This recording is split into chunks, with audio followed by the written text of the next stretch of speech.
Herodotus Book 8, Urania. 1. Those of the Hellenes who had been appointed to serve in the fleet were these: the Athenians furnished 127 ships, and the Plataeans moved by valor and zeal for the service, although they had had no practice in seamanship. Yet joined with the Athenians in manning their ships. The Corinthians furnished 40 ships, the Megarians 20, the Chalcidians manned 20 ships with which the Athenians furnished them. The Aeginetans furnished 18 ships, the Siconians 12, the Lacedaemonians 10, the Epidaurians 8, the Eretrians 7, the Troezenians 5, the Styrians 2, the Chians 2 ships and 2 50-oared galleys. While the Locrians of Opus came also to the assistance of the rest with 7 50-oared galleys. 2. These were those who joined in the expedition to Artemis Ion. And I have mentioned them according to the number of the ships which they severally supplied, so the number of the ships which were assembled at Artemis Ion was, apart from the 50-oared galleys, 271, and the commander who had the supreme power was furnished by the Spartans. Namely Eurybiades son of Euryclides, since the allies said that they would not follow the lead of the Athenians, but unless a Lacedaemonian were leader they would break up the expedition which was to be made. 3. For it had come to be said at first, even before they sent to Sicily to obtain allies, that the fleet ought to be placed in the charge of the Athenians. So as the allies opposed this, the Athenians yielded, having it much at heart that Hellas should be saved, and perceiving that if they should have disagreement with one another about the leadership, Hellas would perish, and herein they judged rightly, for disagreement between those of the same race is worse than war undertaken with one consent by as much as war is worse than peace. Being assured then of this truth, they did not contend, but gave way for so long time as they were urgently in need of the allies, and that this was so their conduct proved. For when, after repelling the Persian from themselves, they were now contending for his land and no longer for their own, they alleged the insolence of Pausanias as a pretext and took away the leadership from the Lacedaemonians. This however took place afterwards. 4. But at this time these Hellenes also who had come to Artemis Ion, when they saw that a great number of ships had put into Aphetai and that everything was filled with their armament, were struck with fear. Because the fortunes of the barbarians had different issue from that which they expected, and they deliberated about retreating from Artemis Ion to the inner parts of Hellas. And the Euboeans perceiving that they were so deliberating, asked Eurybiades to stay there by them for a short time, until they should have removed out of their land their children, and their households. And as they did not persuade him, they went elsewhere and persuaded Themistocles the commander of the Athenians by a payment of 30 talents, the condition being that the fleet should stay and fight the sea battle in front of Euboea. 5. Themistocles then caused the Hellenes to stay in the following manner: to Eurybiades he imparted 5 talents of the sum with the pretence that he was giving it from himself. And when Eurybiades had been persuaded by him to change his resolution, Adimantos son of Okytos, the Corinthian commander, was the only one of all the others who still made a struggle, saying that he would sail away from Artemis Ion and would not stay with the others. To him therefore Themistocles said with an oath, "Thou at least shalt not leave us, for I will give thee greater gifts than the king of the Medes would send to thee, if thou shouldest desert thy allies." Thus he spoke, and at the same time he sent to the ship of Adimantos 3 talents of silver. So these all had been persuaded by gifts to change their resolution, and at the same time the request of the Euboeans had been gratified and Themistocles himself gained money. And it was not known that he had the rest of the money, but those who received a share of this money were fully persuaded that it had come from the Athenian state for this purpose. 6. Thus they remained in Euboea and fought a sea battle. And it came to pass as follows: when the barbarians had arrived at Aphetai about the beginning of the afternoon, having been informed even before they came that a few ships of the Hellenes were stationed about Artemis Ion, and now seeing them for themselves, they were eager to attack them, to see if they could capture them.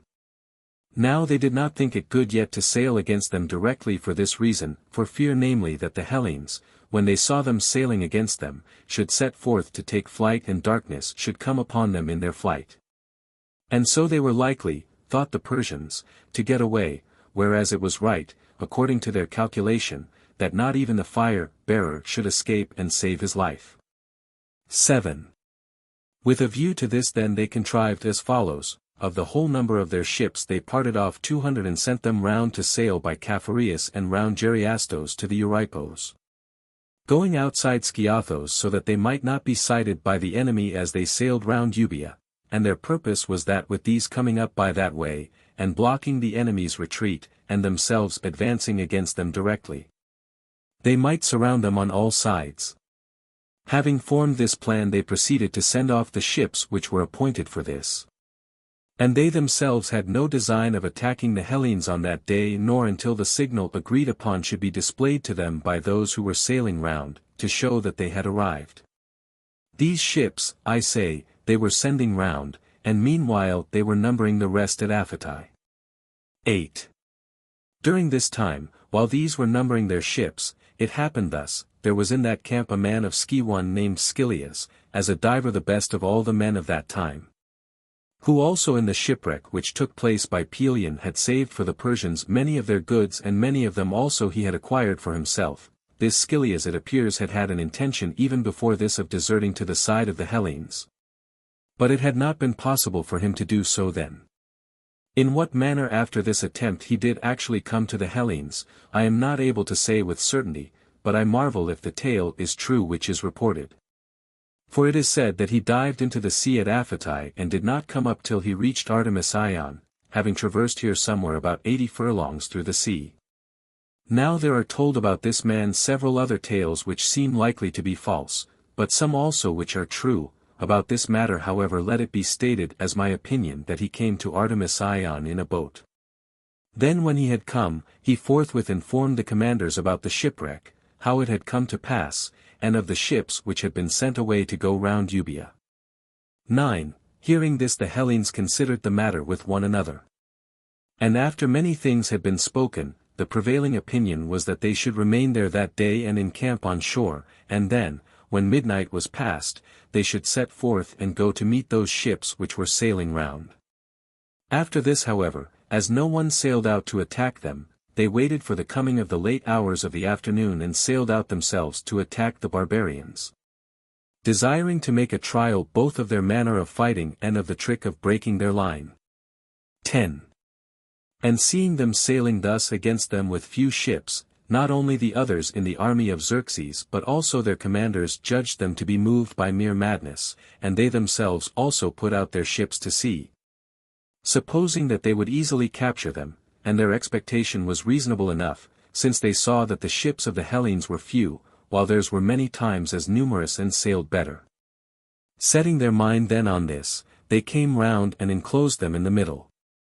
Then so many of the Ionians as were kindly disposed to the Hellenes and were serving in the expedition against their will, counted it a matter of great grief to themselves when they saw them being surrounded and felt assured that not one of them would return home, so feeble did they think the power of the Hellenes to be. While those to whom that which was happening was a source of pleasure, were vying with one another, each one endeavoring to be the first to take an Athenian ship and receive gifts from the king, for in their camps there was more report of the Athenians than of any others. 11. The Hellenes meanwhile, when the signal was given, first set themselves with prows facing the barbarians and drew the sterns of their ships together in the middle. And when the signal was given a second time, although shut off in a small space and prow against prow, they set to work vigorously. And they captured 30 ships of the barbarians and also Phileon the son of Chersis, the brother of Gorgos kind of the Salaminians, who was a man of great repute in the army. Now the first of the Hellenes who captured a ship of the enemy was an Athenian, Lycomedes the son of Ischreos, and he received the prize for valor. So these, as they were contending in this sea fight with doubtful result, were parted from one another by the coming on of night. The Hellenes accordingly sailed away to Artemis-Ion and the barbarians to Aphetai, the contest having been widely different from their expectation. In this sea fight Antidoros of Lemnos alone of the Hellenes who were with the king deserted to the side of the Hellenes, and the Athenians on account of this deed gave him a piece of land in Salamis. 12. When the darkness had come on, although the season was the middle of summer, yet there came on very abundant rain, which lasted through the whole of the night, with crashing thunder from Mount Pelion. And the dead bodies and pieces of wreck were cast up at Aphetai and became entangled round the prows of the ships and struck against the blades of the oars, and the men of the army who were there, hearing these things became afraid. Expecting that they would certainly perish, to such troubles had they come. For before they had had even breathing space after the shipwreck and the storm which had arisen off Mount Pelion, there had come upon them a hard sea fight. And after the sea fight a violent storm of rain and strong streams rushing to the sea and crashing thunder. 13. These then had such a night as I have said. And meanwhile those of them who had been appointed to sail round Euboea experienced the very same night, but against them it raged much more fiercely, inasmuch as it fell upon them while they were making their course in the open sea. And the end of it proved distressful to them. For when the storm and the rain together came upon them as they sailed, being then off the hollows of Euboea, they were borne by the wind not knowing by what way they were carried, and were cast away upon the rocks. And all this was being brought about by God in order that the Persian force might be made more equal to that of the Hellenes and might not be by very much the larger. 14. These then, I say, were perishing about the hollows of Euboea, and meanwhile the barbarians at Aphetai, when day had dawned upon them, of which they were glad, were keeping their ships quiet. And were satisfied in their evil plight to remain still for the present time. But to the Hellenes there came as a reinforcement 53 Athenian ships. The coming of these gave them more courage, and at the same time they were encouraged also by a report that those of the barbarians who had been sailing round Euboea had all been destroyed by the storm that had taken place. They waited then for the same time of day as before, and then they sailed and fell upon some Cilician ships, and having destroyed these, they sailed away when the darkness came on, and returned to Artemis Ion. 15.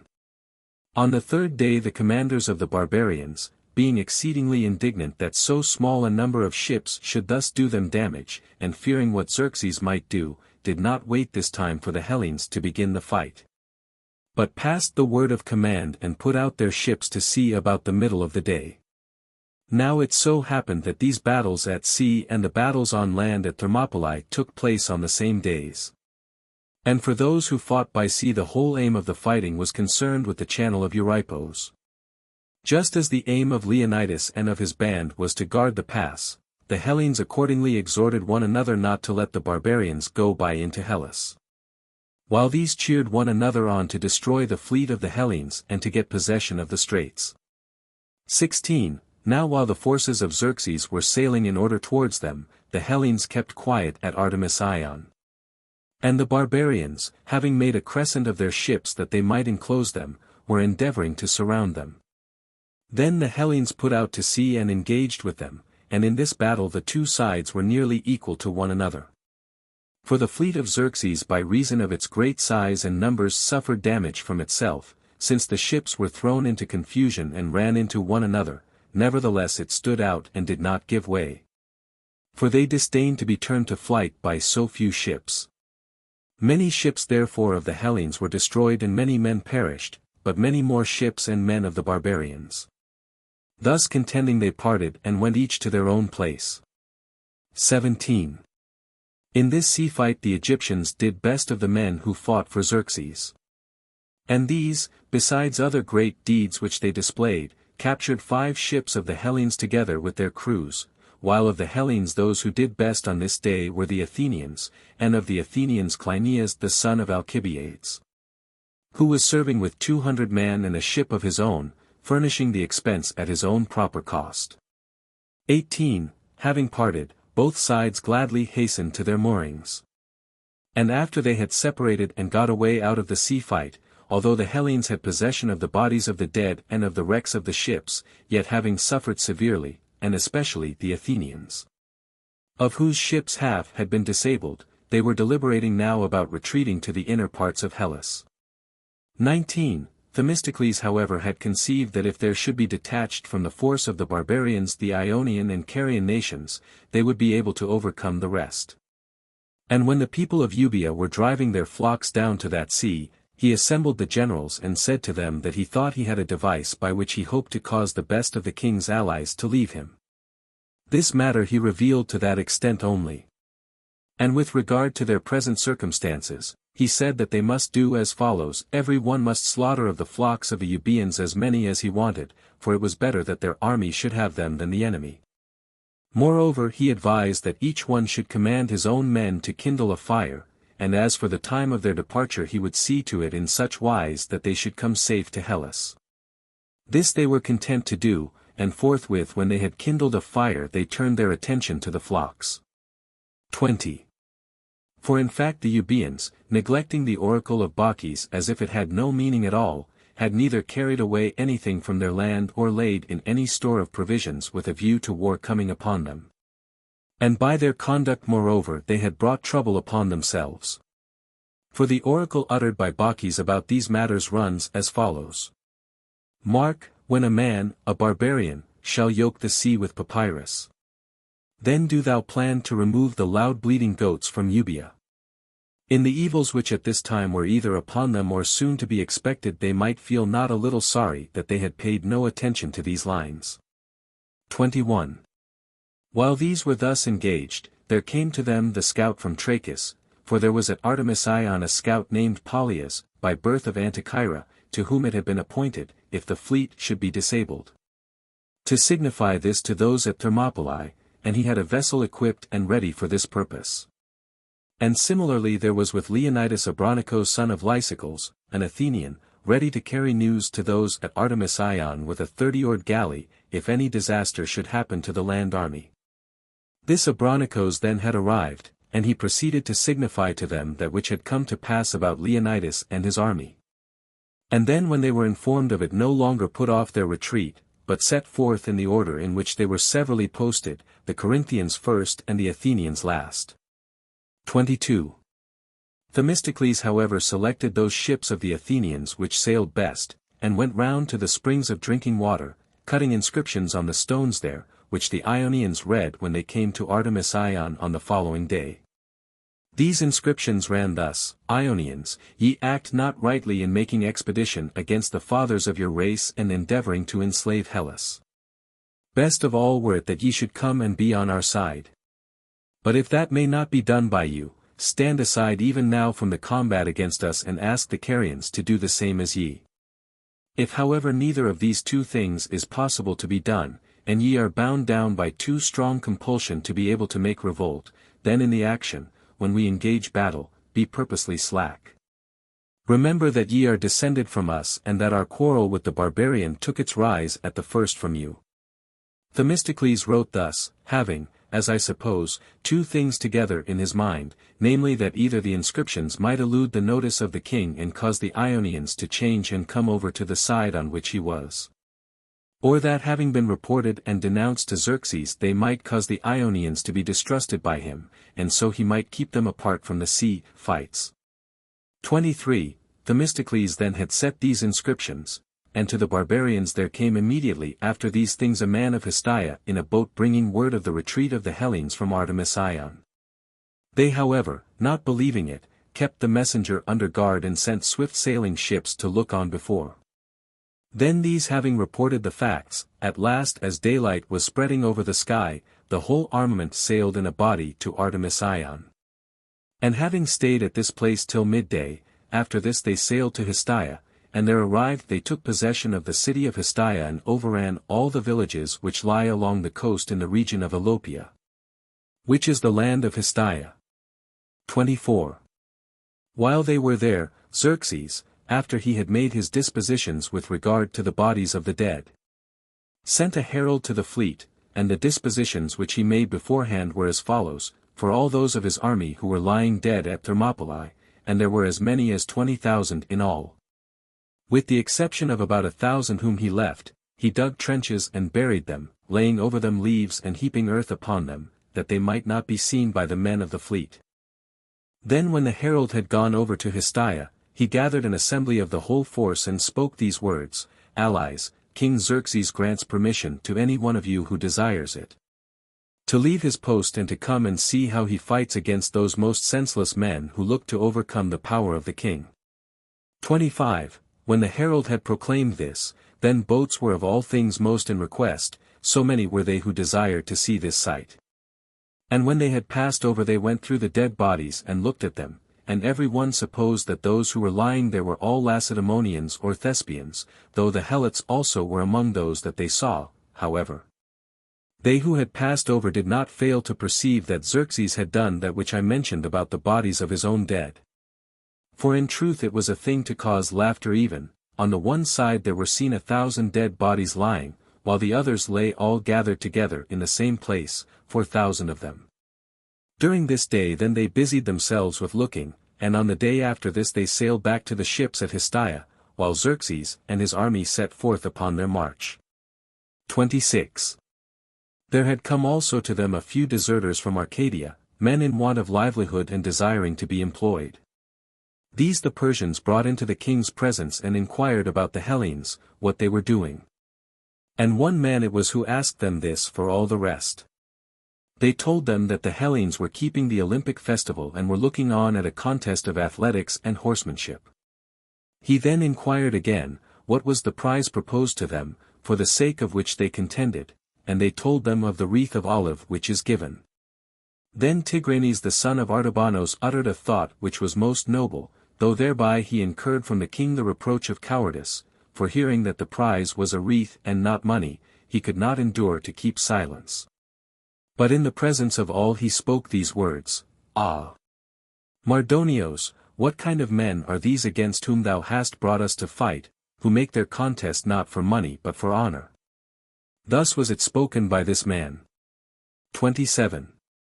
In the meantime, so soon as the disaster at Thermopylae had come about, the Thessalians sent a herald forthwith to the Phocians, against whom they had a grudge always. But especially because of the latest disaster which they had suffered, for when both the Thessalians themselves and their allies had invaded the Phocian land not many years before this expedition of the king, they had been defeated by the Phocians and handled by them roughly. For the Phocians had been shut up in Mount Parnassus, having with them a soothsayer, Teleas the Elean. And this Teleas contrived for them a device of the following kind: he took 600 men, the best of the Phocians, and whitened them over with chalk, both themselves and their armor, and then he attacked the Thessalians by night, telling the Phocians beforehand to slay every man whom they should see not colored over with white.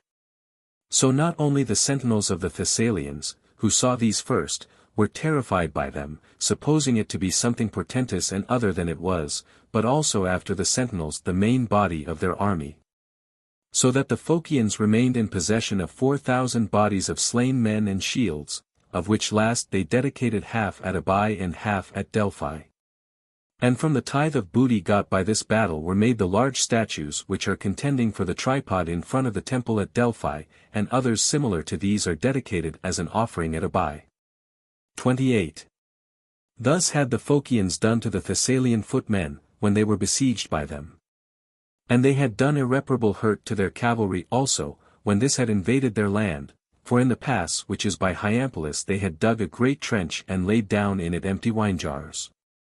And then having carried earth and laid it on the top and made it like the rest of the ground, they waited for the Thessalians to invade their land. These supposing that they would make short work with the Phocians, riding in full course fell upon the wine jars, and there the legs of their horses were utterly crippled. 29. Bearing then a grudge for both of these things, the Thessalians sent a herald and addressed them thus: Phocians, we advise you to be more disposed now to change your minds and to admit that ye are not on a level with us, for in former times among the Hellenes, so long as it pleased us to be on that side, we always had the preference over you. And now we have such great power with the barbarian that it rests with us to cause you to be deprived of your land and to be sold into slavery also. We however, though we have all the power in our hands, do not bear malice, but let there be paid to us 50 talents of silver in return for this, and we will engage to avert the dangers which threaten to come upon your land. 30. Thus the Thessalians proposed to them, for the Phocians alone of all the people in those parts were not taking the side of the Medes, and this for no other reason, as I conjecture, but only because of their enmity with the Thessalians. And if the Thessalians had supported the cause of the Hellenes, I am of opinion that the Phocians would have been on the side of the Medes.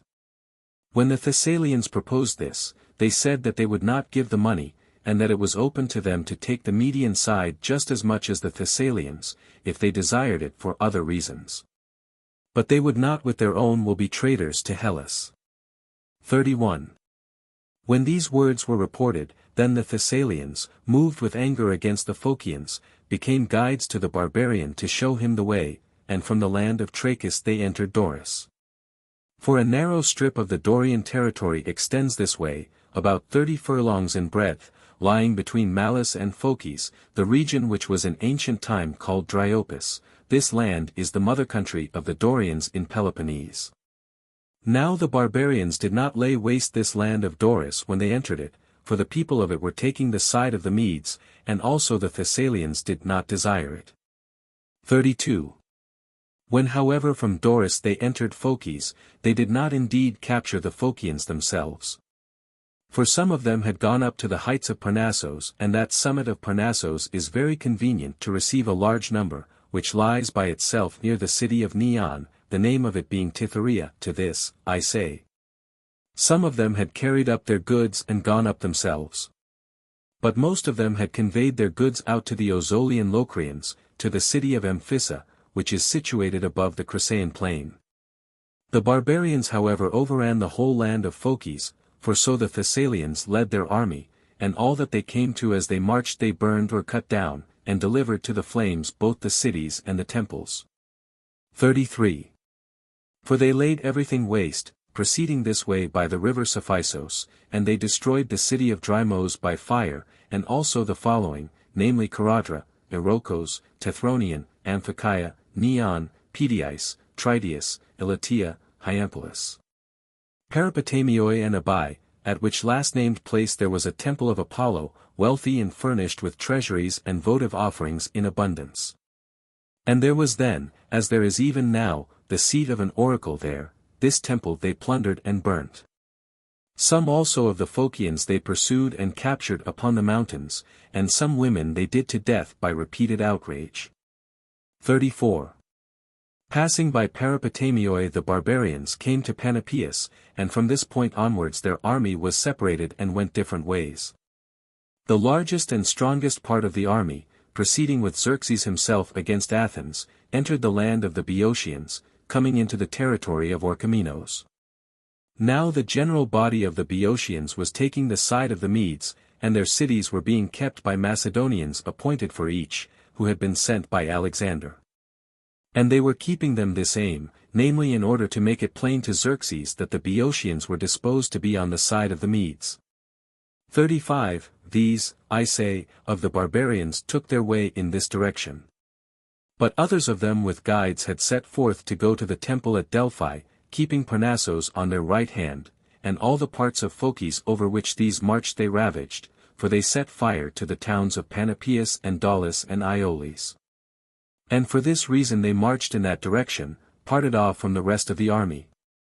Namely in order that they might plunder the temple at Delphi and deliver over the treasures there to King Xerxes, and Xerxes was well acquainted with all that there was in it of any account, better, I am told, than with the things which he had left in his own house at home, seeing that many constantly reported of them, and especially of the votive offerings of Croesus the son of Aliax. 36. Meanwhile the Delphians, having been informed of this, had been brought to extreme fear. And being in great terror they consulted the oracle about the sacred things, whether they should bury them in the earth or carry them forth to another land. But the god forbade them to meddle with these, saying that he was able by himself to take care of his own. Hearing this they began to take thought for themselves, and they sent their children and women over to Achaia on the other side of the sea. While most of the men themselves ascended up towards the summits of Parnassos and carried their property to the Corycian cave, while others departed for refuge to Amphissa of the Locrians. In short the Delphians had all left the town excepting 60 men and the prophet of the oracle. 37. When the barbarians had come near and could see the temple, then the prophet, whose name was Acharatos, saw before the cell arms lying laid out, having been brought forth out of the sanctuary, which were sacred and on which it was not permitted to any man to lay hands. He then was going to announce the portent to those of the Delphians who were still there, but when the barbarians pressing onwards came opposite the temple of Athene Pronaia, There happened to them in addition portents yet greater than that which had come to pass before, for though that too was a marvel, that arms of war should appear of themselves laid forth outside the cell, yet this, which happened straightway after that, is worthy of marvel even beyond all other prodigies. When the barbarians in their approach were opposite the temple of Athene Pronaia, at this point of time from the heaven there fell thunderbolts upon them. And from Parnassus 2 crags were broken away and rushed down upon them with a great crashing noise falling upon many of them, while from the temple of Pronaia there was heard a shout, and a battle cry was raised.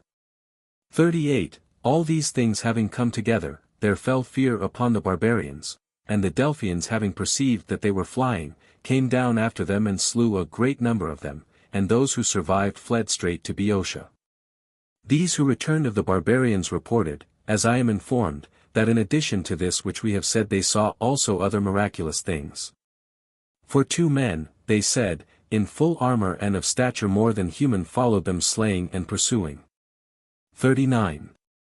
These 2 the Delphians say were the native heroes Phylacos and Audiobook, whose sacred enclosures are about the temple. That of Phylacos being close by the side of the road above the temple of Pronaia and that of Audiobook near Castalia under the peak called Hyampeia. Moreover the rocks which fell from Parnassus were still preserved even to my time, lying in the sacred enclosure of Athene Pronaia, into which they fell when they rushed through the ranks of the barbarians. Such departure had these men from the temple. 40. Meanwhile the fleet of the Hellenes after leaving Artemis Ion put in to land at Salamis at the request of the Athenians, and for this reason the Athenians requested them to put into Salamis.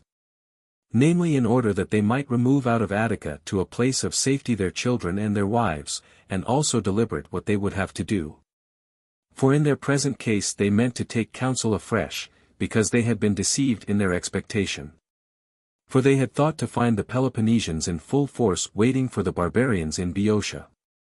They found however nothing of this, but they were informed on the contrary that the Peloponnesians were fortifying the isthmus with a wall, valuing above all things the safety of the Peloponnese and keeping this in guard.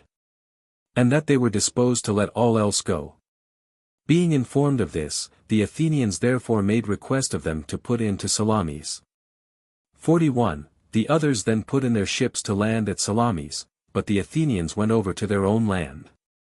And after their coming they made a proclamation that every one of the Athenians should endeavor to save his children and household as best he could. So the greater number sent them to Troezen, but others to Aegina, and others to Salamis, and they were urgent to put these out of danger, both because they desired to obey the oracle and also especially for another reason. Which was this, the Athenians say that a great serpent lives in the temple and guards the Acropolis. And they not only say this, but also they set forth for it monthly offerings, as if it were really there, and the offering consists of a honey cake. This honey cake, which before used always to be consumed, was at this time left untouched. When the priestess had signified this, the Athenians left the city much more and with greater eagerness than before, seeing that the goddess also had, as they supposed, left the Acropolis. Then when all their belongings had been removed out of danger, they sailed to the encampment of the fleet. 42. When those who came from Artemis Ion had put their ships into land at Salamis, the remainder of the naval force of the Hellenes, being informed of this, came over gradually to join them from Troezen, for they had been ordered beforehand to assemble at Pogon, which is the harbor of the Troezenians. There were assembled accordingly now many more ships than those which were in the sea fight at Artemis Ion, and from more cities. Over the whole was set as admiral the same man as at Artemis Ion, namely Eurybiades the son of Euryclides, a Spartan but not of the royal house. The Athenians however supplied by far the greatest number of ships and those which sailed the best. 43. The following were those who joined the muster, from Peloponnese the Lacedaemonians furnishing 16 ships, the Corinthians furnishing the same complement as at Artemis Ion, the Siconians furnishing 15 ships, the Epidaurians 10. The Troezenians 5, the men of Hermion 3, these all, except the Hermionians, being of Doric and Macedonian race and having made their last migration from Erineos and Pindos and the land of Dryopus. But the people of Hermion are Dryopians, driven out by Heracles and the Malians from the land which is now called Doris. 44. These were the Peloponnesians who joined the fleet, and those of the mainland outside the Peloponnese were as follows: the Athenians, furnishing a number larger than all the rest, namely 180 ships, and serving alone. Since the Plataeans did not take part with the Athenians in the sea fight at Salamis, because when the Hellenes were departing from Artemis-Ion and come near Chalkis, the Plataeans disembarked on the opposite shore of Boeotia and proceeded to the removal of their households. So being engaged in saving these, they had been left behind. As for the Athenians, in the time when the Pelasgians occupied that which is now called Hellas, they were Pelasgians, being named Cranaeoi, and in the time of King Cecrops they came to be called Cecropidai. Then when Erechtheus had succeeded to his power, they had their name changed to Athenians, and after Ion the son of Xuthos became commander of the Athenians, they got the name from him of Ionians. 45. The Megarians furnished the same complement as at Artemision.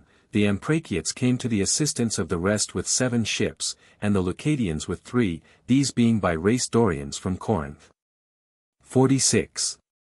Of the islanders the Aeginetans furnished 30, these had also other ships manned, but with them they were guarding their own land, while with the 30 which sailed best they joined in the sea fight at Salamis. Now the Aeginetans are Dorians from Epidaurus, and their island had formerly the name of Oinon. After the Aeginetans came the Chalcidians with the 20 ships which were at Artemis-Ion, and the Eretrians with their 7, these are Ionians. Next the Chians, furnishing the same as before and being by race Ionians from Athens. The Naxians furnished 4 ships, they having been sent out by the citizens of their state to join the Persians, like the other islanders. But neglecting these commands they had come to the Hellenes, urged thereto by Democritus, a man of repute among the citizens and at that time commander of a trireme. Now the Naxians are Ionians coming originally from Athens. The Styrians furnished the same ships as at Artemis-Ion, and the men of Kithnos 1 ship and 1 50-oared galley, these both being Dryopians. Also the Seriphians, the Siphaeans and the Melians served with the rest. For they alone of the islanders had not given earth and water to the barbarian. 47. These all who have been named dwelt inside the land of the Thesprotians and the river Acheron. For the Thesprotians border upon the land of the Amprachiots and Leucadians. And these were they who came from the greatest distance to serve, but of those who dwell outside these limits the men of Croton were the only people who came to the assistance of Hellas in her danger. And these sent 1 ship, of whom the commander was Phalos, a man who had 3 times won victories at the Pythian games. Now the men of Croton are by descent Achaeans. 48. All the rest who served in the fleet furnished triremes, but the Melians, Siphaean and Seriphians 50-oared galleys, the Melians, who are by descent from Lacedaemon, furnished 2, the Siphaeans and Seriphians, who are Ionians from Athens. Each one. And the whole number of the ships, apart from the 50-oared galleys, was 378. 49. When the commanders had assembled at Salamis from the states which have been mentioned, they began to deliberate. Eurybiades having proposed that any one who desired it should declare his opinion as to where he thought it most convenient to fight a sea battle in those regions of which they had command. For Attica had already been let go, and he was now proposing the question about the other regions. And the opinions of the speakers for the most part agreed that they should sail to the isthmus and there fight a sea battle in defense of the Peloponnese, arguing that if they should be defeated in the sea battle, supposing them to be at Salamis they would be blockaded in an island, where no help would come to them, but at the isthmus they would be able to land where their own men were. 50. While the commanders from the Peloponnese argued thus, an Athenian had come in reporting that the barbarians were arrived in Attica and that all the land was being laid waste with fire. For the army which directed its march through Boeotia in company with Xerxes, after it had burnt the city of the Thespians, the inhabitants having left it and gone to the Peloponnese, and that of the Plataeans likewise, had now come to Athens and was laying waste everything in those regions. Now he had burnt Thespiae and Plataea because he was informed by the Thebans that these were not taking the side of the Medes. 51. So in 3 months from the crossing of the Hellespont, whence the barbarians began their march, after having stayed there 1 month while they crossed over into Europe, they had reached Attica. In the year when Calliades was archon of the Athenians. And they took the lower city, which was deserted, and then they found that there were still a few Athenians left in the temple, either stewards of the temple or needy persons, who had barred the entrance to the Acropolis with doors and with a palisade of timber and endeavored to defend themselves against the attacks of the enemy, being men who had not gone out to Salamis partly because of their poverty, and also because they thought that they alone had discovered the meaning of the oracle which the Pythian prophetess had uttered to them, namely that the bulwark of wood should be impregnable, and supposed that this was in fact the safe refuge according to the oracle, and not the ships. 52. So the Persians taking their post upon the rising ground opposite the Acropolis, which the Athenians call the Hill of Ares, proceeded to besiege them in this fashion, that is they put tow round about their arrows and lighted it, and then shot them against the palisade. The Athenians who were besieged continued to defend themselves nevertheless, although they had come to the extremity of distress and their palisade had played them false. Nor would they accept proposals for surrender, when the sons of Pisistratos brought them forward, but endeavoring to defend themselves they contrived several contrivances against the enemy. And among the rest they rolled down large stones when the barbarians approached the gates. So that for a long time Xerxes was in a difficulty, not being able to capture them. 53. In time however there appeared for the barbarians a way of approach after their difficulties, since by the oracle it was destined that all of Attica which is on the mainland should come to be under the Persians. Thus then it happened that on the front side of the Acropolis behind the gates and the way up to the entrance, in a place where no one was keeping guard, nor would one have supposed that any man could ascend by this way. Here men ascended by the temple of Aglaros the daughter of Cecrops, although indeed the place is precipitous, and when the Athenians saw that they had ascended up to the Acropolis, some of them threw themselves down from the wall and perished, while others took refuge in the sanctuary of the temple. Then those of the Persians who had ascended went first to the gates, and after opening these they proceeded to kill the suppliants, and when all had been slain by them, they plundered the temple and set fire to the whole of the Acropolis. 54. Then Xerxes, having fully taken possession of Athens, sent to Susa a mounted messenger to report to Artabanos the good success which they had. And on the next day after sending the herald he called together the exiles of the Athenians who were accompanying him, and bade them go up to the Acropolis and sacrifice the victims after their own manner. Whether it was that he had seen some vision of a dream which caused him to give this command, or whether perchance he had a scruple in his mind because he had set fire to the temple. The Athenian exiles did accordingly that which was commanded them. 55.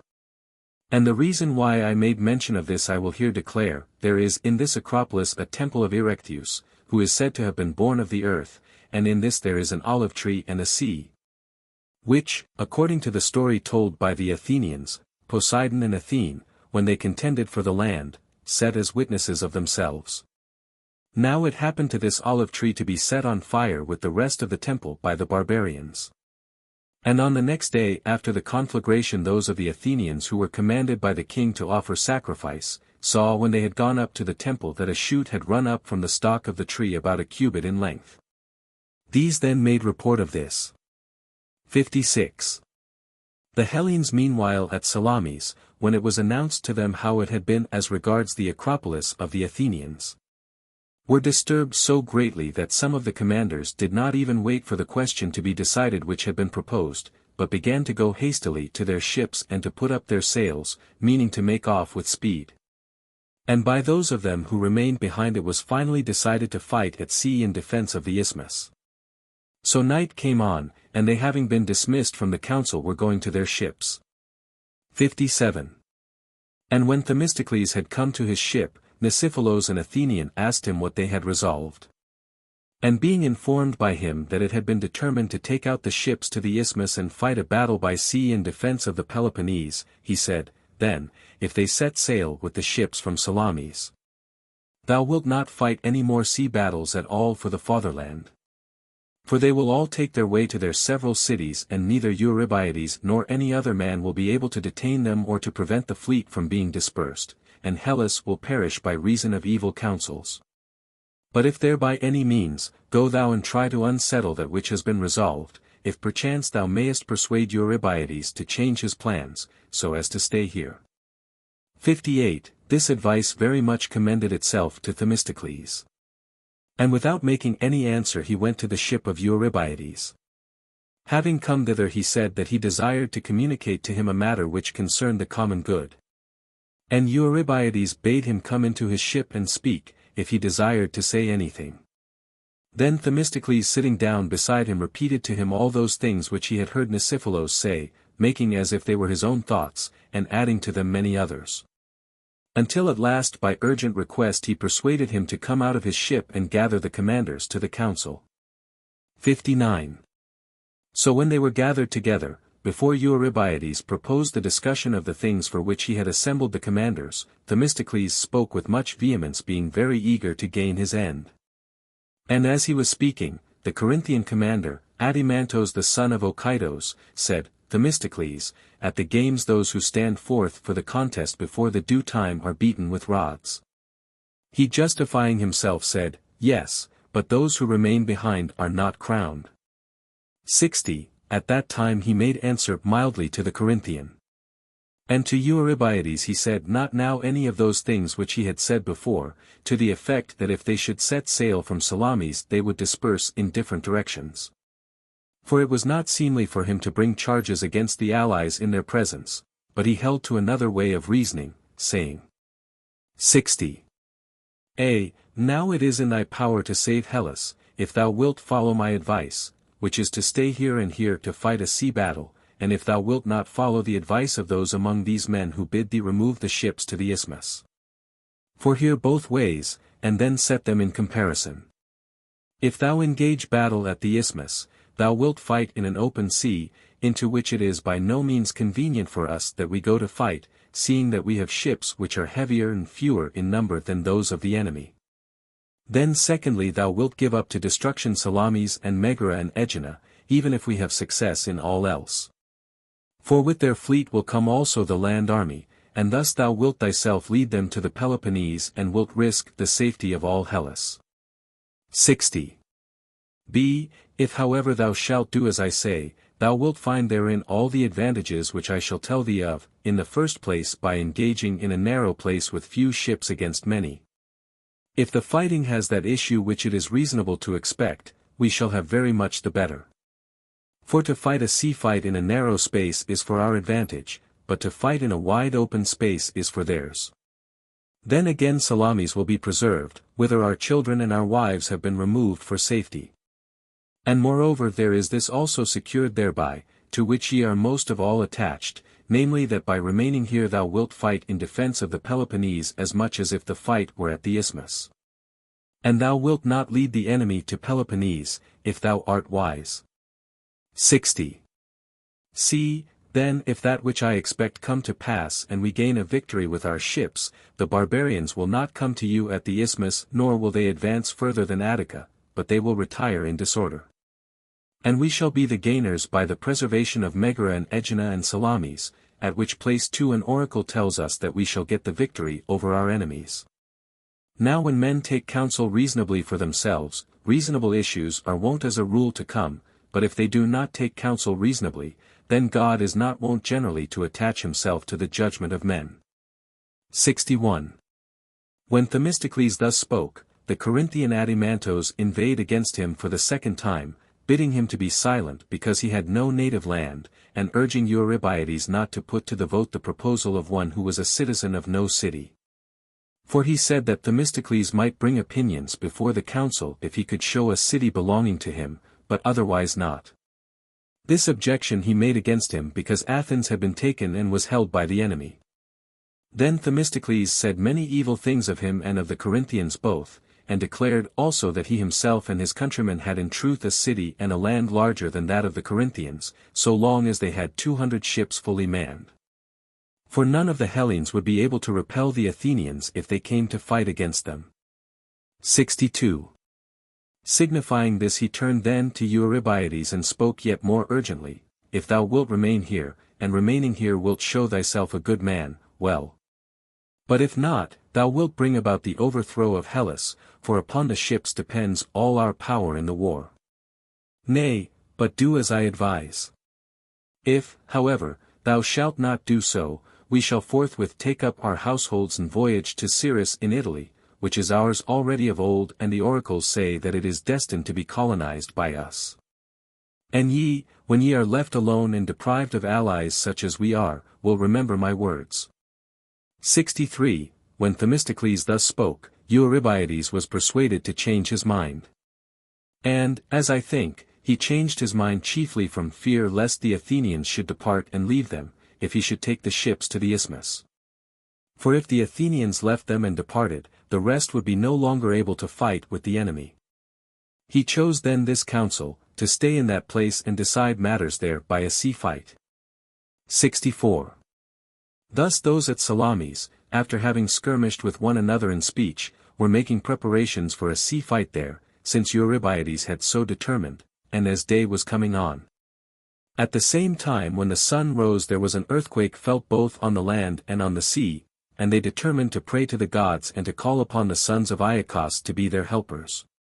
And as they had determined, so also they did. For when they had prayed to all the gods, they called Ajax and Telamon to their help from Salamis, where the fleet was, and sent a ship to Aegina to bring Iacchos himself and the rest of the sons of Iacchos. 65. Moreover Dicæus the son of Theacides, an Athenian, who was an exile and had become of great repute among the Medes at this time, declared that when the Attic land was being ravaged by the land army of Xerxes, having been deserted by the Athenians. He happened then to be in company with Demaratos the Lacedaemonian in the Thriasian plain. And he saw a cloud of dust going up from Eleusis, as if made by a company of about 30,000 men, and they wondered at the cloud of dust, by what men it was caused. Then forthwith they heard a sound of voices, and Dicæus perceived that the sound was the mystic cry Iachos. But Demaratos, having no knowledge of the sacred rites which are done at Eleusis, asked him what this was that uttered the sound, and he said, Demaratos. It cannot be but that some great destruction is about to come to the army of the king, for as to this, it is very manifest, seeing that Attica is deserted, that this which utters the sound is of the gods. And that it is going from Eleusis to help the Athenians and their allies, if then it shall come down in the Peloponnese, there is danger for the king himself and for the army which is upon the mainland. But if it shall direct its course towards the ships which are at Salamis, the king will be in danger of losing his fleet. This feast the Athenians celebrate every year to the mother and the daughter, and he that desires it, both of them and of the other Hellenes, is initiated in the mysteries. And the sound of voices which thou hearest is the cry Iachos which they utter at this feast. To this Demaratos said, Keep silence and tell not this tale to any other man. For if these words of thine be reported to the king, thou wilt surely lose thy head, and neither I nor any other man upon earth will be able to save thee, but keep thou quiet, and about this expedition the gods will provide. He then thus advised. And after the cloud of dust and the sound of voices there came a mist which was borne aloft and carried toward Salamis to the camp of the Hellenes, and thus they learnt, said he, that the fleet of Xerxes was destined to be destroyed. Such was the report made by Dicæus the son of Theodikes, appealing to Demaratos and others also as witnesses. 66. Meanwhile those who were appointed to serve in the fleet of Xerxes, having gazed in Trachis upon the disaster of the Lacedaemonians and having passed over from thence to Histiaea, after staying 3 days sailed through Euripos. And in other 3 days they had reached Phaleron. And, as I suppose, they made their attack upon Athens not fewer in number both by land and sea than when they had arrived at Sepius and at Thermopylae, for against those of them who perished by reason of the storm and those who were slain at Thermopylae and in the sea fights at Artemis-Ion, I will set those who at that time were not yet accompanying the king, the Malians, Dorians, Locrians, and Boeotians, who accompanied him in a body, except the Thespians and Plataeans, and moreover those of Charistos, Andrus, and Tinos. with all the other islanders except the 5 cities of which I mentioned the names before. For the more the Persian advanced towards the center of Hellas, the more nations accompanied him. 67. So then, when all these had come to Athens except the Parians, now the Parians had remained behind at Kithnos waiting to see how the war would turn out, when all the rest, I say, had come to Phaleron. Then Xerxes himself came down to the ships desiring to visit them and to learn the opinions of those who sailed in them, and when he had come and was set in a conspicuous place. Then those who were despots of their own nations or commanders of divisions being sent for came before him from their ships, and took their seats as the king had assigned rank to each one, first the king of Sidon, then he of Tyre. And after them the rest, and when they were seated in due order, Xerxes sent Mardonios and inquired, making trial of each one, whether he should fight a battle by sea. 68. So when Mardonios went round asking them, beginning with the king of Sidon, the others gave their opinions all to the same effect, advising him to fight a battle by sea, but Artemisia spoke these words. 68. Tell the king I pray thee, Mardonios, that I, who have proved myself not to be the worst in the sea fights which have been fought near Euboea, and have displayed deeds not inferior to those of others, speak to him thus, Master. It is right that I set forth the opinion which I really have, and say that which I happen to think best for thy cause, and this I say, spare thy ships and do not make a sea fight. For the men are as much stronger than thy men by sea, as men are stronger than women. And why must thou needs run the risk of sea battles? Hast thou not Athens in thy possession, for the sake of which thou didst set forth on thy march, and also the rest of Hellas? And no man stands in thy way to resist, but those who did stand against thee came off as it was fitting that they should. 68. Now the manner in which I think the affairs of thy adversaries will have their issue, I will declare. If thou do not hasten to make a sea fight, but keep thy ships here by the land, either remaining here thyself or even advancing on to the Peloponnese, that which thou hast come to do, O master, will easily be effected. For the Hellenes are not able to hold out against thee for any long time, but thou wilt soon disperse them and they will take flight to their several cities, since neither have they provisions with them in this island, as I am informed. Nor is it probable that if thou shalt march thy land army against the Peloponnese, they who have come from thence will remain still. For these will have no care to fight a battle in defense of Athens. 68. If however thou hasten to fight forthwith, I fear that damage done to the fleet may ruin the land army also. Moreover, O king, consider also this, that the servants of good men are apt to grow bad, but those of bad men good. And thou, who art of all men the best, hast bad servants, namely those who are reckoned as allies, Egyptians and Cyprians and Cilicians and Pamphylians, in whom there is no profit. 69. When she thus spoke to Mardonios, those who were friendly to Artemisia were grieved at her words, supposing that she would suffer some evil from the king because she urged him not to fight at sea. While those who had envy and jealousy of her, because she had been honored above all the allies, were rejoiced at the opposition, supposing that she would now be ruined. When however the opinions were reported to Xerxes, he was greatly pleased with the opinion of Artemisia, and whereas even before this he thought her excellent, he commended her now yet more. Nevertheless he gave orders to follow the advice of the greater number, thinking that when they fought by Euboea they were purposely slack, because he was not himself present with them. Whereas now he had made himself ready to look on while they fought a sea battle. 70. So when they passed the word to put out to sea, they brought their ships out to Salamis and quietly ranged themselves along the shore in their several positions. At that time the daylight was not sufficient for them to engage battle, for night had come on, but they made their preparations to fight on the following day. Meanwhile the Hellenes were possessed by fear and dismay, especially those who were from Peloponnese, and these were dismayed because remaining in Salamis they were to fight a battle on behalf of the land of the Athenians. And being defeated they would be cut off from escape and blockaded in an island, leaving their own land unguarded. And indeed the land army of the barbarians was marching forward during that very night towards the Peloponnese. 71. Yet every means had been taken that the barbarians might not be able to enter Peloponnesus by land, for as soon as the Peloponnesians heard that Leonidas and his company had perished at Thermopylae, they came together quickly from the cities and took post at the isthmus, and over them was set as commander Cleombrotus, the son of Anaxandrides and brother of Leonidas. These being posted at the isthmus had destroyed the Scironian way, and after this, having so determined in council with one another, they began to build a wall across the isthmus. And as they were many myriads and every man joined in the work proceeded fast. For stones and bricks and pieces of timber and baskets full of sand were carried to it continually, and they who had thus come to help paused not at all in their work either by night or by day. 72. Now those of the Hellenes who came in full force to the isthmus to help their country were these, the Lacedaemonians, the Arcadians of every division, the Eleans, Corinthians, Sicyonians, Epidaurians, Phliasians, Troezenians and Hermionians.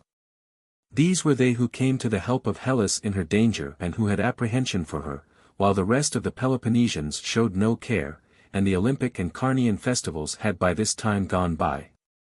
73. Now Peloponnesus is inhabited by 7 races, and of these, 2 are natives of the soil and are settled now in the place where they dwelt of old, namely the Arcadians and the Canurians. And 1 race, that of the Achaeans, though it did not remove from the Peloponnese, yet removed in former time from its own land and dwells now in that which was not its own. The remaining races, 4 in number, have come in from without, namely the Dorians, Aetolians, Dryopians and Lemnians. Of the Dorians there are many cities and of great renown, of the Aetolians, Elis alone. Of the Dryopians, Hermion and Asini, which latter is opposite Cardamyle in the Laconian land, and of the Lemnians, all the Peroriatae. The Canurians, who are natives of the soil, seem alone to be Ionians, but they have become Dorians completely because they are subject to the Argives and by lapse of time. Being originally citizens of Orneae or the dwellers in the country round Orneae. Of these 7 nations the remaining cities, except those which I enumerated just now, stood aside and did nothing, and if one may be allowed to speak freely, in thus standing aside they were in fact taking the side of the Medes. 74. Those at the isthmus were struggling with the labor which I have said, since now they were running a course in which their very being was at stake. And they did not look to have any brilliant success with their ships, while those who were at Salamis, though informed of this work, were yet dismayed, not fearing so much for themselves as for Peloponnesus. For some time then they spoke of it in private, one man standing by another, and they marveled at the ill counsel of Eurybiades, but at last it broke out publicly. A meeting accordingly was held, and much was spoken about the same points as before, some saying that they ought to sail away to Peloponnesus and run the risk in defense of that, and not stay and fight for a land which had been captured by the enemy, while the Athenians, Aeginetans and Megarians urged that they should stay there and defend themselves. 75.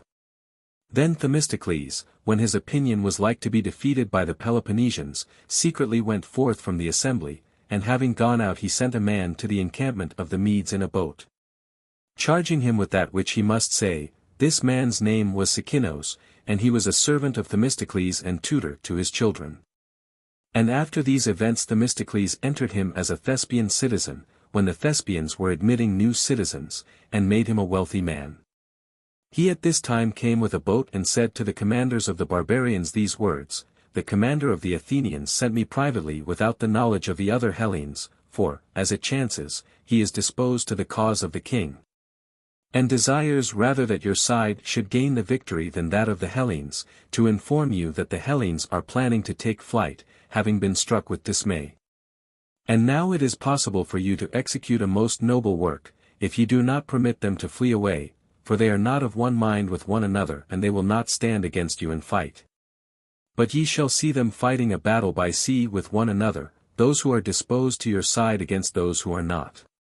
76. He then having signified to them this, departed out of the way, and they, thinking that the message deserved credit, landed first a large number of Persians in the small island of Citalia, which lies between Salamis and the mainland. And then, as midnight came on, they put out the western wing of their fleet to sea, circling round toward Salamis, and also those stationed about Chaos and Kynosura put out their ships to sea. And they occupied all the passage with their ships as far as Munichia.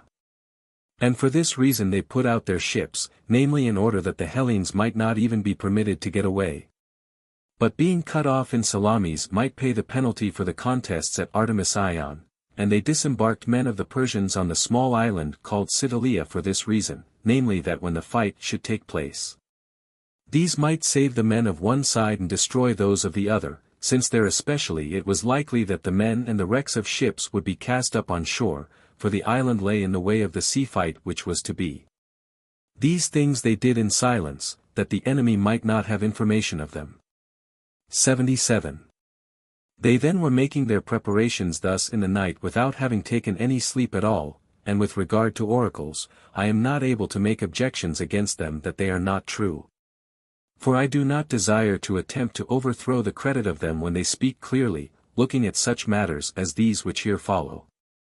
But when with ships they shall join the sacred strand of the goddess Artemis golden sword girded, and the wave-washed Kynosura, urged by a maddening hope, having given rich Athens to plunder, then shall justice divine quell riot, of insolence firstborn, longing to overthrow all things and terribly panting for bloodshed.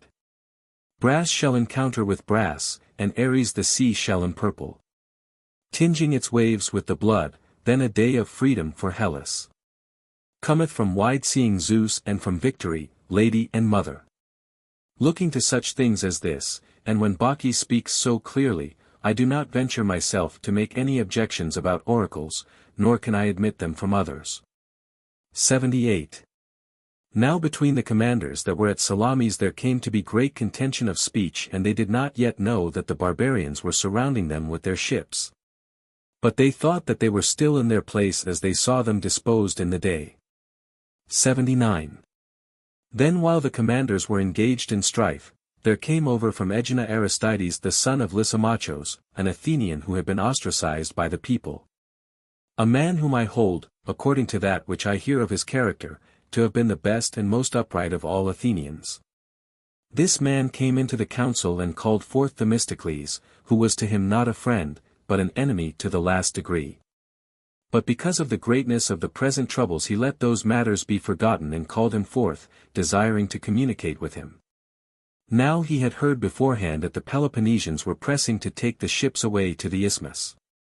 So when Themistocles came forth to him, Aristides spoke these words, both at other times when occasion arises, and also especially at this time we ought to carry on rivalry as to which of us shall do more service to our country. And I tell thee now that it is indifferent whether the Peloponnesians say many words or few about sailing away from hence. For having been myself an eyewitness I tell thee that now not even if the Corinthians and Eurybiades himself desire to sail out, will they be able, for we are encompassed round by the enemy. Go thou in then, and signify this to them. 80. He made answer as follows, Thou advisest very well, and also the news which thou hast brought is good. Since thou art come having witnessed with thine own eyes that which I desired might come to pass, for know that this which is being done by the Medes is of my suggestion. Because, when the Hellenes would not come to a battle of their own will, it was necessary to bring them over to us against their will. Do thou however, since thou art come bearing good news, thyself report it to them. For if I say these things, I shall be thought to speak that which I have myself invented, and I shall not persuade them, but they will think that the barbarians are not doing so. Do thou thyself however come forward to speak, and declare to them how things are. And when thou hast declared this, if they are persuaded, that will be the best thing, but if this is not credible to them, it will be the same thing so far as concerns us, for they will no longer be able to take to flight. If we are encompassed on all sides, as thou sayest. 81. Aristides accordingly came forward and told them this, saying that he had come from Aegina and had with difficulty escaped without being perceived by those who were blockading them. For the whole encampment of the Hellenes was encompassed by the ships of Xerxes, and he counseled them to get ready to defend themselves. He then having thus spoken retired, and among them again there arose dispute, for the greater number of the commanders did not believe that which was reported to them. 83. And while these were doubting, there came a trireme manned by Athenians, deserting from the enemy, of which the commander was Panaetios the son of Sosamenes, which brought them the whole truth. For this deed the Athenians were inscribed at Delphi on the tripod among those who had conquered the barbarians. With the ship which deserted at Salamis and the Lemnian ship which deserted before and came to Artemis Ion, the naval force of the Hellenes was completed to the number of 380 ships. For before this 2 ships were yet wanting to make up this number. 83.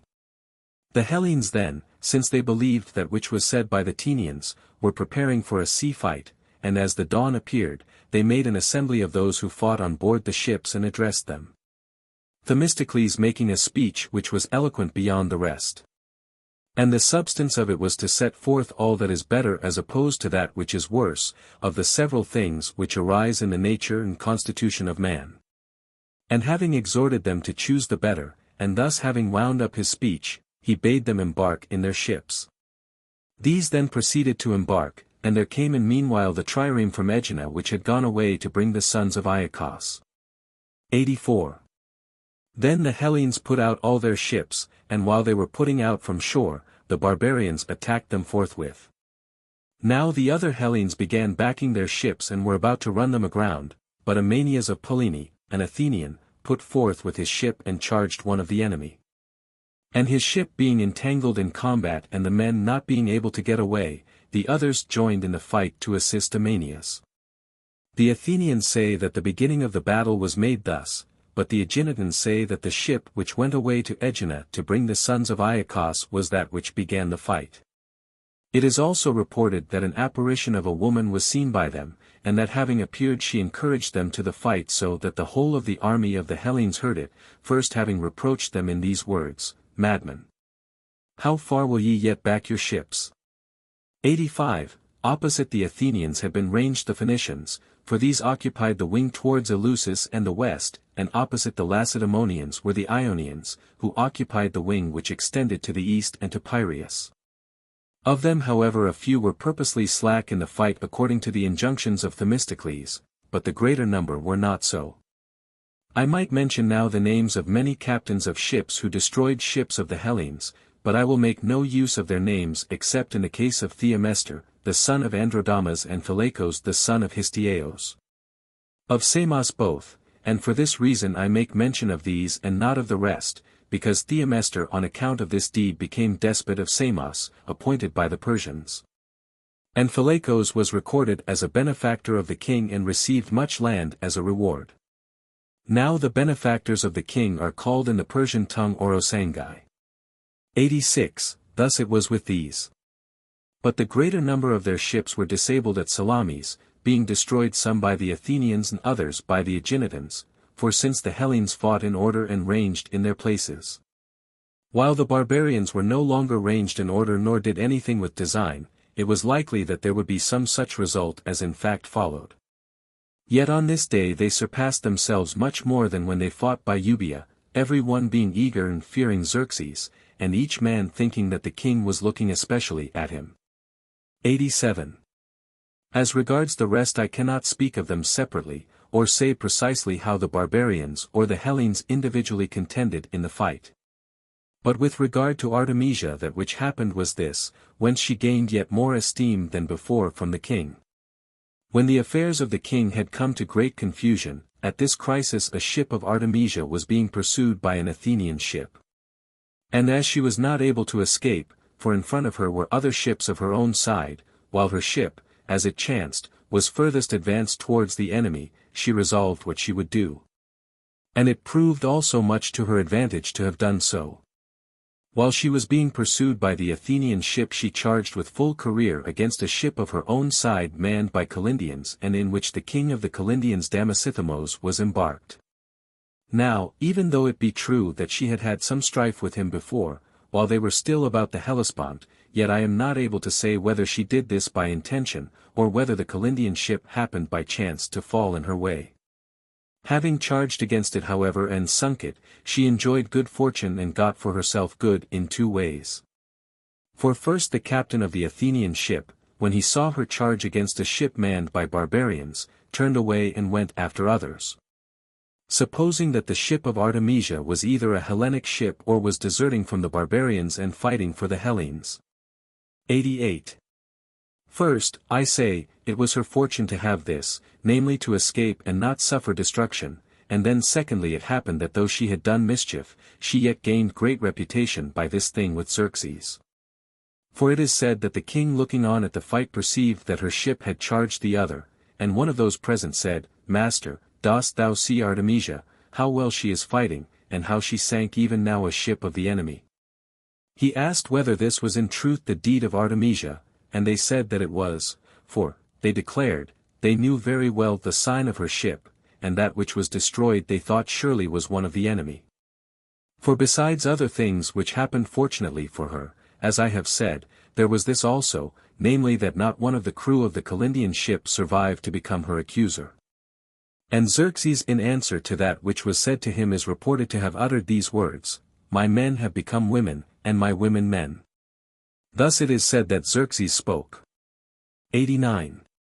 And meanwhile in this struggle there was slain the commander Ariobanes, son of Dareios and brother of Xerxes, and there were slain too many others of note of the Persians and Medes and also of the allies, and of the Hellenes on their part a few. For since they knew how to swim, those whose ships were destroyed and who were not slain in hand-to-hand conflict swam over to Salamis, but of the barbarians the greater number perished in the sea, not being able to swim.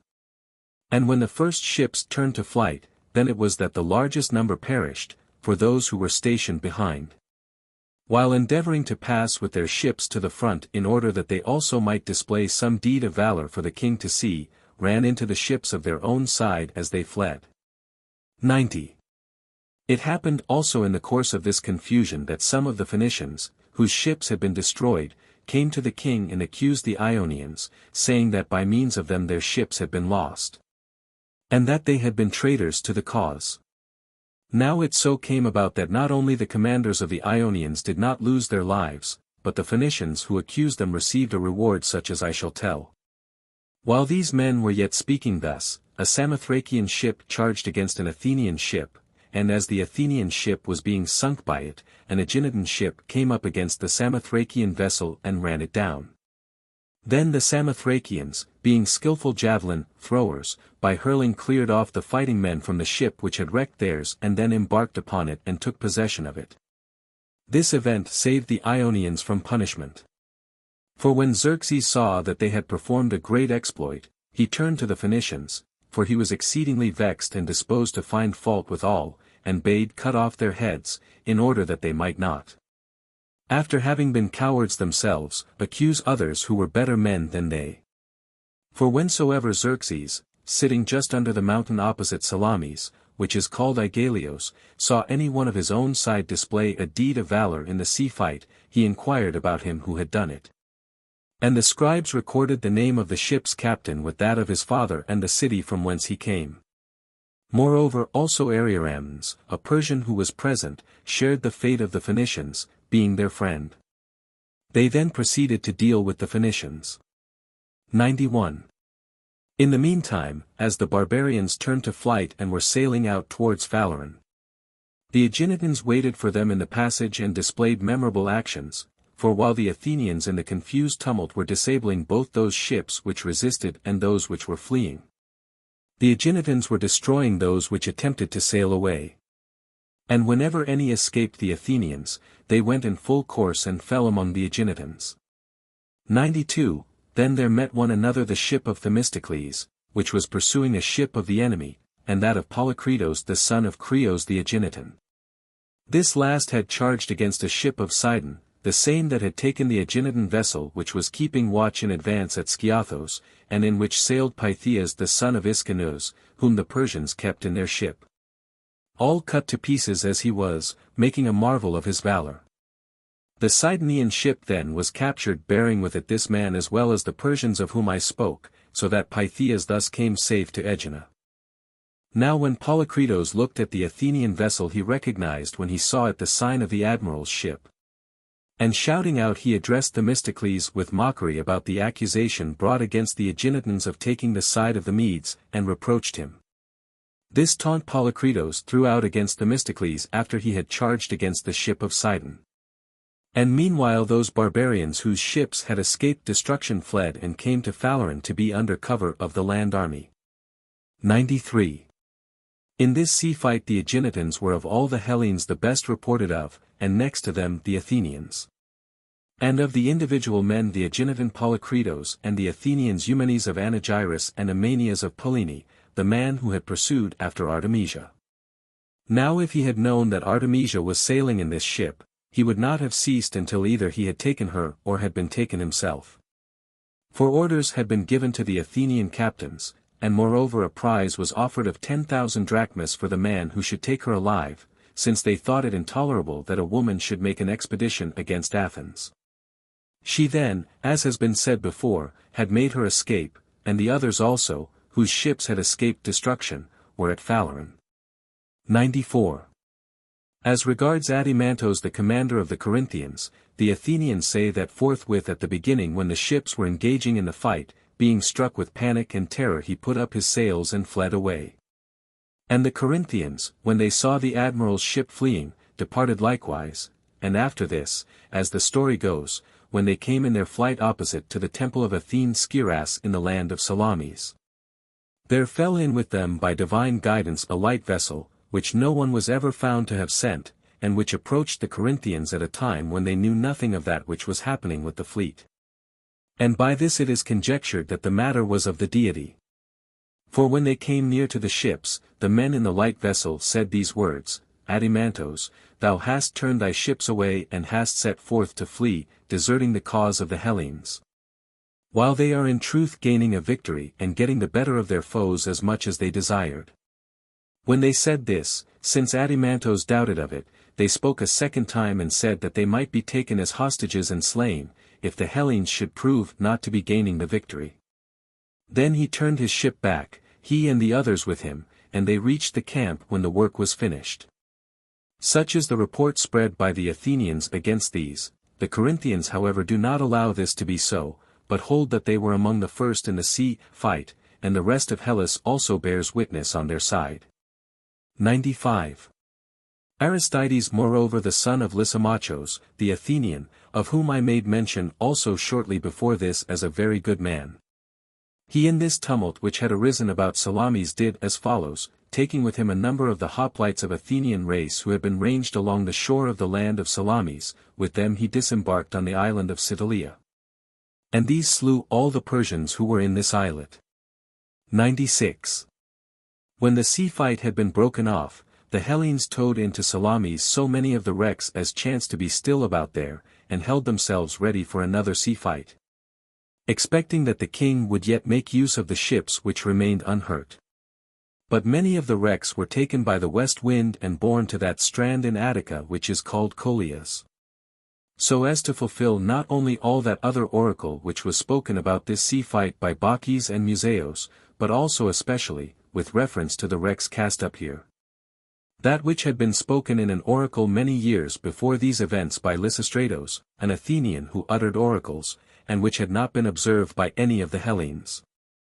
Then shall the Colian women with firewood of ores roast barley. This was destined to come to pass after the king had marched away. 97. When Xerxes perceived the disaster which had come upon him, he feared lest some one of the Ionians should suggest to the Hellenes, or they should themselves form the idea, to sail to the Hellespont and break up the bridges.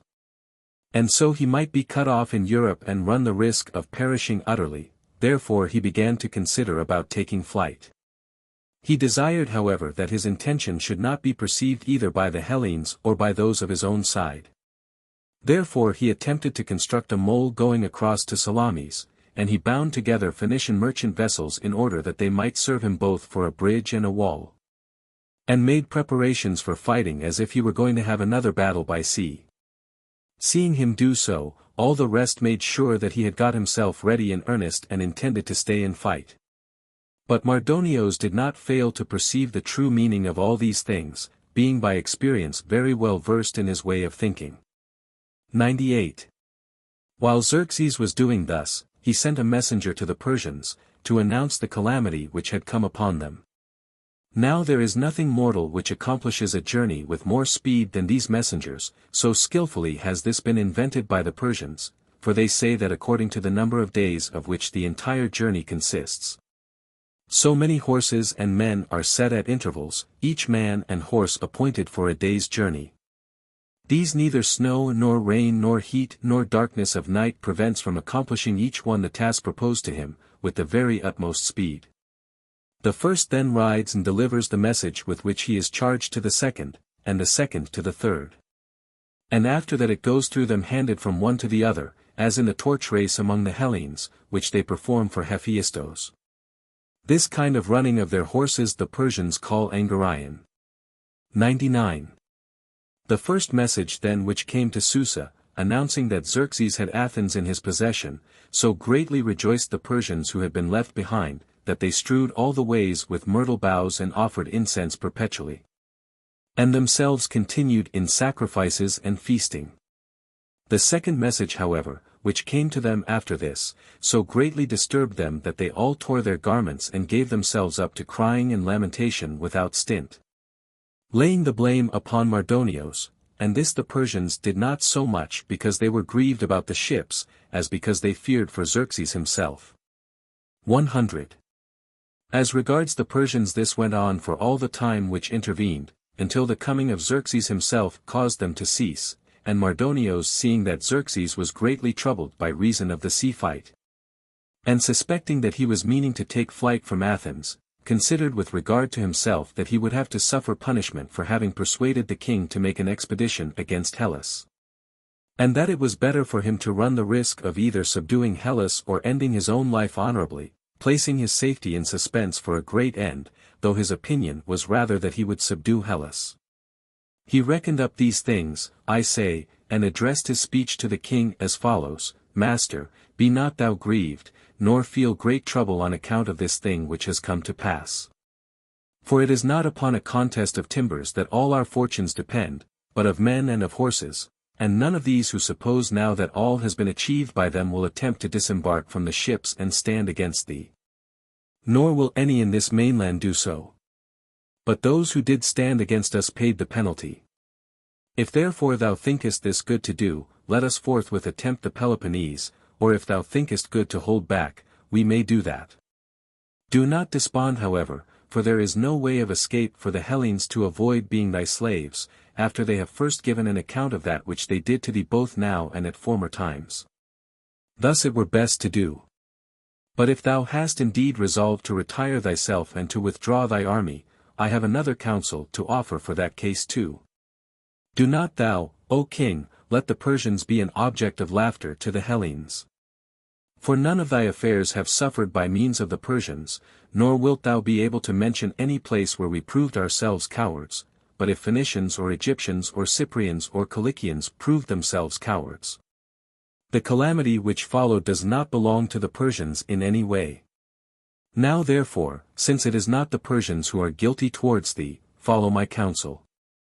If thou hast determined not to remain here, retire thou to thine own abode, taking with thee the main body of the army, and it must then be for me to deliver over to thee Hellas reduced to subjection, choosing for this purpose 30 myriads from the army. 101. Hearing this Xerxes was rejoiced and delighted so far as he might be after his misfortunes, and to Mardonios he said that when he had taken counsel he would reply and say which of these two things he would do. So when he was taking counsel with those of the Persians who were called to be his advisers, it seemed good to him to send for Artemisia also to give him counsel, because at the former time she alone had showed herself to have perception of that which ought to be done. So when Artemisia had come, Xerxes removed from him all the rest, both the Persian counselors and also the spearmen of the guard, and spoke to her thus: Mardonios bids me stay here and make an attempt on the Peloponnese, saying that the Persians and the land, army are not guilty of any share in my calamity, and that they would gladly give me proof of this. He bids me therefore either do this or, if not, he desires himself to choose 30 myriads from the army and to deliver over to me Hellas reduced to subjection, and he bids me withdraw with the rest of the army to my own abode. Do thou therefore, as thou didst well advise about the sea fight which was fought, urging that we should not bring it on, so also now advise me which of these things I shall do, that I may succeed in determining well. 102. He thus consulted her, and she spoke these words: O king, it is hard for me to succeed in saying the best things when one asks me for counsel. Yet it seems good to me at the present that thou shouldest retire back and leave Mardonios here, if he desires it and undertakes to do this. Together with those whom he desires to have, for on the one hand if he subdue those whom he says that he desires to subdue, and if those matters succeed well which he has in mind when he thus speaks, the deed will after all be thine, master.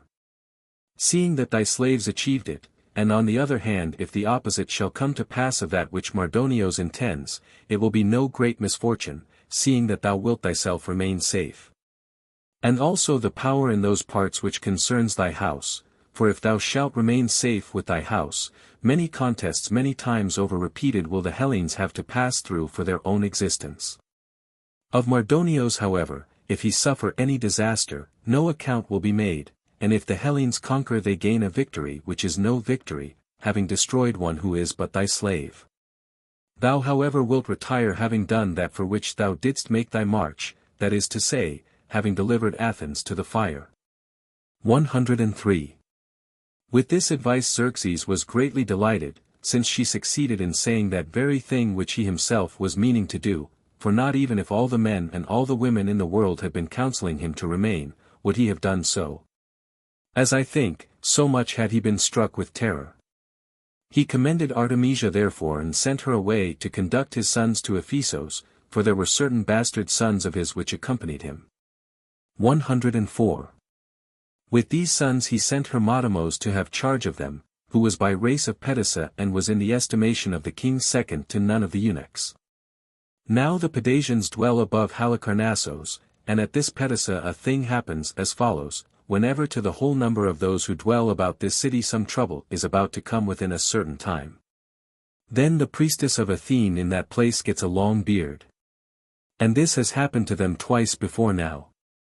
105. Of these Pedasians was Hermodamos. And this man of all persons whom we know up to this time obtained the greatest revenge for a wrong done to him. For he had been captured by enemies and was being sold, and Panionios a man of Chios bought him, one who had set himself to gain his livelihood by the most impious practices. For whenever he obtained boys who possessed some beauty, he would make eunuchs of them, and then taking them to Sardis or Ephesos sold them for large sums of money. Since with the barbarians eunuchs are held to be of more value for all matters of trust than those who are not eunuchs. Panionios then, I say, made eunuchs of many others, since by this he got his livelihood, and also of this man about whom I speak, and Hermodamos, being not in everything unfortunate, was sent from Sardis to the king with other gifts. And as time went on he came to be honored more than all the other eunuchs in the sight of Xerxes. 106. And when the king, being at that time in Sardis, was setting the Persian army in motion to march against Athens, then Hermodamos, having gone down for some business to that part of Mysia which the Chians occupy and which is called Atarneus, found there Panionios, and having recognized him he spoke to him many friendly words, first recounting to him all the good things which he had by his means, and next making promises in return for this. And saying how many good things he would do for him, if he would bring his household and dwell in that land. So that Panionios gladly accepting his proposals brought his children and his wife. Then, when he had caught him together with his whole house, Hermodamos spoke as follows: O thou, who of all men that ever lived up to this time didst gain thy substance by the most impious deeds. What evil did either I myself or any of my forefathers do either to thee or to any of thine, that thou didst make me to be that which is not instead of a man? Didst thou suppose that thou wouldest escape the notice of the gods for such things as then thou didst devise? They however following the rule of justice delivered thee into my hands, since thou hadst done impious deeds. So that thou shalt not have reason to find fault with the penalty which shall be inflicted upon thee by me. When he had thus reproached him, the man's sons were brought into his presence and Panionios was compelled to make eunuchs of his own sons, who were 4 in number, and being compelled he did so. And then when he had so done, the sons were compelled to do the same thing to him. Thus vengeance by the hands of Hermodamos overtook Panionios. 107. When Xerxes had entrusted his sons to Artemisia to carry them back to Ephesos, he called Mardonios and bade him choose of the army whom he would, and make his deeds, if possible, correspond to his words. During this day then things went so far. And in the night on the command of the king the leaders of the fleet began to withdraw their ships from Phaleron to the Hellespont, as quickly as they might each one, to guard the bridges for the king to pass over. And when the barbarians were near Zoster as they sailed, then seeing the small points of rock which stretch out to sea from this part of the mainland, they thought that these were ships and fled for a good distance. In time however, perceiving that they were not ships but points of rock, they assembled together again and continued on their voyage. 108. When day dawned, the Hellenes, seeing that the land army was staying still in its place, supposed that the ships also were about Phaleron, and thinking that they would fight another sea battle, they made preparations to repel them. When however they were informed that the ships had departed, forthwith upon this they thought it good to pursue after them. They pursued therefore as far as Andros, but did not get a sight of the fleet of Xerxes. And when they had come to Andros, they deliberated what they should do. Themistocles then declared as his opinion that they should take their course through the islands and pursue after the ships, and afterward sail straight to the Hellespont to break up the bridges. But Eurybiades expressed the opposite opinion to this, saying that if they should break up the floating bridges, they would therein do the greatest possible evil to Hellas, for if the Persians should be cut off and compelled to remain in Europe, he would endeavor not to remain still, since if he remained still, neither could any of his affairs go forward, nor would any way of returning home appear. But his army would perish of hunger, whereas if he made the attempt and persevered in it, all Europe might be brought over to him, city by city and nation by nation. The inhabitants being either conquered or surrendering on terms before they were conquered, moreover they would have for food the crops of the Hellenes which grew year by year. He thought however that conquered in the sea fight the Persian would not stay in Europe, and therefore he might be allowed to flee until in his flight he came to his own land. Then after that they might begin the contest for the land which belonged to the Persian. To this opinion the commanders of the other Peloponnesians adhered also. 109. When Themistocles perceived that he would not be able to persuade them, or at least the greater number of them, to sail to the Hellespont, he changed his counsel and turning to the Athenians, for these were grieved most at the escape of the enemy and were anxious to sail to the Hellespont even by themselves alone. If the others were not willing, to them he spoke as follows: I myself also have been present before now on many occasions, and have heard of many more, on which something of this kind came to pass. Namely that men who were forced into great straits, after they had been defeated fought again and repaired their former disaster, and as for us, since we have won as a prize from fortune the existence of ourselves and of Hellas by repelling from our land so great a cloud of men, let us not pursue enemies who flee from us, for of these things not we were the doers, but the gods and heroes, who grudged that one man should become king of both Asia and of Europe, and he a man unholy and presumptuous, one who made no difference between things sacred and things profane, burning and casting down the images of the gods, and who also scourged the sea and let down into it fetters. But as things are at present, it is well that we should now remain in Hellas and look after ourselves and our households. And let each man repair his house, and have a care for sowing his land, after he has completely driven away the barbarian, and then at the beginning of the spring let us sail down towards the Hellespont and Ionia. Thus he spoke, intending to lay up for himself a store of gratitude with the Persian, in order that if after all any evil should come upon him at the hands of the Athenians, he might have a place of refuge, and this was in fact that which came to pass. 110. Themistocles then speaking thus endeavored to deceive them. And the Athenians followed his advice, for he had had the reputation even in former times of being a man of ability and he had now proved himself to be in truth both able and of good judgment. Therefore they were ready in every way to follow his advice when he spoke. So when these had been persuaded by him, forthwith after this Themistocles sent men with a vessel, whom he trusted to keep silence, to whatever test they might be brought, of that which he himself charged them to tell the king. And of them Sikinos his servant again was one. When these came to Attica, the rest stayed behind in the ship, while Sikinos went up to Xerxes and spoke these words: Themistocles the son of Neocles sent me, who is commander of the Athenians, and of all the allies the best and ablest man. To tell thee that Themistocles the Athenian, desiring to be of service to thee, held back the Hellenes when they were desirous to pursue after thy ships and to destroy the bridges on the Hellespont. Now therefore thou mayest make thy way home quite undisturbed. They having signified this sailed away again. 111. The Hellenes meanwhile, having resolved not to pursue after the ships of the barbarians further, nor to sail to the Hellespont to break up the passage, were investing Andros intending to take it, for the Andrians were the first of the islanders who, being asked by Themistocles for money, refused to give it, and when Themistocles made proposals to them and said that the Athenians had come having on their side two great deities, persuasion and compulsion, and therefore they must by all means give them money, they replied to this that not without reason, as it now appeared, was Athens great and prosperous, since the Athenians were well supplied with serviceable deities. But as for the Andrians, they were poor, having in this respect attained to the greatest eminence, and there were two unprofitable deities which never left their island but always remained attached to the place, poverty, namely, and helplessness, and the Andrians being possessed of these deities would not give money. For never could the power of the Athenians get the better of their inability. 112. These, I say, having thus made answer and having refused to give the money, were being besieged, and Themistocles not ceasing in his desire for gain sent threatening messages to the other islands and asked them for money by the same envoys, employing those whom he had before sent to the king. And he said that if they did not give that which was demanded of them, he would bring the fleet of the Hellenes against them to besiege and take them.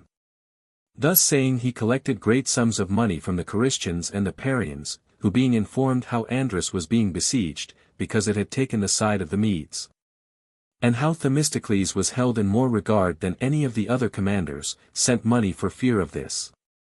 Whether any others of the islanders also gave money I am not able to say, but I think that some others gave and not these alone.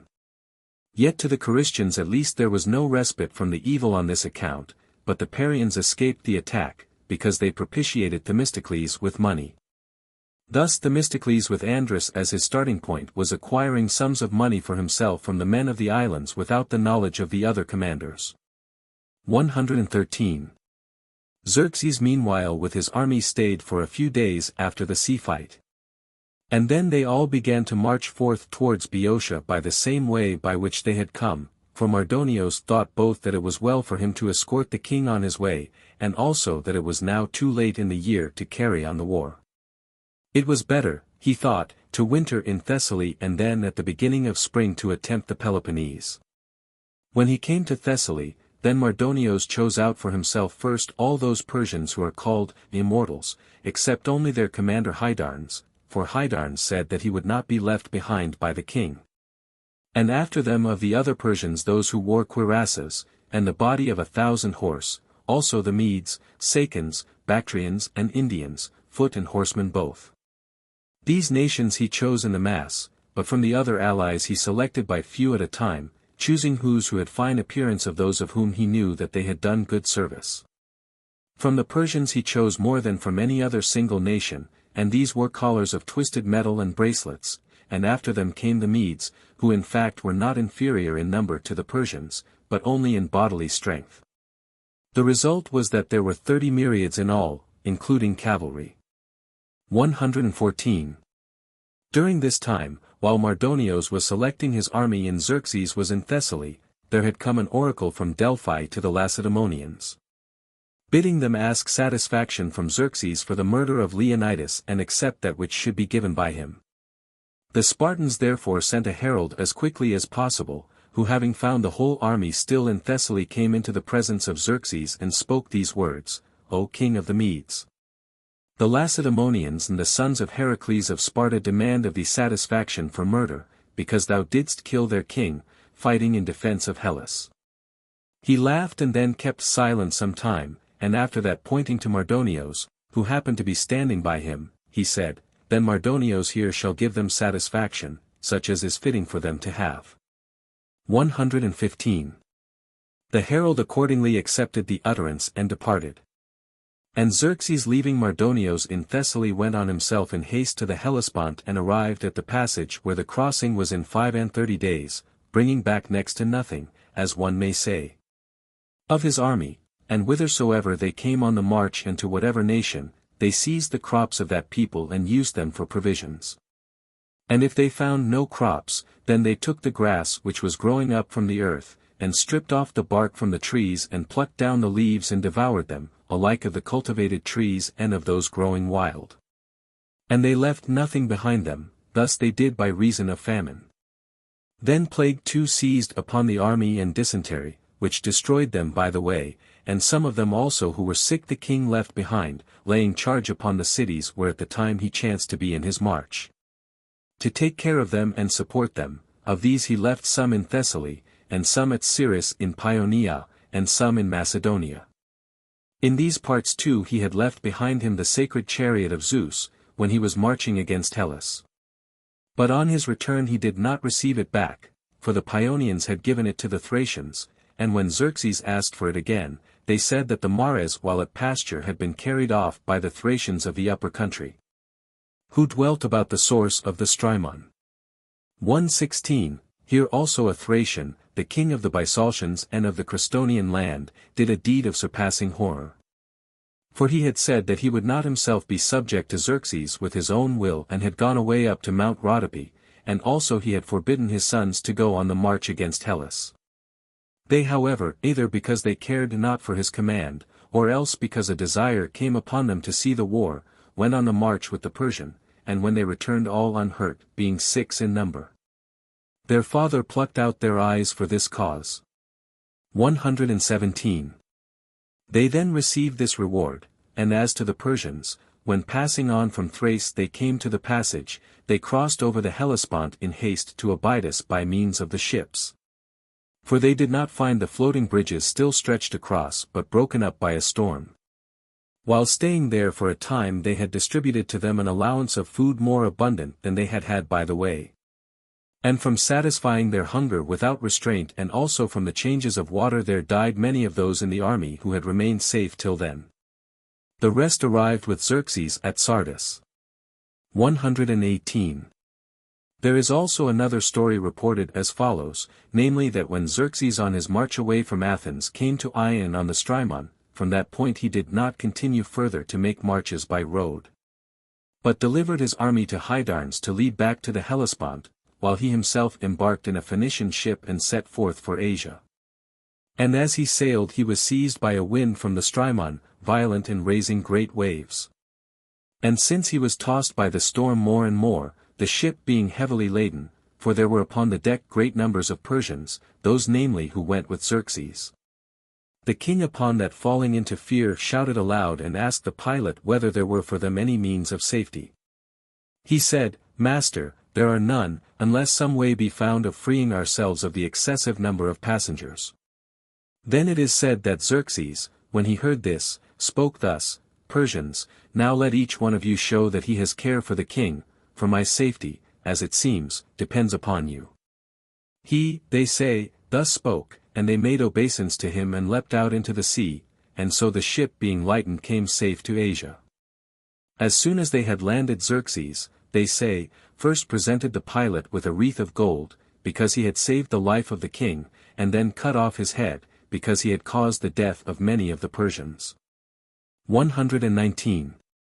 This other story, I say, is reported about the return of Xerxes, but I for my part can by no means believe it, either in other respects or as regards this which is said to have happened to the Persians.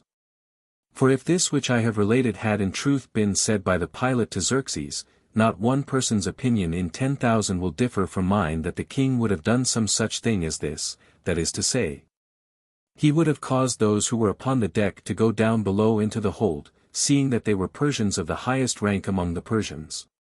And of the rowers, who were Phoenicians, he would have thrown out into the sea a number equal to the number of those. In fact however, as I have said before, he made his return to Asia together with the rest of the army by road. 120. And this also which follows is a strong witness that it was so. For Xerxes is known to have come to Abdera on his way back. and to have made with them a guest friendship and presented them with a Persian sword of gold and a gold-spangled tiara, and as the men of Abdera themselves say, though I for my part can by no means believe it. He loosed his girdle for the first time during his flight back from Athens, considering himself to be in security. Now Abdera is situated further towards the Hellespont than the river Strymon and Ion, from which place the story says that he embarked in the ship. 121. The Hellenes meanwhile, when it proved that they were not able to conquer Andros, turned towards Charistos, and having laid waste the land of that people they departed and went to Salamis. First then for the gods they chose out firstfruits of the spoil, and among them 3 Persian triremes, one to be dedicated as an offering at the Isthmus, which remained there still up to my time, another at Sunion. And the third to Ajax in Salamis where they were. After this they divided the spoil among themselves and sent the firstfruits to Delphi, of which was made a statue holding in its hand the beak of a ship and in height measuring 12 cubits. This statue stood in the same place with the golden statue of Alexander the Macedonian. 122. Then when the Hellenes had sent firstfruits to Delphi, they asked the god on behalf of all whether the firstfruits which he had received were fully sufficient and acceptable to him. He said that from the Hellenes he had received enough, but not from the Aeginetans, and from them he demanded the offering of their prize of valor for the sea fight at Salamis. Hearing this the Aeginetans dedicated golden stars, 3 in number, upon a ship's mast of bronze, which are placed in the corner close to the mixing bowl of Croesus. 123. After the division of the spoil the Hellenes sailed to the Isthmus, to give the prize of valor to him who of all the Hellenes had proved himself the most worthy during this war, and when they had come thither and the commanders distributed their votes at the altar of Poseidon, selecting from the whole number the first and the second in merit, then every one of them gave in his vote for himself, each man thinking that he himself had been the best. But for the second place the greater number of votes came out in agreement, assigning that to Themistocles. They then were left alone in their votes, while Themistocles in regard to the second place surpassed the rest by far. 124. And although the Hellenes would not give decision of this by reason of envy, but sailed away each to their own city without deciding, yet Themistocles was loudly reported of and was esteemed throughout Hellas to be the man who was the ablest by far of the Hellenes, and since he had not received honor from those who had fought at Salamis, although he was the first in the voting, he went forthwith after this to Lacedaemon, desiring to receive honor there. And the Lacedaemonians received him well and gave him great honors. As a prize of valor they gave to Eurybiades a wreath of olive. And for ability and skill they gave to Themistocles also a wreath of olive, and presented him besides with the chariot which was judged to be the best in Sparta. So having much commended him, they escorted him on his departure with 300 picked men of the Spartans, the same who are called the horsemen, as far as the boundaries of Tegea, and he is the only man of all we know to whom the Spartans ever gave escort on his way. 125.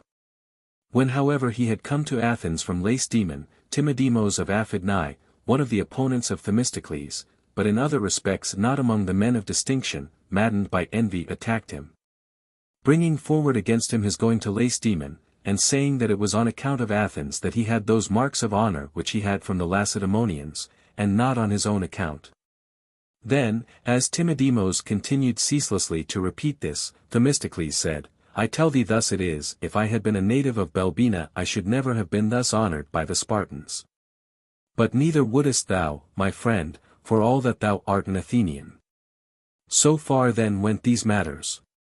126.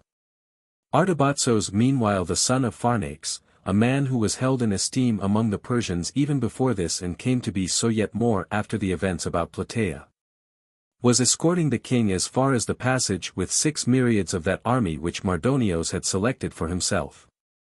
And when the king was in Asia and Artabatzos on his march back came near to Pellene, finding that Mardonios was wintering in Thessaly and Macedonia and was not at present urgent with him to come and join the rest of the army, he thought it not good to pass by without reducing the Potidæans to slavery, whom he had found in revolt, for the men of Potidæa, when the king had marched by them and when the fleet of the Persians had departed in flight from Salamis, had openly made revolt from the barbarians.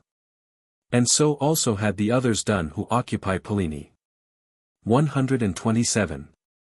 So upon this Artabatzos began to besiege Potidaea, and suspecting that the men of Olinthos also were intending revolt from the king, he began to besiege this city too, which was occupied by Bottiaeans who had been driven away from the Thermaean Gulf by the Macedonians. So when he had taken these men by siege, he brought them forth to a lake and slew them there, and the city he delivered to Chritobulos of Torwan to have in charge, and to the natives of Chalkidike. And thus it was that the Chalkidians got possession of Olinthos. 128. Having taken this city, Artabatzos set himself to attack Potidaea with vigor, and as he was setting himself earnestly to this work, Timoxenos the commander of the troops from Scione concerted with him to give up the town by treachery. Now in what manner he did this at the first, I for my part am not able to say, for this is not reported. At last however it happened as follows. Whenever either Timoxenos wrote a paper wishing to send it to Artabatzos, or Artabatzos wishing to send one to Timoxenos, they wound it round by the finger-notches of an arrow, and then, putting feathers over the paper, they shot it to a place agreed upon between them. It came however to be found out that Timoxenos was attempting by treachery to give up Potidaea, for Artabatzos, shooting an arrow at the place agreed upon, missed this spot and struck a man of Potidaea in the shoulder. And when he was struck, a crowd came about him, as is apt to happen when there is fighting, and they forthwith took the arrow and having discovered the paper carried it to the commanders. Now there was present an allied force of the other men of Pallene also. Then when the commanders had read the paper and discovered who was guilty of the treachery, they resolved not openly to convict Timoxenos of treachery, for the sake of the city of Scione, lest the men of Scione should be esteemed traitors for all time to come. 129. He then in such a manner as this had been discovered, and when 3 months had gone by while Artabatzos was besieging the town, there came to be a great ebb of the sea backwards, which lasted for a long time.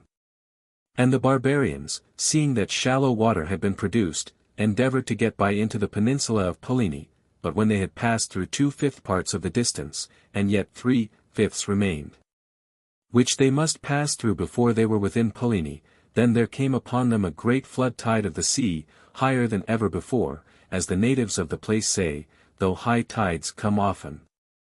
So those of them who could not swim perished, and those who could were slain by the men of Potidaea who put out to them in boats. The cause of the high tide and flood and of that which befell the Persians was this, as the Potidaeans say. Namely that these same Persians who perished by means of the sea had committed impiety towards the temple of Poseidon and his image in the suburb of their town. And in saying that this was the cause, in my opinion they say well. The survivors of his army Artabatzos led away to Thessaly to join Mardonios. Thus it fared with these who escorted the king on his way. 130. The fleet of Xerxes, so much of it as remained, when it had touched Asia in its flight from Salamis, and had conveyed the king and his army over from the Chersonese to Abydos, passed the winter at Kyme, and when spring dawned upon it, it assembled early at Samos, where some of the ships had even passed the winter. And most of the Persians and Medes still served as fighting men on board of them.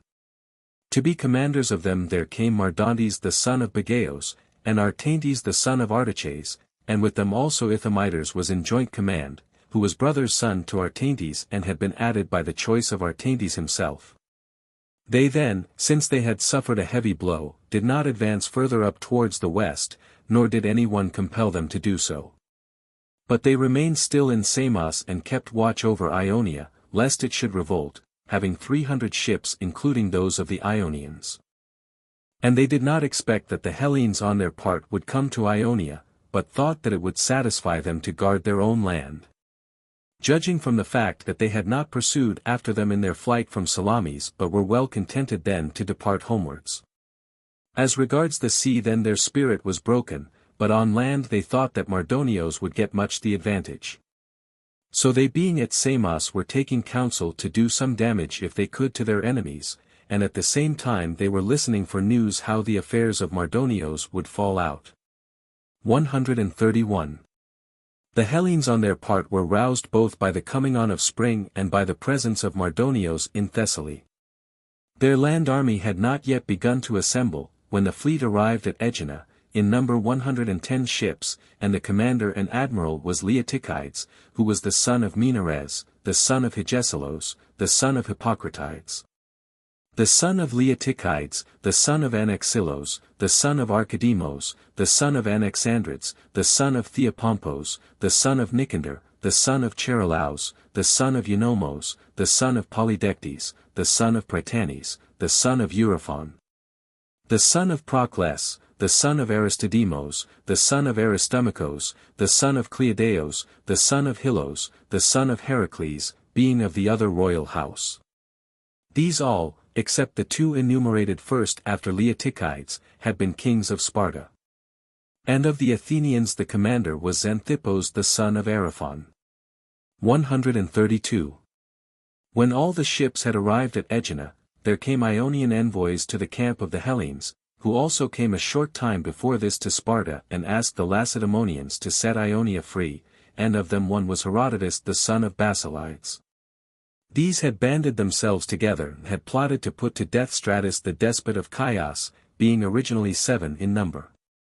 But when one of those who took part with them gave information of it and they were discovered to be plotting against him, then the remaining 6 escaped from Chios and came both to Sparta and also at this time to Aegina, asking the Hellenes to sail over to Ionia, but they with difficulty brought them forward as far as Delos. For the parts beyond this were all fearful to the Hellenes, since they were without experience of those regions and everything seemed to them to be filled with armed force. While their persuasion was that it was as long a voyage to Samos as to the Pillars of Heracles. Thus at the same time it so chanced that the barbarians dared sail no further up towards the west than Samos, being smitten with fear, and the Hellenes no further down towards the east than Delos, when the Chians made request of them. So fear was guard of the space which lay between them. 133, the Hellenes, I say, sailed to Delos, and Mardonios meanwhile had been wintering in Thessaly. From thence he sent round a man, a native of Europos, whose name was Mice, to the various oracles, charging him to go everywhere to consult, wherever they were permitted to make trial of the oracles. What he desired to find out from the oracles when he gave this charge, I am not able to say, for that is not reported, but I conceive for my part that he sent to consult about his present affairs and not about other things. 134. This Mice is known to have come to Lebedia and to have persuaded by payment of money one of the natives of the place to go down to Trophonios, and also he came to the oracle at Abai of the Phocians. And moreover when he came for the first time to Thebes, he not only consulted the Ismenian Apollo, there one may consult just as at Olympia with victims, but also by payment he persuaded a stranger who was not a Theban, and induced him to lie down to sleep in the temple of Amphiaraos. In this temple no one of the Thebans is permitted to seek divination, and that for the following reason: Amphiaraos dealing by oracles bade them choose which they would of these two things, either to have him as a diviner or else as an ally in war, abstaining from the other use. And they chose that he should be their ally in war. For this reason it is not permitted to any of the Thebans to lie down to sleep in that temple. 135. After this a thing which to me is a very great marvel is said by the Thebans to have come to pass. It seems that this man Mice of Europos, as he journeyed round to all the oracles, came also to the sacred enclosure of the Toan Apollo. This temple is called Tun, and belongs to the Thebans, and it lies above the lake Copais at the foot of the mountains, close to the town of Acraphia. When the man called Mice came to this temple with 3 men chosen from the citizens in his company, who were sent by the public authority to write down that which the god should utter in his divination. Forthwith it is said the prophet of the god began to give the oracle in a barbarian tongue. And while those of the Thebans who accompanied him were full of wonder, hearing a barbarian instead of the Hellenic tongue, and did not know what to make of the matter before them, it is said that the man of Europos, Mice, snatched from them the tablet which they bore and wrote upon it that which was being spoken by the prophet. And he said that the prophet was giving his answer in the Carian tongue, and then when he had written it, he went away and departed to Thessaly. 136. Mardonios having read that which the oracles uttered, whatever that was, after this sent as an envoy to Athens Alexander the son of Amyntas, the Macedonian, both because the Persians were connected with him by marriage. For Gygaia the sister of Alexander and daughter of Amyntas had been married to a Persian Bubers, and from her had been born to him that Amyntas who lived in Asia, having the name of his mother's father, to whom the king gave Alabanda, a great city of Phrygia, to possess, and also Mardonios was sending him because he was informed that Alexander was a public guest friend and benefactor of the Athenians. For by this means he thought that he would be most likely to gain over the Athenians to his side, about whom he heard that they were a numerous people and brave in war. And of whom he knew moreover that these were they who more than any others had brought about the disasters which had befallen the Persians by sea. Therefore if these should be added to him, he thought that he should easily have command of the sea, and this in fact would have been the case, while on land he supposed himself to be already much superior in force. Thus he reckoned that his power would be much greater than that of the Hellenes. Perhaps also the oracles told him this beforehand, counseling him to make the Athenian his ally, and so he was sending in obedience to their advice. 137. Now of this Alexander the seventh ancestor was that Perdiccas who first became despot of the Macedonians, and that in the manner which here follows. From Argos there fled to the Illyrians 3 brothers of the descendants of Temenos, Gauans, Eropos, and Perdiccas. And passing over from the Illyrians into the upper parts of Macedonia they came to the city of Libya.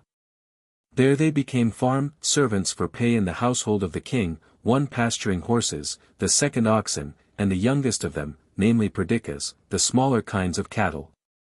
For in ancient times even those who were rulers over men were poor in money, and not the common people only, and the wife of the king cooked for them their food herself.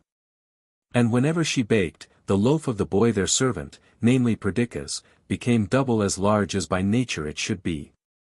When this happened constantly in the same manner, she told it to her husband, and he when he heard it conceived forthwith that this was a portent and tended to something great.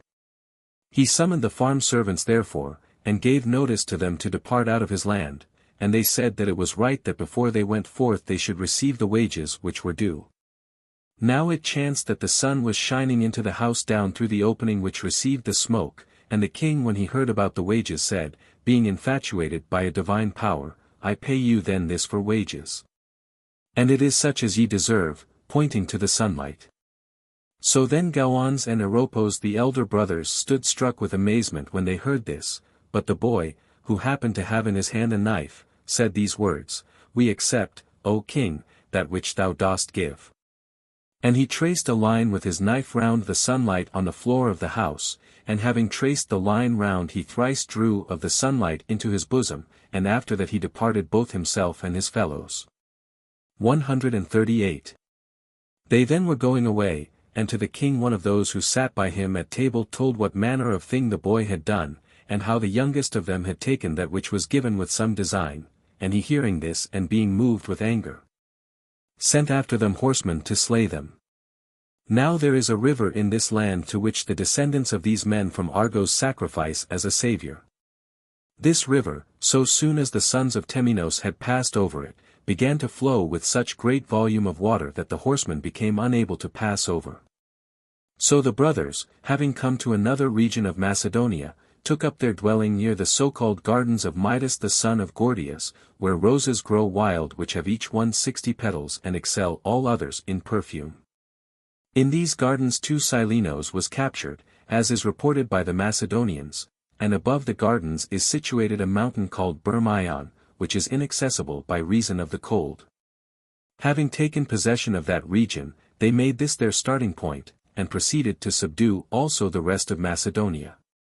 139. From this Perdiccas the descent of Alexander was as follows. Alexander was the son of Amyntas, Amyntas was the son of Alcetes, the father of Alcetes was Eropos, of him Philip, of Philip Argeos, and of this last the father was Perdiccas, who first obtained the kingdom. 140a. Thus then, I say, Alexander the son of Amyntas was descended. And when he came to Athens sent from Mardonios, he spoke as follows, Athenians. Mardonios speaks these words, there has come to me a message from the king which speaks in this manner: to the Athenians I remit all the offences which were committed against me, and now, Mardonios, thus do: first give them back their own land. Then let them choose for themselves another in addition to this, whichsoever they desire, remaining independent, and set up for them again all their temples, which I set on fire, provided that they consent to make a treaty with me. This message having come to me, it is necessary for me to do so, unless by your means I am prevented, and thus I speak to you now: why are ye so mad as to raise up war against the king? Since neither will ye overcome him, nor are ye able to hold out against him forever, for ye saw the multitude of the host of Xerxes and their deeds, and ye are informed also of the power which is with me at the present time. So that even if ye overcome and conquer us, of which ye can have no hope if ye are rightly minded, another power will come many times as large. Do not ye then desire to match yourselves with the king, and so to be both deprived of your land and for ever running a course for your own lives? But make peace with him, and ye have a most honorable occasion to make peace, since the king has himself set out upon this road. Agree to a league with us then without fraud or deceit, and remain free. 140. b. These things Mardonios charged me to say to you, O Athenians, and as for me, I will say nothing of the goodwill towards you on my part, for ye would not learn that now for the first time. But I ask of you to do as Mardonios says, since I perceive that ye will not be able to war with Xerxes forever. If I perceived in you ability to do this, I should never have come to you speaking these words. For the power of the king is above that of a man, and his arm is very long. If therefore ye do not make an agreement forthwith, when they offer you great things as the terms on which they are willing to make a treaty, I have fear on your behalf, seeing that ye dwell more upon the highway than any of your allies, and are exposed ever to destruction alone, the land which ye possess being parted off from the rest and lying between the armies which are contending together.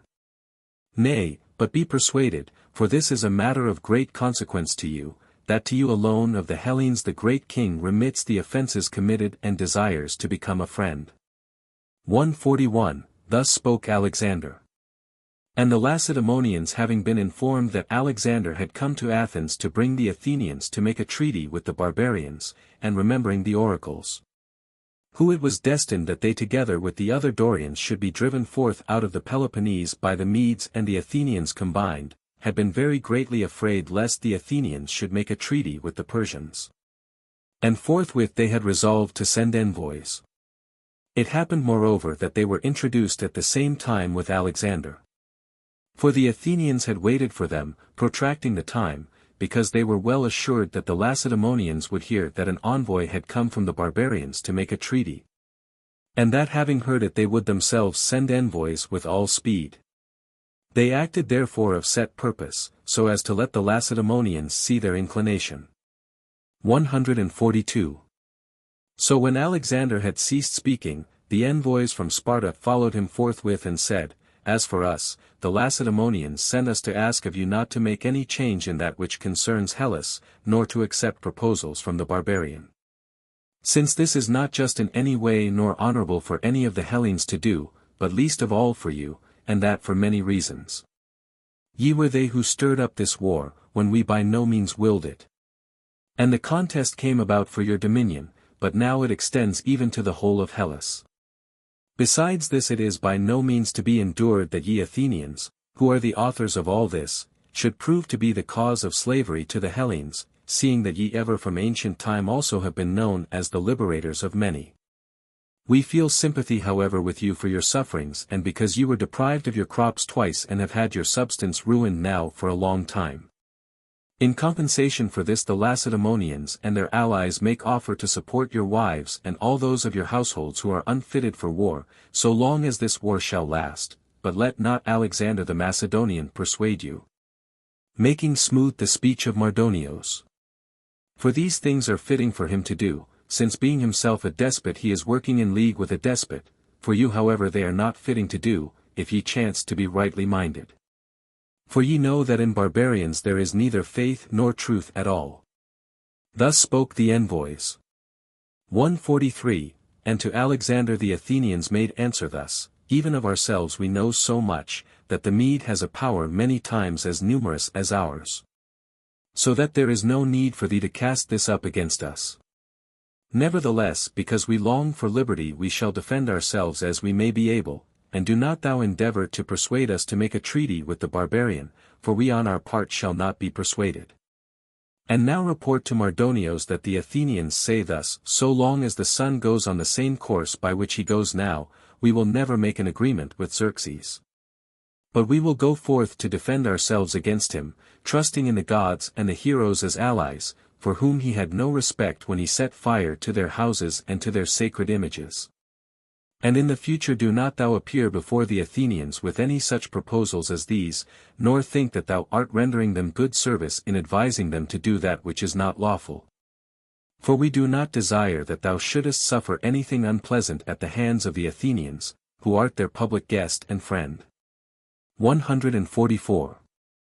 To Alexander they thus made answer, but to the envoys from Sparta as follows: that the Lacedaemonians should be afraid lest we should make a treaty with the barbarian was natural, no doubt.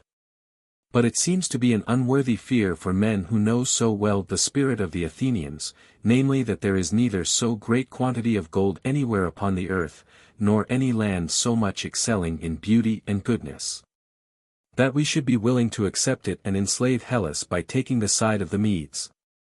For many and great are the reasons which hinder us from doing this, even though we should desire it. First and greatest, the images and houses of the gods set on fire or reduced to ruin, which we must necessarily avenge to the very utmost rather than make an agreement with him who did these deeds.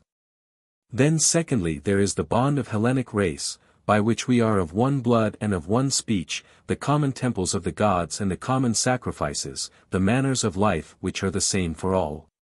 To these it would not be well that the Athenians should become traitors. And be assured of this, if by any chance you were not assured of it before, that so long as one of the Athenians remains alive, we will never make an agreement with Xerxes. We admire however the forethought which ye had with regard to us, in that ye took thought for us who have had our substance destroyed, and are willing to support the members of our households. And so far as ye are concerned, the kindness has been fully performed, but we shall continue to endure as we may, and not be a trouble in any way to you. Now therefore, with full conviction this is so, send out an army as speedily as ye may, for, as we conjecture, the barbarian will be here invading our land at no far distant time but so soon as he shall be informed of the message sent. Namely that we shall do none of those things which he desired of us. Therefore before he arrives here in Attica, it is fitting that ye come to our rescue quickly in Boeotia. Thus the Athenians made answer, and upon that the envoys went away back to Sparta. Herodotus Book 9, Calliope. 1. Mardonios, when Alexander had returned back and had signified to him that which was said by the Athenians, set forth from Thessaly and began to lead his army with all diligence towards Athens, and to whatever land he came. He took up with him the people of that land. The leaders of Thessaly meanwhile did not repent of all that which had been done already, but on the contrary they urged on the Persian yet much more. And Thorax of Larissa had joined in escorting Xerxes in his flight, and at this time he openly offered Mardonios passage to invade Hellas. 2. Then when the army in its march came to Boeotia, the Thebans endeavored to detain Mardonios, and counseled him saying that there was no region more convenient for him to have his encampment than that. And they urged him not to advance further, but to sit down there and endeavor to subdue to himself the whole of Hellas without fighting, for to overcome the Hellenes by open force when they were united, as at the former time they were of one accord together, was a difficult task even for the whole world combined, but, they proceeded, if thou wilt do that which we advise, with little labor thou wilt have in thy power all their plans of resistance. Send money to the men who have power in their cities, and thus sending thou wilt divide Hellas into two parties, after that thou wilt with ease subdue by the help of thy party those who are not inclined to thy side. 3. Thus they advised, but he did not follow their counsel. For there had instilled itself into him a great desire to take Athens for the second time, partly from obstinacy and partly because he meant to signify to the king in Sardis that he was in possession of Athens by beacon fires through the islands. However, he did not even at this time find the Athenians there when he came to Attica, but he was informed that the greater number were either in Salamis or in the ships, and he captured the city finding it deserted. Now the capture of the city by the king had taken place 10 months before the later expedition of Mardonios against it. 4. When Mardonios had come to Athens, he sent to Salamis Morokides a man of the Hellespont, bearing the same proposals as Alexander the Macedonian had brought over to the Athenians. These he sent for the second time, being aware beforehand that the dispositions of the Athenians were not friendly, but hoping that they would give way and leave their obstinacy, since the Attic land had been captured by the enemy and was in his power. 5. For this reason he sent Morokides to Salamis, and he came before the council and reported the words of Mardonios. Then one of the counselors, Lycidas, expressed the opinion that it was better to receive the proposal which Morokides brought before them and refer it to the assembly of the people. He, I say, uttered this opinion, whether because he had received money from Mardonios, or because this was his own inclination.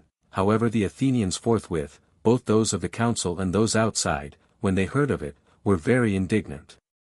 And they came about Lycidas and stoned him to death. But the Hellespontian Morokides they dismissed unhurt. Then when there had arisen much uproar in Salamis about Lycidas, the women of the Athenians heard of that which was being done, and one woman passing the word to another and one taking another with her. They went of their own accord to the house of Lycidas and stoned his wife and his children to death. 6. The Athenians had passed over to Salamis as follows: so long as they were looking that an army should come from the Peloponnese to help them, they remained in Attica. But as those in Peloponnesus acted very slowly and with much delay, while the invader was said to be already in Boeotia, they accordingly removed everything out of danger, and themselves passed over to Salamis. And at the same time they sent envoys to Lacedaemon to reproach the Lacedaemonians for having permitted the barbarian to invade Attica and for not having gone to Boeotia to meet him in company with them. And also to remind them how many things the Persian had promised to give the Athenians if they changed sides. Bidding the envoys warn them that if they did not help the Athenians would find some shelter for themselves. 7. For the Lacedaemonians in fact were keeping a feast during this time, and celebrating the Hyacinthia. And they held it of the greatest consequence to provide for the things which concerned the god, while at the same time their wall which they had been building at the isthmus was just at this moment being completed with battlements. And when the envoys from the Athenians came to Lacedaemon, bringing with them also envoys from Megara and Plataea, they came in before the ephors and said as follows. 7. A. The Athenians sent us saying that the king of the Medes not only offers to give us back our land, but also desires to make us his allies on fair and equal terms without deceit or treachery. And is desirous moreover to give us another land in addition to our own, whichsoever we shall ourselves choose. We however, having respect for Zeus of the Hellenes and disdaining to be traitors to Hellas, did not agree but refused, although we were unjustly dealt with by the other Hellenes and left to destruction. And although we knew that it was more profitable to make a treaty with the Persian than to carry on war, nor shall we make a treaty at any future time, if we have our own will. Thus sincerely is our duty done towards the Hellenes. 7. B. But as for you, after having come then to great dread lest we should make a treaty with the Persian, so soon as ye learnt certainly what our spirit was, namely that we should never betray Hellas. And because your wall across the isthmus is all but finished, now ye make no account of the Athenians, but having agreed with us to come to Boeotia to oppose the Persian, ye have now deserted us. And ye permitted the barbarian moreover to make invasion of Attica. For the present then the Athenians have anger against you, for ye did not do as was fitting to be done, and now they bid you with all speed send out an army together with us, in order that we may receive the barbarian in the land of Attica.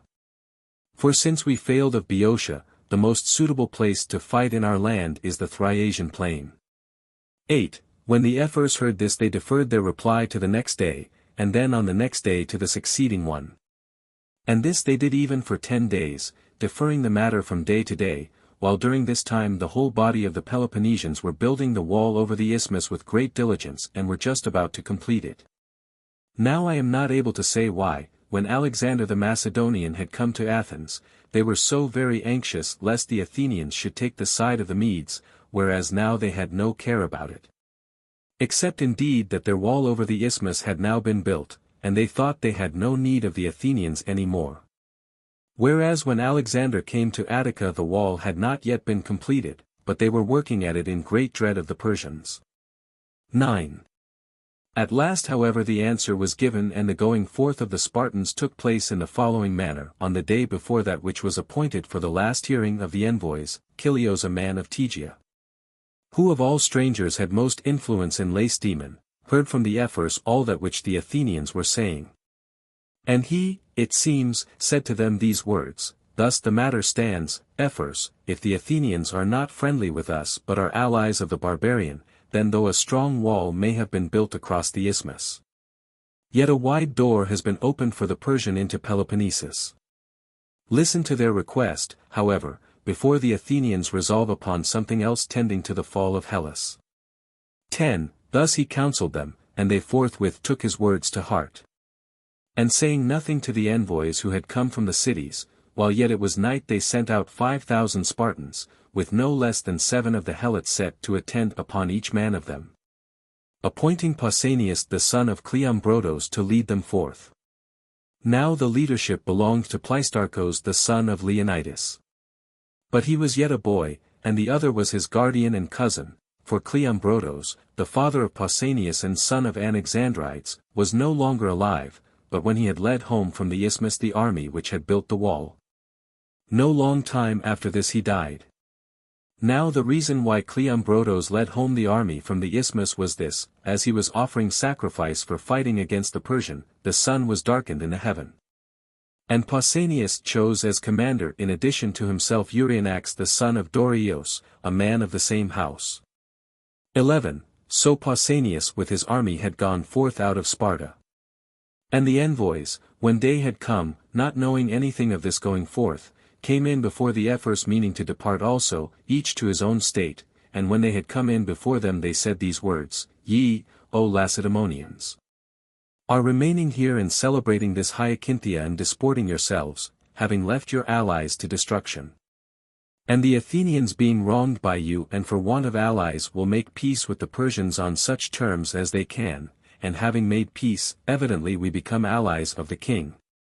And therefore we shall join with him in expeditions against any land to which the Persians may lead us. And ye will learn then what shall be the issue for you of this matter.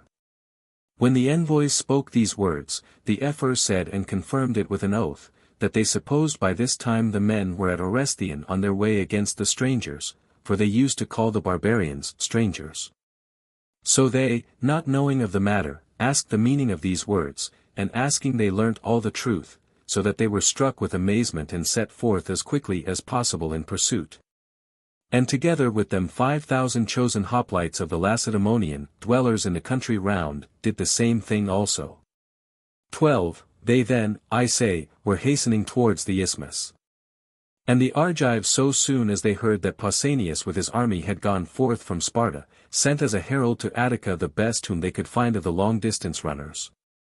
Because they had before of their own motion engaged for Mardonios that they would stop the Spartans from going forth, and the herald when he came to Athens spoke as follows, Mardonios, the Argives sent me to tell thee that the young men have gone forth from Lacedaemon, and that the Argives are not able to stop them from going forth. With regard to this therefore may it be thy fortune to take measures well. 13. He having spoken thus departed and went back, and Mardonios was by no means anxious any more to remain in Attica when he heard this message. Before he was informed of this he had been waiting, because he desired to know the news from the Athenians as to what they were about to do. And he had not been injuring or laying waste the land of Attica, because he hoped always that they would make a treaty with him. But as he did not persuade them, being now informed of everything he began to retire out of the country before the force of Pausanias arrived at the isthmus. Having first set fire to Athens and cast down and destroyed whatever was left standing of the walls, houses, or temples. Now he marched away for this cause, namely first because Attica was not a land where horsemen could act freely, and also because, if he should be defeated in a battle in Attica, there was no way of retreat except by a narrow pass, so that a few men could stop them. He intended therefore to retreat to Thebes, and engage battle near to a friendly city and to a country where horsemen could act freely. 14. Mardonios then was retiring out of the way, and when he was already upon a road a message came to him saying that another body of troops in advance of the rest had come to Megara, consisting of 1,000 Lacedaemonians. Being thus informed he took counsel with himself, desiring if possible first to capture these. Therefore he turned back and proceeded to lead his army towards Megara, and the cavalry going in advance of the rest overran the Megaran land. This was the furthest land in Europe towards the sun setting to which this Persian army came. 15.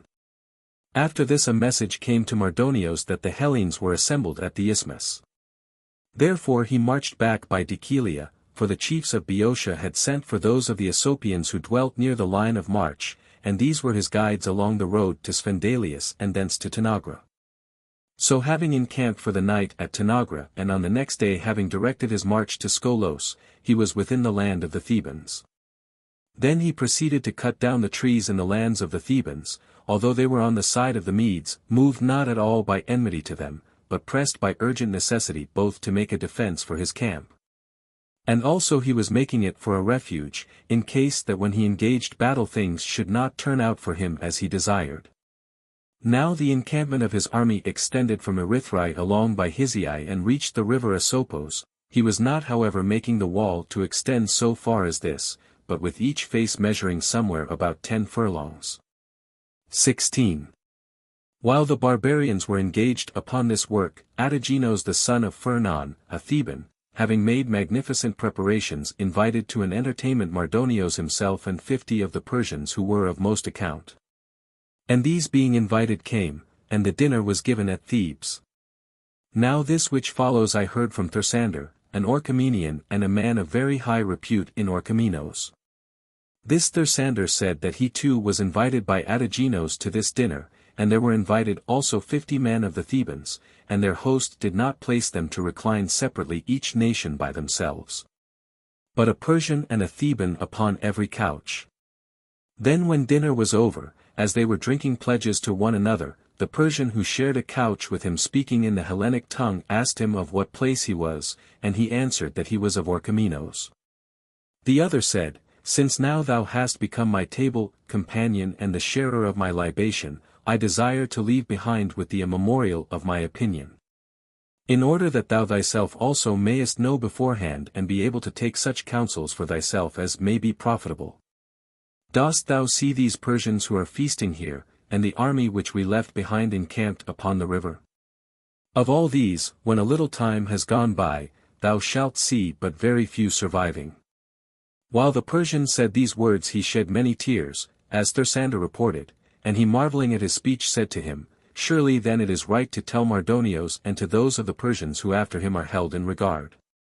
He upon this said, Friend, that which is destined to come from God, it is impossible for a man to avert, for no man is willing to follow counsel, even when one speaks that which is reasonable.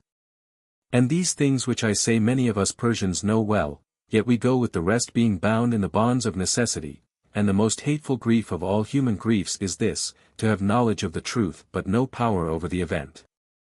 These things I heard from Thersander of Orchomenos, and in addition to them this also, namely that he told them to various persons forthwith, before the battle took place at Plataea. 17. Mardonios then being encamped in Boeotia, the rest of the Hellenes who lived in these parts and took the side of the Medes were all supplying troops and had joined in the invasion of Attica, but the Phocians alone had not joined in the invasion. The Phocians, I say, for these two were now actively taking the side of the Medes, not of their own will however, but by compulsion. Not many days however after the arrival of Mardonios at Thebes, there came of them 1,000 hoplites, and their leader was Harmachides, the man who was of most repute among their citizens. When these two came to Thebes, Mardonios sent horsemen and bade the Phocians take up their position by themselves in the plain. After they had so done, forthwith the whole cavalry appeared. And upon this there went a rumor through the army of Hellenes which was with the Medes that the cavalry was about to shoot them down with javelins, and this same report went through the Phocians themselves also. Then their commander Harmachides exhorted them, speaking as follows, Phocians, it is manifest that these men are meaning to deliver us to a death which we may plainly foresee, because we have been falsely accused by the Thessalians. As I conjecture, now therefore it is right that every one of you prove himself a good man.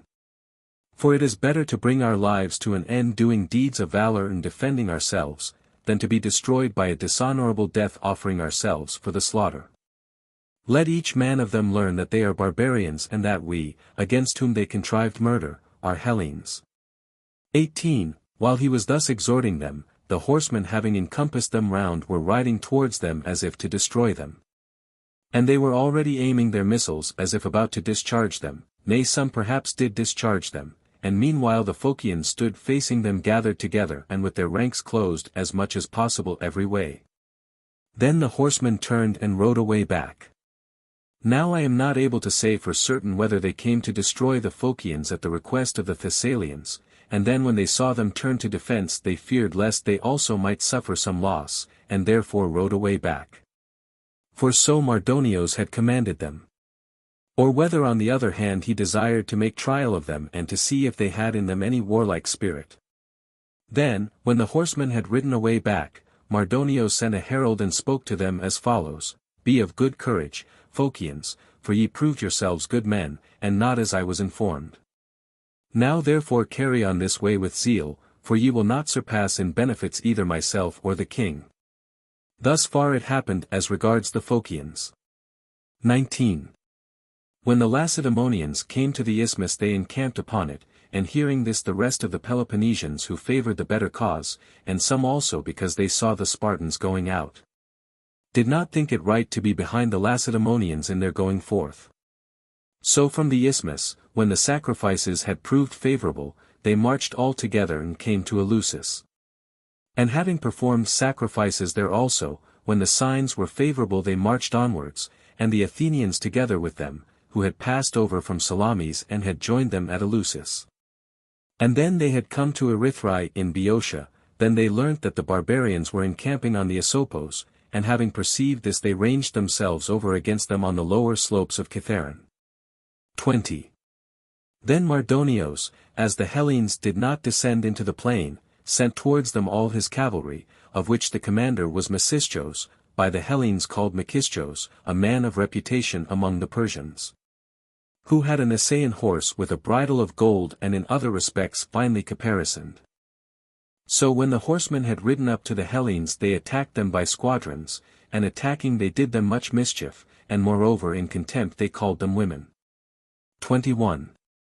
Now it happened by chance that the Megarians were posted in the place which was the most assailable of the whole position and to which the cavalry could best approach, so as the cavalry were making their attacks. The Megarians being hard pressed sent a herald to the commanders of the Hellenes, and the herald having come spoke these words: The Megarians say, We, O allies, are not able by ourselves to sustain the attacks of the Persian cavalry, keeping this position where we took post at the first. Nay, even hitherto by endurance and valor alone have we held out against them, hard pressed as we are, and now unless ye shall send some others to take up our position in succession to us, know that we shall leave the position in which we now are. The herald brought report to them thus. And upon this Pausanias made trial of the Hellenes, whether any others would voluntarily offer to go to this place and post themselves there in succession to the Megarians, and when the rest were not desirous to go, the Athenians undertook the task. And of the Athenians those 300 picked men of whom Olympidoros the son of Lampon was captain. 22. These they were who undertook the task and were posted at Erythrae in advance of the other Hellenes who ere their present, having chosen to go with them the bowmen also. For some time then they fought, and at last an end was set to the fighting in the following manner: while the cavalry was attacking by squadrons, the horse of Mecistios, going in advance of the rest, was struck in the side by an arrow. And feeling pain he reared upright and threw Mecistios off. And when he had fallen, the Athenians forthwith pressed upon him. And his horse they took and himself, as he made resistance, they slew, though at first they could not, for his equipment was of this kind: he wore a cuirass of gold scales underneath, and over the cuirass he had put on a crimson tunic. So as they struck upon the cuirass they could effect nothing, until some one, perceiving what the matter was, thrust into his eye. Then at length he fell and died. And by some means the other men of the cavalry had not observed this take place, for they neither saw him when he had fallen from his horse nor when he was being slain, and while the retreat and the turn were being made. They did not perceive that which was happening. But when they had stopped their horses, then at once they missed him, since there was no one to command them. And when they perceived what had happened, they passed the word to one another and all rode together, that they might if possible recover the body. 23. The Athenians upon that, seeing that the cavalry were riding to attack them no longer by squadrons but all together, shouted to the rest of the army to help them. Then while the whole number of those on foot were coming to their help, there arose a sharp fight for the body. And so long as the 300 were alone they had much the worse and were about to abandon the body, but when the mass of the army came to their help, then the horsemen no longer sustained the fight, nor did they succeed in recovering the body. And besides him they lost others of their number also. Then they drew off about 2 furlongs away and deliberated what they should do, and it seemed good to them, as they had no commander, to ride back to Mardonios. 24. When the cavalry arrived at the camp, the whole army and also Mardonios made great mourning for Mecistios, cutting off their own hair and that of their horses and baggage animals and giving way to lamentation without stint. For all Boeotia was filled with the sound of it, because one had perished who after Mardonios was of the most account with the Persians and with the king. 25. The barbarians then were paying honors in their own manner to Mecistios slain, but the Hellenes, when they had sustained the attack of the cavalry and having sustained it had driven them back, were much more encouraged. And first they put the dead body in a cart and conveyed it along their ranks, and the body was a sight worth seeing for its size and beauty, wherefore also the men left their places in the ranks and went one after the other to gaze upon Mecistios. After this they resolved to come down further towards Plataea, for the region of Plataea was seen to be much more convenient for them to encamp in than that of Erythrae, both for other reasons and because it is better watered. To this region then and to the spring Gargaphia, which is in this region, they resolved that they must come, and encamp in their several posts. So they took up their arms and went by the lower slopes of Kithaeron past Hysiae to the Plataean land. And having there arrived they posted themselves according to their several nations near the spring Gargaphia and the sacred enclosure of Androcrates the hero, over low hills or level ground. 26.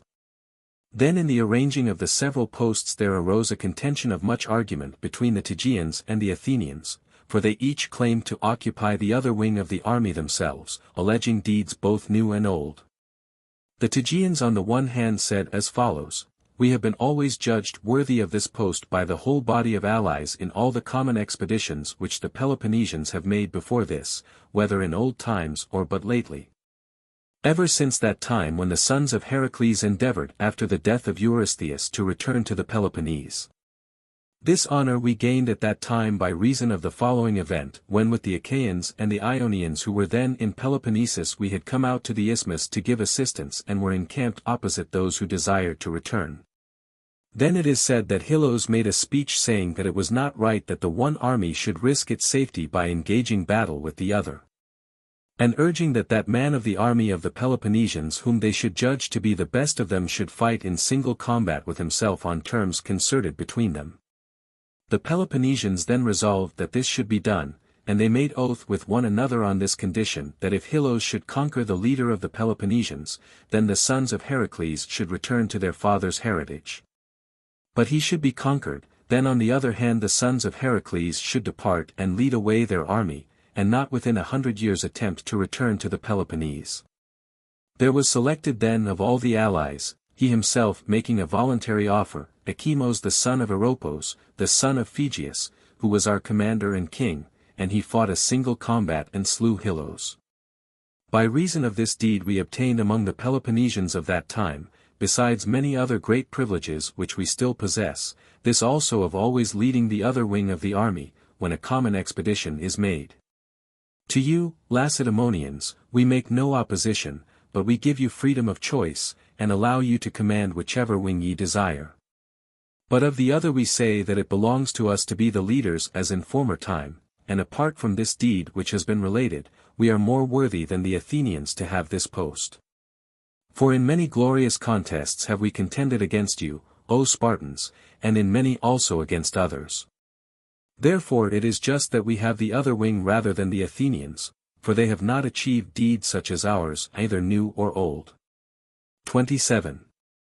Thus they spoke, and the Athenians replied as follows: Though we know that this gathering was assembled for battle with the barbarian and not for speech, yet since the Tegean has proposed to us as a task to speak of things both old and new, the deeds of merit namely which by each of our two nations have been achieved in all time, it is necessary for us to point out to you whence it comes that to us, who have been brave men always, it belongs as a heritage rather than to the Arcadians to have the chief place. First as to the sons of Heracles, whose leader they say that they slew at the Isthmus, these in the former time, when they were driven away by all the Hellenes to whom they came flying from slavery under those of Mycene, we alone received. And joining with them we subdued the insolence of Eurystheus, having conquered in fight those who then dwelt in Peloponnesus. Again when the Argives who with Polynices marched against Thebes, had been slain and were lying unburied, we declare that we marched an army against the Cadmeans and recovered the dead bodies and gave them burial in our own land at Eleusis. We have moreover another glorious deed performed against the Amazons who invaded once the Attic land, coming from the river Thermodon, and in the toils of Troy we were not inferior to any. But it is of no profit to make mention of these things. For on the one hand, though we were brave men in those times, we might now have become worthless, and on the other hand even though we were then worthless, yet now we might be better. Let it suffice therefore about ancient deeds. But if by us no other deed has been displayed, as many there have been and glorious, not less than by any other people of the Hellenes, yet even by reason of the deed wrought at Marathon alone we are worthy to have this privilege and others besides this, seeing that we alone of all the Hellenes fought in single combat with the Persian. And having undertaken so great a deed we overcame and conquered 46 nations. Are we not worthy then to have this post by reason of that deed alone?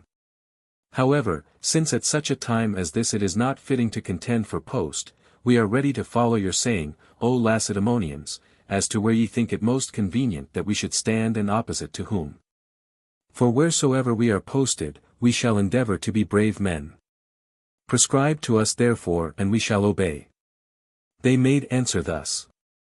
And the whole body of the Lacedaemonians shouted aloud that the Athenians were more worthy to occupy the wing than the Arcadians. Thus the Athenians obtained the wing, and overcame the Tegeans. 28. After this the Hellenes were ranged as follows, both those of them who came in continually afterwards and those who had come at the first.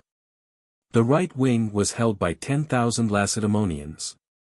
And of these the 5,000 who were Spartans were attended by 35,000 Helots serving as light-armed troops, 7 of them appointed for each man.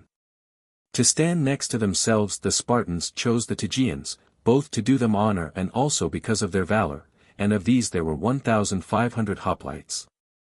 After these were stationed 5,000 Corinthians, and they had obtained permission from Pausanias that the 300 who were present of the men of Potidaea in Pellene should stand by their side. Next to these were stationed 600 Arcadians of Orchomenos, and to these 3,000 Sicyonians. Next after these were 800 Epidaurians, by the side of these were ranged 1,000 Troezenians, next to the Troezenians 200 Lepreates, next to these 400 of the men of Mycene and Tiryns, and then 1,000 Phliasians. By the side of these stood 300 Hermionians, and next to the Hermionians were stationed 600 Eretrians and Styrians, next to these 400 Chalcidians, and to these 500 men of Ampracia. After these stood 800 Leucadians and Anactorians, and next to them 200 from Pale in Cephallenia.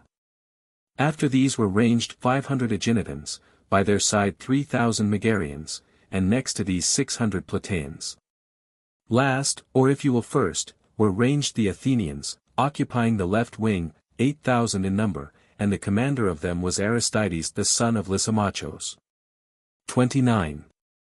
These all, excepting those who were appointed to attend the Spartans, 7 for each man, were hoplites, being in number altogether 3 myriads 8,700. This was the whole number of hoplites who were assembled against the barbarian. And the number of the light-armed was as follows: of the Spartan division 35,000 men, reckoning at the rate of 7 for each man, and of these every one was equipped for fighting. And the light-armed troops of the rest of the Lacedaemonians and of the other Hellenes, being about 1 for each man, amounted to 34,500. 30. Of the light-armed fighting men the whole number then was 6 myriads 9,500. And of the whole Hellenic force which assembled at Plataea the number, including both the hoplites and the light-armed fighting men, was 11 myriads all but 1,800 men. And with the Thespians who were present the number of 11 myriads was fully made up. For there were present also in the army those of the Thespians who survived, being in number about 1,800, and these too were without heavy arms. These then having been ranged in order were encamped on the river Asopos. 31. Meanwhile the barbarians with Mardonios, when they had sufficiently mourned for Mecistios, being informed that the Hellenes were at Plataea, came themselves also to that part of the Asopos which flows there. And having arrived there, they were ranged against the enemy by Mardonios. Thus, against the Lacedaemonians he stationed the Persians. And since the Persians were much superior in numbers, they were arrayed in deeper ranks than those, and notwithstanding this they extended in front of the Tegeans also, and he ranged them in this manner. All the strongest part of that body he selected from the rest and stationed it opposite to the Lacedaemonians, but the weaker part he ranged by their side opposite to the Tegeans. This he did on the information and suggestion of the Thebans. Then next to the Persians he ranged the Medes, and these extended in front of the Corinthians, Potidæans, Orchomenians and Sicyonians. Next to the Medes he ranged the Bactrians. And these extended in front of the Epidaurians, Troezenians, Lepreates, Tarinthians, Mycenaeans and Phliasians. After the Bactrians he stationed the Indians, and these extended in front of the Hermionians, Eretrians, Styrians and Chalcidians. Next to the Indians he ranged the Sacans, who extended in front of the men of Ampracia, the Anactorians, Leucadians, Palians and Aeginetans. Next to the Sacans and opposite to the Athenians, Plataeans and Megarians, he ranged the Boeotians, Locrians, Malians, Thessalians, and the 1,000 men of the Phocians, for not all the Phocians had taken the side of the Medes.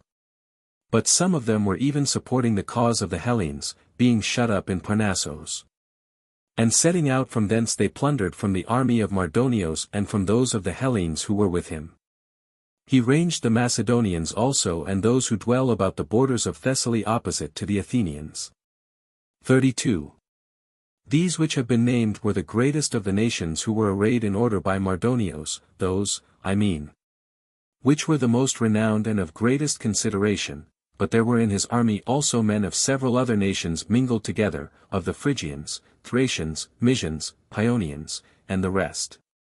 And among them also some Ethiopians, and of the Egyptians those called Hermotybians and Calasirians, carrying knives, who of all the Egyptians are the only warriors. These men, while he was yet at Phaleron, he had caused to disembark from the ships in which they served as fighting men, for the Egyptians had not been appointed to serve in the land army which came with Xerxes to Athens. Of the barbarians then there were 30 myriads, as has been declared before, but of the Hellenes who were allies of Mardonios no man knows what the number was, for they were not numbered. But by conjecture I judge that these were assembled to the number of 5 myriads. These who were placed in array side by side were on foot, and the cavalry was ranged apart from them in a separate body. 33. When all had been drawn up by nations and by divisions, then on the next day they offered sacrifice on both sides. For the Hellenes Tisamenos the son of Antiochos was he who offered sacrifice, for he it was who accompanied this army as diviner. This man the Lacedaemonians had made to be one of their own people, being an Elean and of the race of the Iamidai, for when Tisamenos was seeking divination at Delphi concerning issue, the Pythian prophetess made answer to him that he should win 5 of the greatest contests. He accordingly, missing the meaning of the oracle, began to attend to athletic games, supposing that he should win contests of athletics. And he practiced for the 5 contests and came within one fall of winning a victory at the Olympic Games, being set to contend with Hieronymus of Andrus. The Lacedaemonians however perceived that the oracle given to Tisamenos had reference not to athletic but to martial contests, and they endeavored to persuade Tisamenos by payment of money, and to make him a leader in their wars together with the kings of the race of Heracles. He then, seeing that the Spartans set much store on gaining him over as a friend, having perceived this, I say, he raised his price and signified to them that he would do as they desired, if they would make him a citizen of their state and give him full rights, but for no other payment. The Spartans at first when they heard this displayed indignation and altogether gave up their request, but at last, when great terror was hanging over them of this Persian armament, they gave way and consented. He then perceiving that they had changed their minds, said that he could not now be satisfied even so, nor with these terms alone. But it was necessary that his brother Hegias also should be made a Spartan citizen on the same terms as he himself became one. 34. By saying this he followed the example of Melampus in his request, if one may compare royal power with mere citizenship. For Melampus on his part, when the women in Argos had been seized by madness, and the Argives endeavored to hire him to come from Pylos and to cause their women to cease from the malady, proposed as payment for himself the half of the royal power.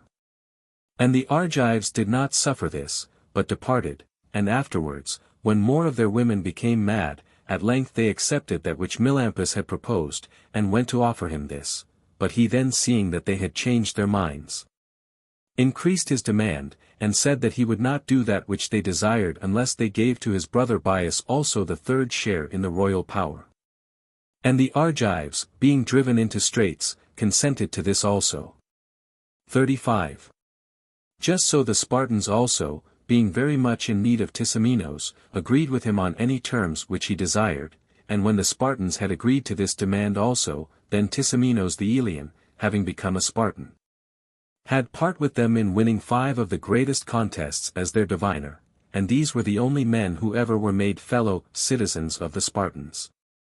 Now the 5 contests were these, one and the first of them was this at Plataea, and after this the contest at Tegea, which took place with the Tegeans and the Argives, then that at Dipaeus against all the Arcadians except the Mantineans.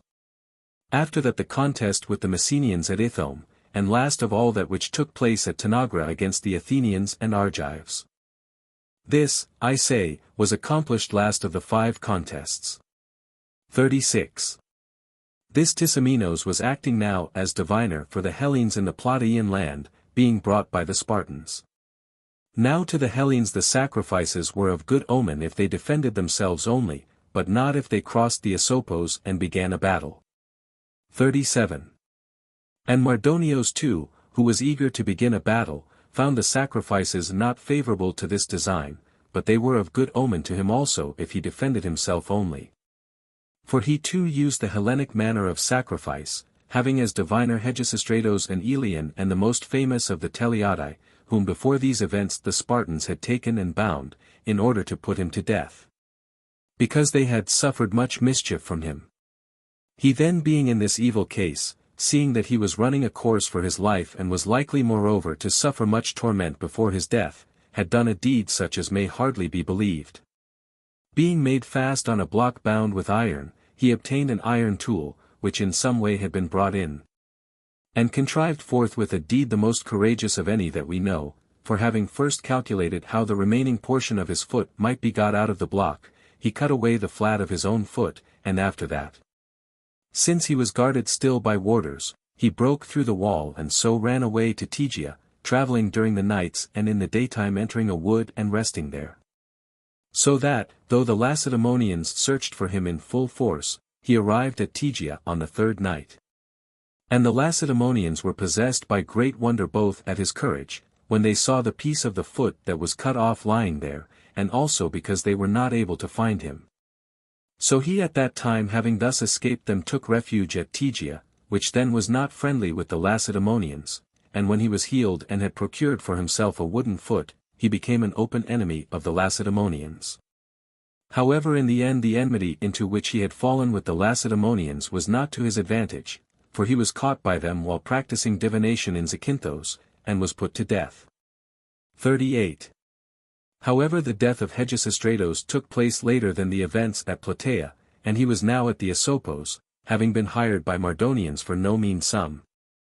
Sacrificing and displaying zeal for his cause both on account of his enmity with the Lacedaemonians and on account of the gain which he got, but as the sacrifices were not favorable for a battle either for the Persians themselves or for those Hellenes who were with them, for these also had a diviner for themselves, Hippomachus a Leucadian, and as the Hellenes had men constantly flowing in and were becoming more in number, Timagenides the son of Herpes, a Theban, counseled Mardonios to set a guard on the pass of Kithaeron, saying that the Hellenes were constantly flowing in every day and that he would thus cut off large numbers.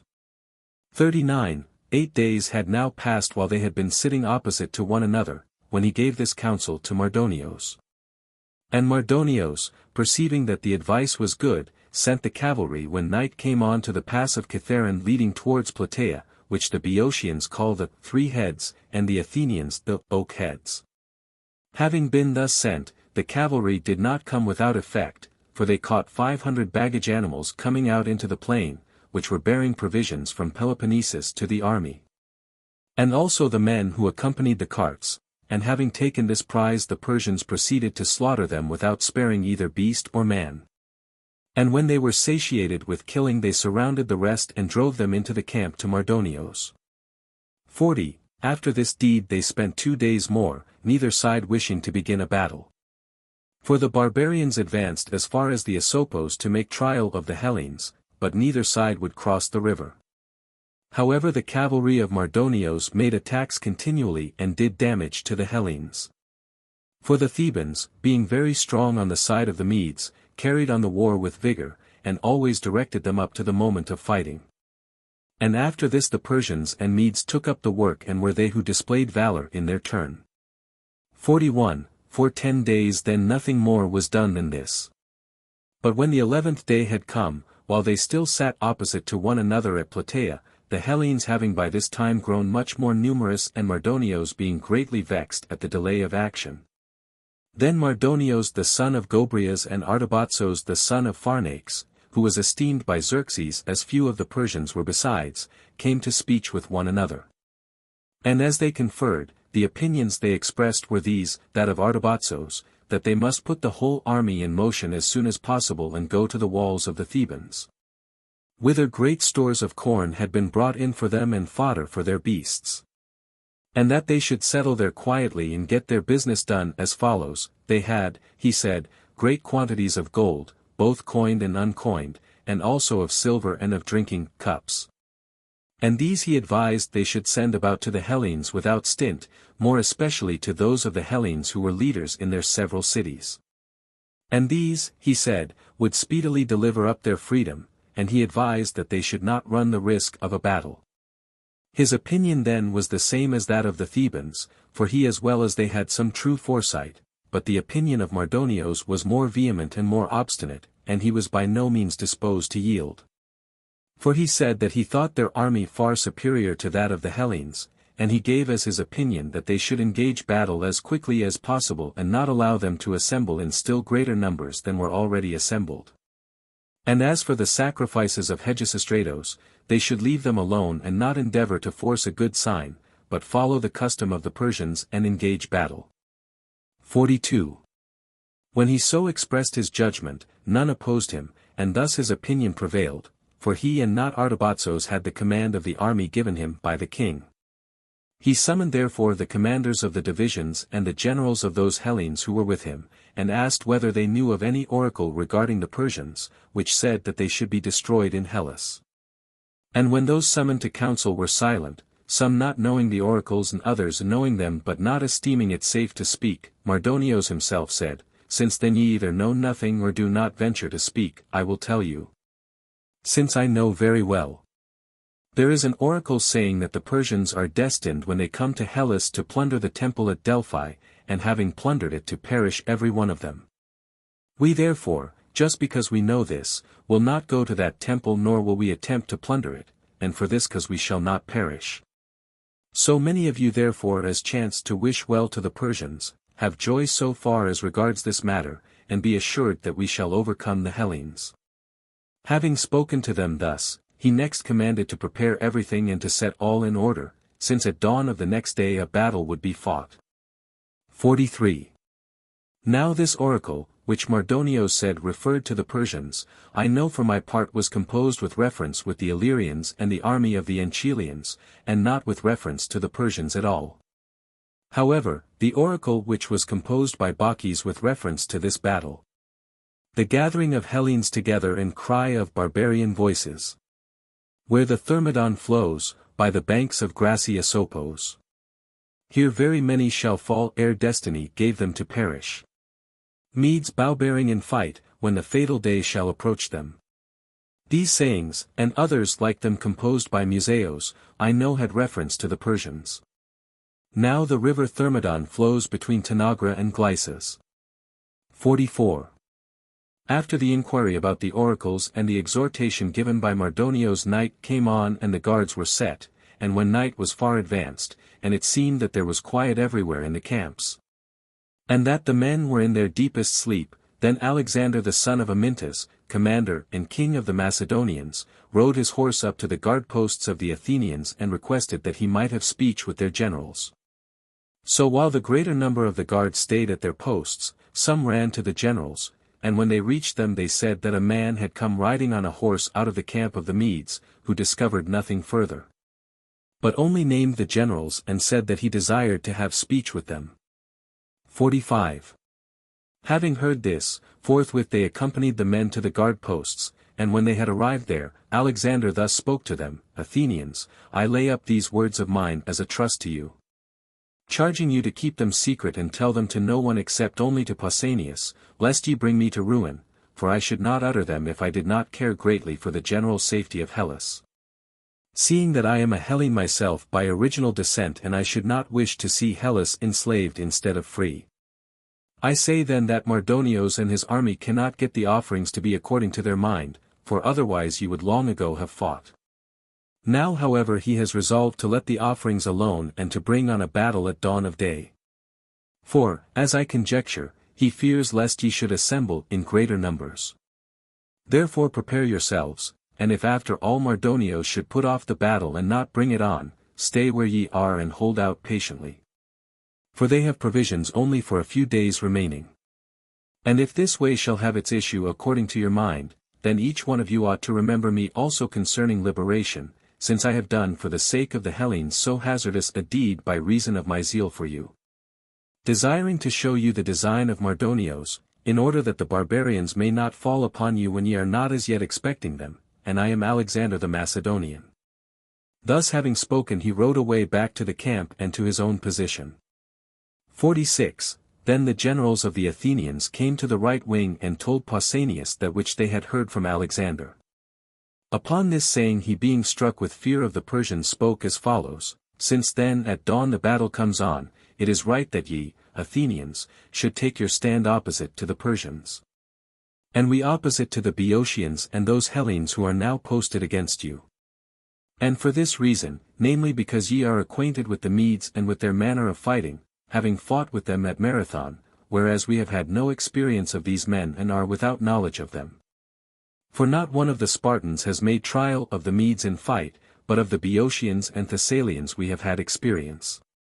It is right therefore that ye should take up your arms and come to this wing of the army, and that we should go to the left wing. In answer to this the Athenians spoke as follows, to ourselves also long ago at the very first, when we saw that the Persians were being ranged opposite to you, it occurred to us to say these very things, which ye now bring forward before we have uttered them.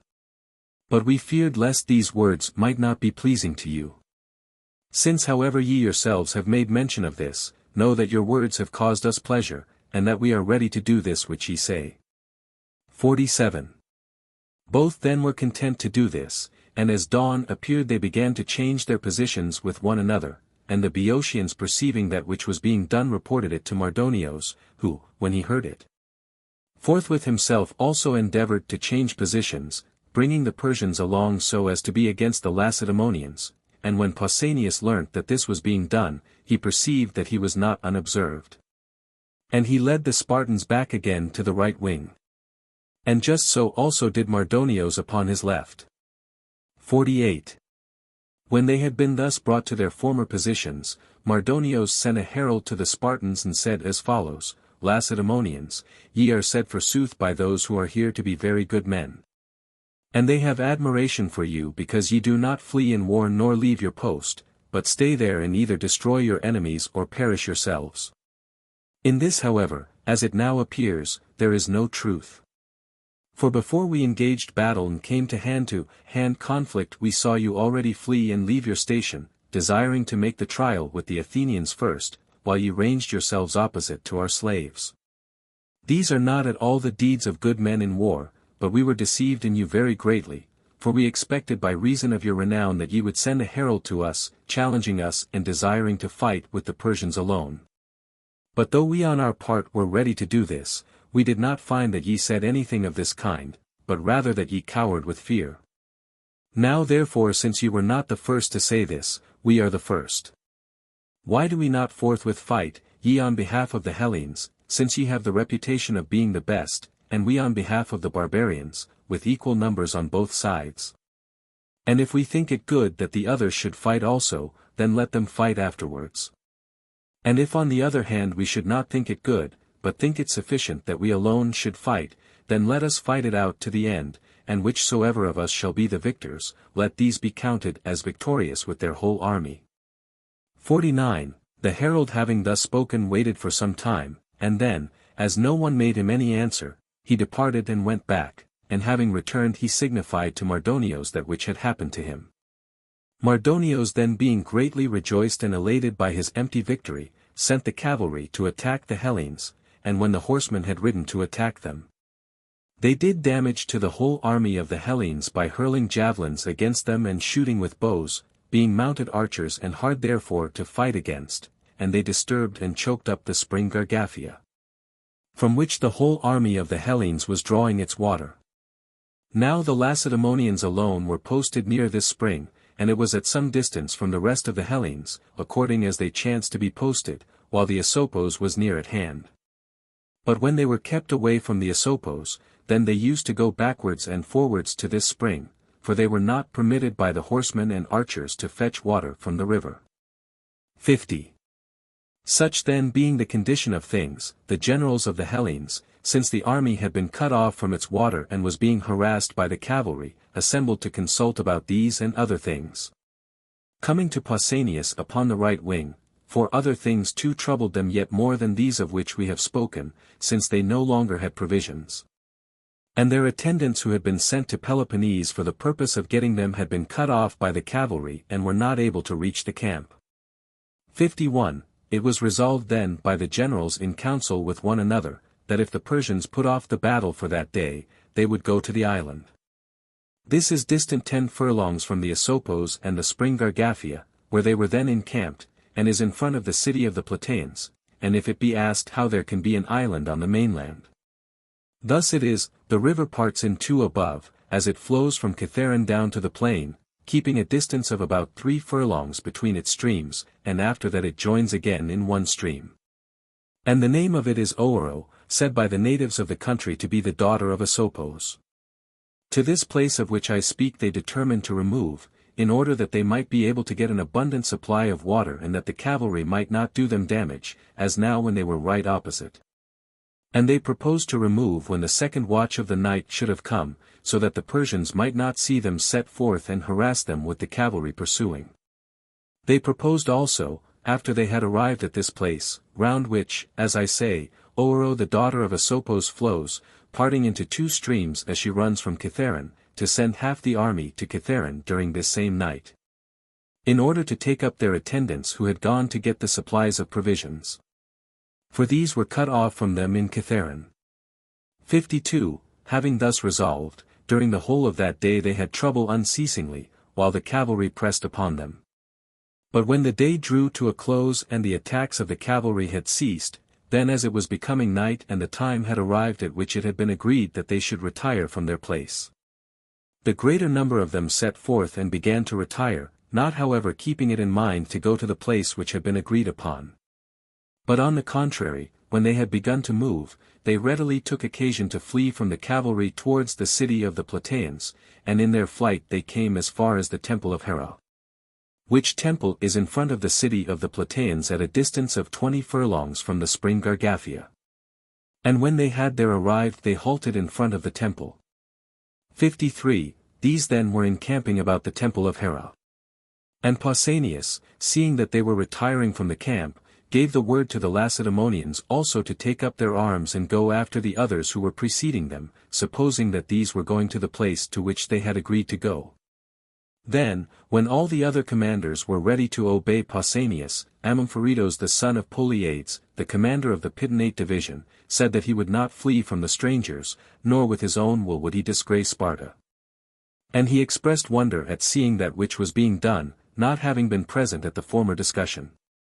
And Pausanias and Euryanax were greatly disturbed that he did not obey them, and still more that they should be compelled to leave the Pitonate division behind, since he thus refused.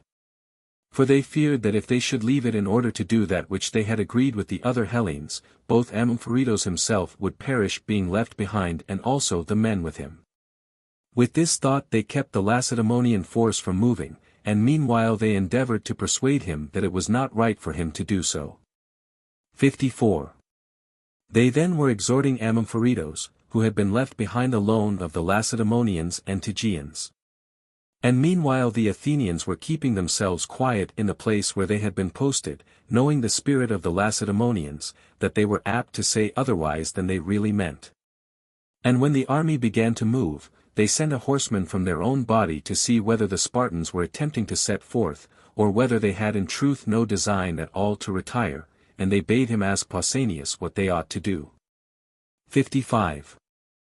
So when the herald came to the Lacedaemonians, he saw that they were still in their place and that the chiefs of them had come to strife with one another, for when Euryanax and Pausanias both exhorted Amompharitos not to run the risk of remaining behind with his men alone of all the Lacedaemonians, they did not at all persuade him, and at last they had come to downright strife. And meanwhile the herald of the Athenians had arrived and was standing by them. And Amompharitos in his contention took a piece of rock in both his hands and placed it at the feet of Pausanias, saying that with this pebble he gave his vote not to fly from the strangers, meaning the barbarians. Pausanias then, calling him a madman and one who was not in his right senses, bade tell the state of their affairs to the Athenian herald, who was asking that which he had been charged to ask. And at the same time he requested the Athenians to come towards the Lacedaemonians and to do in regard to the retreat the same as they did. 56. He then went away back to the Athenians. And as the dawn of day found them yet disputing with one another, Pausanias, who had remained still throughout all this time, gave the signal, and led away all the rest over the low hills.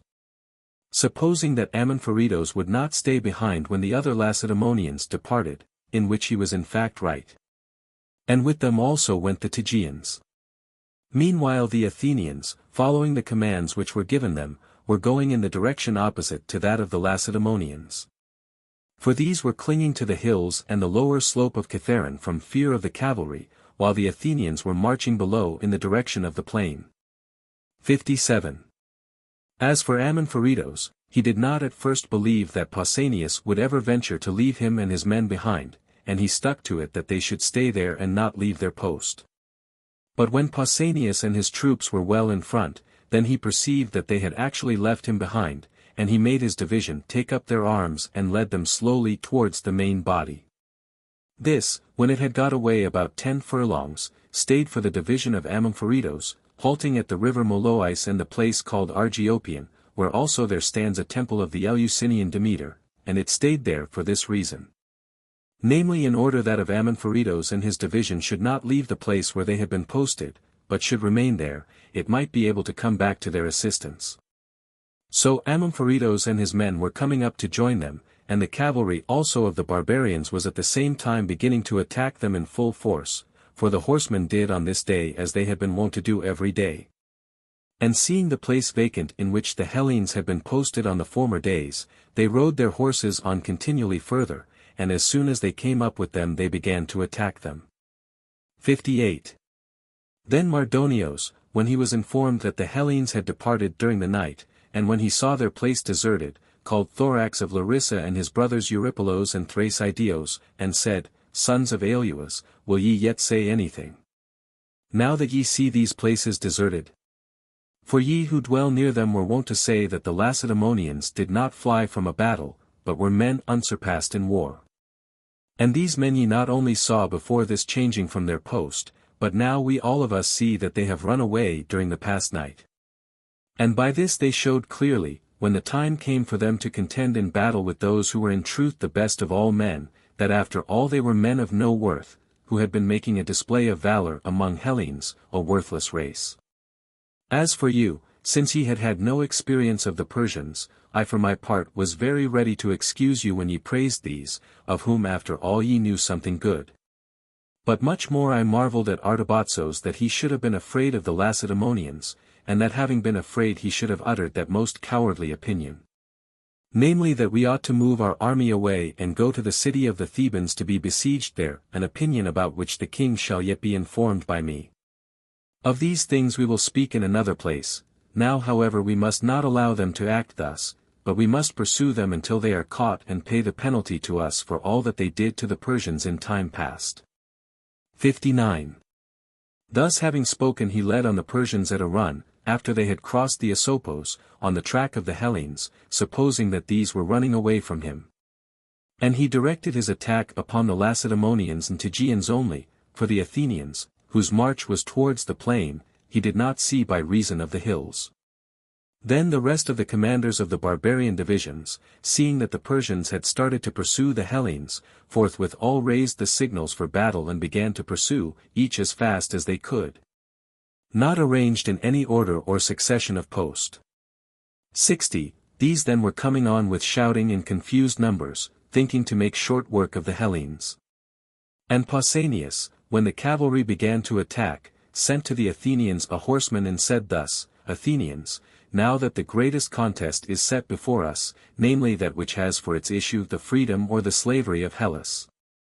We have been deserted by our allies, we Lacedaemonians and ye Athenians, seeing that they have run away during the night that is past. Now therefore it is determined what we must do upon this, namely that we must defend ourselves and protect one another as best we may. If then the cavalry had set forth to attack you at the first, we and the Tegeans, who with us refused to betray the cause of Hellas, should have been bound to go to your help. But as it is, since the whole body has come against us, it is right that ye should come to that portion of the army which is hardest pressed, to give aid. If however anything has happened to you which makes it impossible for you to come to our help, then do us a kindness by sending to us the archers. And we know that ye have been in the course of this present war by far the most zealous of all, so that ye will listen to our request in this matter also. 61. When the Athenians heard this they were desirous to come to their help and to assist them as much as possible. And as they were already going, they were attacked by those of the Hellenes on the side of the king who had been ranged opposite to them, so that they were no longer able to come to the help of the Lacedaemonians. For the force that was attacking them gave them much trouble. Thus the Lacedaemonians and Tegeans were left alone, being in number, together with light-armed men, the former 50,000 and the Tegeans 3,000. For these were not parted at all from the Lacedaemonians, and they began to offer sacrifice, meaning to engage battle with Mardonios and the force which had come against them. Then since their offerings did not prove favorable, and many of them were being slain during this time and many more wounded. For the Persians had made a palisade of their wickerwork shields and were discharging their arrows in great multitude and without sparing. Pausanias, seeing that the Spartans were hard pressed and that the offerings did not prove favorable, fixed his gaze upon the temple of Hera of the Plataeans and called upon the goddess to help, praying that they might by no means be cheated of their hope. 62. And while he was yet calling upon her thus, the Tegeans started forward before them and advanced against the barbarians, and forthwith after the prayer of Pausanias the offerings proved favorable for the Lacedaemonians as they sacrificed. So when this at length came to pass, then they also advanced against the Persians, and the Persians put away their bows and came against them. Then first there was fighting about the wickerwork shields, and when these had been overturned, after that the fighting was fierce by the side of the temple of Demeter, and so continued for a long time, until at last they came to justling. For the barbarians would take hold of the spears and break them off. Now in courage and in strength the Persians were not inferior to the others, but they were without defensive armor, and moreover they were unversed in war and unequal to their opponents in skill.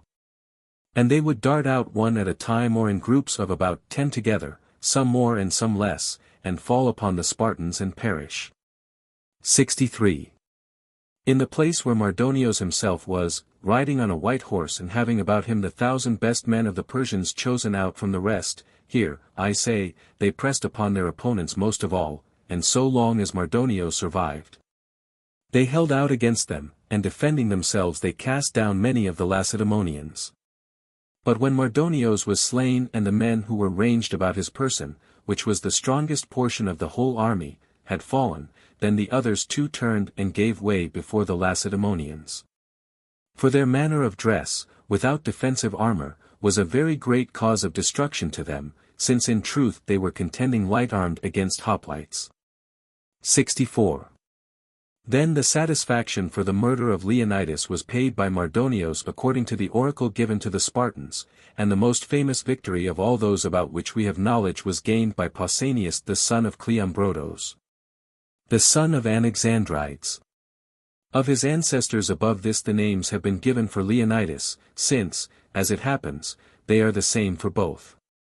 Now Mardonios was slain by Aramnestos, a man of consideration in Sparta, who afterwards, when the Median wars were over, with 300 men fought a battle against the whole army of the Messenians, then at war with the Lacedaemonians, at Sthenocleros, and both he was slain and also the 300. 65. When the Persians were turned to flight at Plataea by the Lacedaemonians, they fled in disorder to their own camp and to the palisade which they had made in the Theban territory, and it is a marvel to me that, whereas they fought by the side of the sacred grove of Demeter, not one of the Persians was found to have entered the enclosure or to have been slain within it. But round about the temple in the unconsecrated ground fell the greater number of the slain. I suppose, if one ought to suppose anything about divine things, that the goddess herself refused to receive them, because they had set fire to the temple, that is to say the palace, at Eleusis. 66. Thus far then had this battle proceeded, but Artabatzos the son of Pharnax had been displeased at the very first because Mardonios remained behind after the king was gone. And afterwards he had been bringing forward objections continually and doing nothing, but had urged them always not to fight a battle, and for himself he acted as follows, not being pleased with the things which were being done by Mardonios. The men of whom Artabatzos was commander, and he had with him no small force but one which was in number as much as 4 myriads of men, these, when the fighting began, being well aware what the issue of the battle would be, he led carefully, having first given orders that all should go by the way which he should lead them and at the same pace at which they should see him go. Having given these orders he led his troops on pretense of taking them into battle, and when he was well on his way, he saw the Persians already taking flight. Then he no longer led his men in the same order as before, but set off at a run, taking flight by the quickest way not to the palisade or yet to the wall of the Thebans, but towards Phocis, desiring as quickly as possible to reach the Hellespont. 67. These, I say, were thus directing their march, and in the meantime, while the other Hellenes who were on the side of the king were purposely slack in the fight, the Boeotians fought with the Athenians for a long space. For those of the Thebans who took the side of the Medes had no small zeal for the cause, and they fought and were not slack, so that 300 of them, the first and best of all, fell there by the hands of the Athenians, and when these also turned to flight, they fled to Thebes. Not to the same place as the Persians, and the main body of the other allies fled without having fought constantly with any one or displayed any deeds of valor. 68. And this is an additional proof to me that all the fortunes of the barbarians depended upon the Persians, namely that at that time these men fled before they had even engaged with the enemy, because they saw the Persians doing so. Thus all were in flight except only the cavalry, including also that of the Boeotians, and this rendered service to the fugitives by constantly keeping close to the enemy and separating the fugitives of their own side from the Hellenes. 69. The victors then were coming after the troops of Xerxes, both pursuing them and slaughtering them. And during the time when this panic arose, the report was brought to the other Hellenes who had posted themselves about the temple of Hera and had been absent from the battle, that a battle had taken place and that the troops of Pausanias were gaining the victory. When they heard this, then without ranging themselves in any order the Corinthians and those near them turned to go by the skirts of the mountain and by the low hills along the way which led straight up to the temple of Demeter, while the Megarians and Phlyacians and those near them went by the plain along the smoothest way. When however the Megarians and Phlyacians came near to the enemy, the cavalry of the Thebans caught sight of them from a distance hurrying along without any order, and rode up to attack them, the commander of the cavalry being Assipodoros the son of Timander. And having fallen upon them they slew 600 of them, and the rest they pursued and drove to Kithaeron. 70. These then perished thus ingloriously. And meanwhile the Persians and the rest of the throng, having fled for refuge to the palisade, succeeded in getting up to the towers before the Lacedaemonians came, and having got up they strengthened the wall of defense as best they could. Then when the Lacedaemonians came up to attack it, there began between them a vigorous fight for the wall, for so long as the Athenians were away, they defended themselves and had much the advantage over the Lacedaemonians, since these did not understand the art of fighting against walls. But when the Athenians came up to help them, then there was a fierce fight for the wall, lasting for a long time, and at length by valor and endurance the Athenians mounted up on the wall and made a breach in it, through which the Hellenes poured in. Now the Tegeans were the first who entered the wall, and these were they who plundered the tent of Mardonios, taking, besides the other things which were in it, also the manger of his horse, which was all of bronze and a sight worth seeing. This manger of Mardonios was dedicated by the Tegeans as an offering in the temple of Athene Alia, but all the other things which they took, they brought to the common stock of the Hellenes.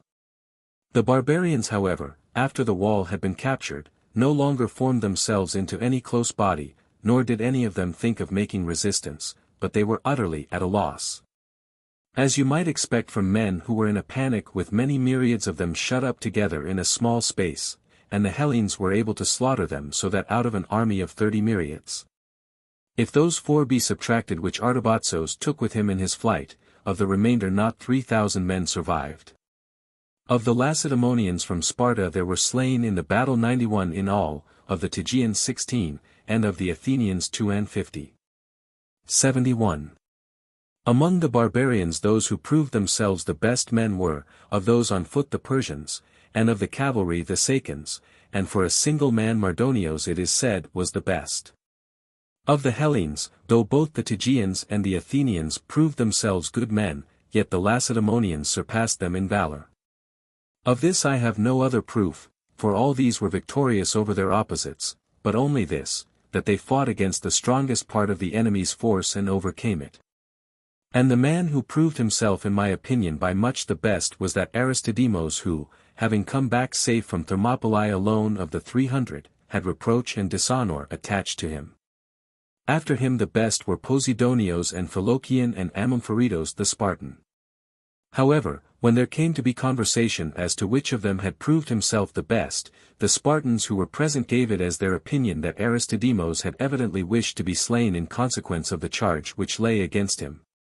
And so, being as it were in a frenzy in leaving his place in the ranks, he had displayed great deeds, whereas Posidonios had proved himself a good man although he did not desire to be slain. And so far he was the better man of the two. This however they perhaps said from ill will, and all these whose names I mentioned among the men who were killed in this battle, were specially honored, except Aristodemos. But Aristodemos, since he desired to be slain on account of the before-mentioned charge, was not honored. 72.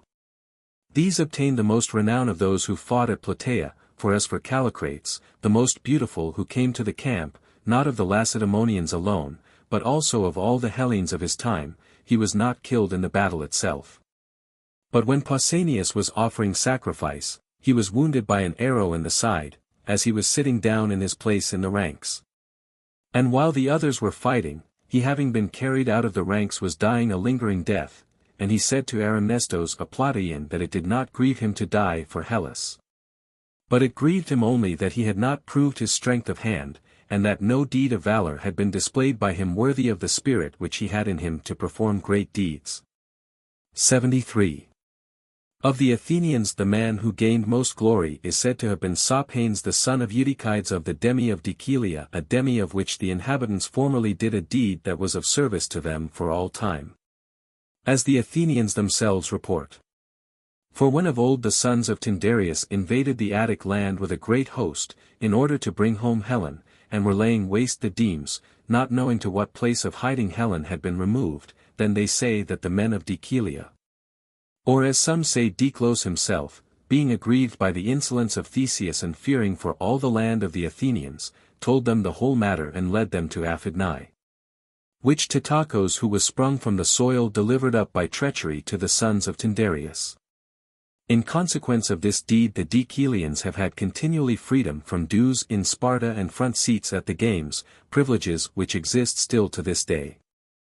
Insomuch that even in the war which many years after these events arose between the Athenians and the Peloponnesians, when the Lacedaemonians laid waste all the rest of Attica, they abstained from injury to Decelea. 74. To this demi belonged Sophanes, who showed himself the best of all the Athenians in this battle, and of him there are two different stories told, one that he carried an anchor of iron bound by chains of bronze to the belt of his corslet. And this he threw whensoever he came up with the enemy, in order, they say, that the enemy when they came forth out of their ranks might not be able to move him from his place. And when a flight of his opponents took place, his plan was to take up the anchor first and then pursue after them. This story is reported thus.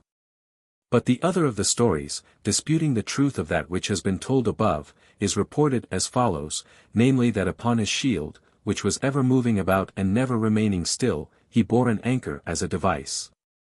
And not one of iron bound to his corslet. 75. There was another illustrious deed done too by Sophanes, for when the Athenians besieged Aegina he challenged to a fight and slew Eurybates the Argive, one who had been victor in the 5 contests at the games. To Sophanes himself it happened after these events that when he was general of the Athenians together with Ligros the son of Glaucon, he was slain after proving himself a good man by the Edonians at Dayton, fighting for the gold mines. 76. When the barbarians had been laid low by the Hellenes at Plataea, there approached to these a woman, the concubine of Pharyndates the son of Thespes a Persian, coming over of her own free will from the enemy. Who when she perceived that the Persians had been destroyed and that the Hellenes were the victors, descended from her carriage and came up to the Lacedaemonians while they were yet engaged in the slaughter. This woman had adorned herself with many ornaments of gold, and her attendants likewise, and she had put on the fairest robe of those which she had. And when she saw that Pausanias was directing everything there, being well acquainted before with his name and with his lineage, because she had heard it often, she recognized Pausanias and taking hold of his knees she said these words, O King of Sparta, deliver me thy suppliant from the slavery of the captive, for thou hast also done me service hitherto in destroying these, who have regard neither for demigods nor yet for gods. I am by race of Cos, the daughter of Hegetorides the son of Antagoras, and the Persian took me by force in Cos and kept me a prisoner. He made answer in these words, Woman, be of good courage, both because thou art a suppliant, and also if in addition to this it chances that thou art speaking the truth and art the daughter of Hegetorides the Cone, who is bound to me as a guest friend more than any other of the men who dwell in those parts. Having thus spoken, for that time her gave her in charge to those ephors who were present, and afterwards he sent her away to Aegina, whither she herself desired to go. 77. After the arrival of the woman, forthwith upon this arrived the Mantineans, when all was over. And having learnt that they had come too late for the battle, they were greatly grieved, and said that they deserved to be punished, and being informed that the Medes with Artabazos were in flight, they pursued after them as far as Thessaly. Though the Lacedaemonians endeavored to prevent them from pursuing after fugitives. Then returning back to their own country they sent the leaders of their army into exile from the land. After the Mantineans came the Eleans, and they, like the Mantineans, were greatly grieved by it and so departed home. And these also when they had returned sent their leaders into exile. So much of the Mantineans and Eleans. 78. At Plataea among the troops of the Aeginetans was Lampon the son of Pythias, one of the leading men of the Aeginetans, who was moved to go to Pausanias with a most impious proposal, and when he had come with haste, he said as follows, Son of Cleombrotos, a deed has been done by thee which is of marvelous greatness and glory. And to thee God has permitted by rescuing Hellas to lay up for thyself the greatest renown of all the Hellenes about whom we have any knowledge. Do thou then perform also that which remains to do after these things, in order that yet greater reputation may attach to thee. And also that in future every one of the barbarians may beware of being the beginner of presumptuous deeds towards the Hellenes. For when Leonidas was slain at Thermopylae, Mardonios and Xerxes cut off his head and crucified him, to him therefore do thou repay like with like. And thou shalt have praise first from all the Spartans and then secondly from the other Hellenes also. For if thou impale the body of Mardonios, thou wilt then have taken vengeance for Leonidas thy father's brother. 79. He said this thinking to give pleasure. But the other made him answer in these words, Stranger of Aegina, I admire thy friendly spirit and thy forethought for me, but thou hast failed of a good opinion nevertheless, for having exalted me on high and my family and my deed. Thou didst then cast me down to naught by advising me to do outrage to a dead body, and by saying that if I do this I shall be better reported of. These things it is more fitting for barbarians to do than for Hellenes, and even with them we find fault for doing so. However that may be, I do not desire in any such manner as this to please either Aeginetans or others who like such things. But it is enough for me that I should keep from unholy deeds, yea and from unholy speech also, and so please the Spartans. As for Leonidas, whom thou biddest me avenge, I declare that he has been greatly avenged already, and by the unnumbered lives which have been taken of these men he has been honored. And not he only but also the rest who brought their lives to an end at Thermopylae.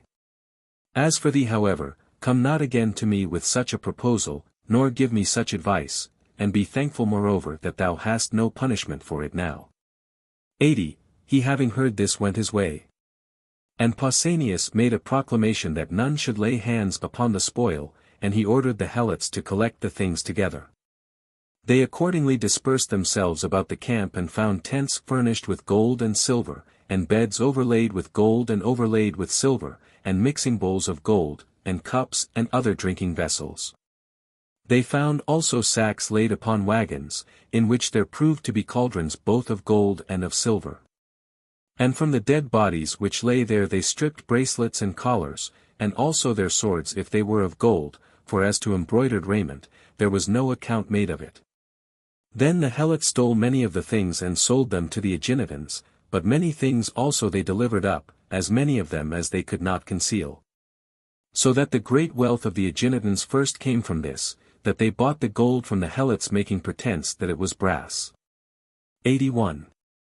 Then having brought the things together, and having set apart a tithe for the god of Delphi, with which the offering was dedicated of the golden tripod which rests upon the three-headed serpent of bronze and stands close by the altar. And also for the god at Olympia, with which they dedicated the offering of a bronze statue of Zeus 10 cubits high, and finally for the god at the Isthmus, with which was made a bronze statue of Poseidon 7 cubits high. Having set apart these things, they divided the rest, and each took that which they ought to have, including the concubines of the Persians and the gold and the silver and the other things, and also the beasts of burden. How much was set apart and given to those of them who had proved themselves the best men at Plataea is not reported by any, though for my part one supposed that gifts were made to these also. Pausanias however had 10 of each thing set apart and given to him, that is women, horses, talents, camels, and so also of the other things. 82. It is said moreover that this was done which here follows, namely that Xerxes in his flight from Hellas had left to Mardonios the furniture of his own tent. And Pausanias accordingly seeing the furniture of Mardonios furnished with gold and silver and hangings of different colors ordered the bakers and the cooks to prepare a meal as they were used to do for Mardonios. Then when they did this as they had been commanded, it is said that Pausanias seeing the couches of gold and of silver with luxurious coverings, and the tables of gold and silver, and the magnificent apparatus of the feast, was astonished at the good things set before him, and for sport he ordered his own servants to prepare a Laconian meal. And as, when the banquet was served, the difference between the two was great, Pausanias laughed and sent for the commanders of the Hellenes. And when these had come together, Pausanias said, pointing to the preparation of the two meals severally, Hellenes, for this reason I assembled you together, because I desired to show you the senselessness of this leader of the Medes. Who having such fare as this, came to us who have such sorry fare as ye see here, in order to take it away from us. Thus it is said that Pausanias spoke to the commanders of the Hellenes. 83. However, in later time after these events many of the Plataeans also found chests of gold and of silver and of other treasures. And moreover afterwards this which follows was seen in the case of the dead bodies here, after the flesh had been stripped off from the bones. For the Plataeans brought together the bones all to one place, there was found, I say, a skull with no suture but all of one bone, and there was seen also a jawbone, that is to say the upper part of the jaw, which had teeth joined together and all of one bone, both the teeth that bite and those that grind. And the bones were seen also of a man 5 cubits high. 84. The body of Mardonios however had disappeared on the day after the battle, taken by whom I am not able with certainty to say, but I have heard the names of many men of various cities who are said to have buried Mardonios. And I know that many received gifts from Artantes the son of Mardonios for having done this. Who he was however who took up and buried the body of Mardonios I am not able for certain to discover. But Dionysophanes an Ephesian is reported with some show of reason to have been he who buried Mardonios. 85. He then was buried in some such manner as this, and the Hellenes when they had divided the spoil at Plataea proceeded to bury their dead, each nation apart by themselves. The Spartans made for themselves 3 several burial places, one in which they buried the younger Spartans, of whom also were Posidonios, Amampharidos, Philocion and Callicrates. In one of the graves, I say, were laid the younger men. In the second the rest of the Spartans, and in the third the Helots. These then thus buried their dead, but the Tegeans buried theirs all together in a place apart from these, and the Athenians theirs together, and the Megarians and Phliasians those who had been slain by the cavalry. Of all these the burial places had bodies laid in them, but as to the burial places of other states which are to be seen at Plataea, these, as I am informed, are all mere mounds of earth without any bodies in them, raised by the several peoples on account of posterity, because they were ashamed of their absence from the fight. For among others there is one there called the burial place of the Aeginetans, which I hear was raised at the request of the Aeginetans by Cledes the son of Autodicus, a man of Plataea who was their public guest friend. No less than 10 years after these events. 86. When the Hellenes had buried their dead at Plataea, forthwith they determined in common council to march upon Thebes and to ask the Thebans to surrender those who had taken the side of the Medes. And among the first of them Timagenides and Adaginos, who were leaders equal to the first. And if the Thebans did not give them up, they determined not to retire from the city until they had taken it. Having thus resolved, they came accordingly on the 11th day after the battle and began to besiege the Thebans, bidding them give the men up, and as the Thebans refused to give them up, they began to lay waste their land and also to attack their wall. 87. So then, as they did not cease their ravages, on the 20th day Timagenides spoke as follows to the Thebans, Thebans. Since it has been resolved by the Hellenes not to retire from the siege until either they have taken Thebes or ye have delivered us up to them, now therefore let not the land of Boeotia suffer any more for our sakes. But if they desire to have money and are demanding our surrender as a color for this, let us give them money taken out of the treasury of the state. For we took the side of the Medes together with the state and not by ourselves alone, but if they are making the siege truly in order to get us into their hands, then we will give ourselves up for trial. In this it was thought that he spoke very well and seasonably, and the Thebans forthwith sent a herald to Pausanias offering to deliver up the men. 88. After they had made an agreement on these terms, Adaginos escaped out of the city. And when his sons were delivered up to Pausanias, he released them from the charge, saying that the sons had no share in the guilt of taking the side of the Medes. As to the other men whom the Thebans delivered up, they supposed that they would get a trial, and they trusted moreover to be able to repel the danger by payment of money. But Pausanias, when he had received them, suspecting this very thing, first dismissed the whole army of allies, and then took the men to Corinth and put them to death there. These were the things which happened at Plataea and at Thebes. 89. Artabatzos meanwhile, the son of Pharnax, in his flight from Plataea was by this time getting forward on his way, and the Thessalians, when he came to them, offered him hospitality and inquired concerning the rest of the army, not knowing anything of that which had happened at Plataea. And Artabatzos, knowing that if he should tell them the whole truth about the fighting, he would run the risk of being destroyed, both himself and the whole army which was with him. For he thought that they would all set upon him if they were informed of that which had happened, reflecting, I say, upon this he had told nothing of it to the Phocians, and now to the Thessalians he spoke as follows, I, as you see, Thessalians, am earnest to march by the shortest way to Thracia. And I am in great haste, having been sent with these men for a certain business from the army. Moreover Mardonios himself and his army are shortly to be looked for here, marching close after me. To him give entertainment and show yourselves serviceable, for ye will not in the end repent of so doing. Having thus said he continued to march his army with haste through Thessaly and Macedonia straight for Thracia, being in truth earnest to proceed and going through the land by the shortest possible way, and so he came to Byzantium. Having left behind him great numbers of his army, who had either been cut down by the Thracians on the way or had been overcome by hunger and fatigue. And from Byzantium he passed over in ships. He himself then thus made his return back to Asia. 90. Now on the same day on which the defeat took place at Plataea, another took place also, as fortune would have it, at Mycale in Ionia. For when the Hellenes who had come in the ships with Leotychides the Lacedaemonian, were lying at Delos, there came to them as envoys from Samos Lampon the son of Thrasycles and Athenagoras the son of Archestratides and Hegesistratos the son of Aristagoras, who had been sent by the people of Samos without the knowledge either of the Persians or of the despot Theomester the son of Androdamas, whom the Persians had set up to be despot of Samos.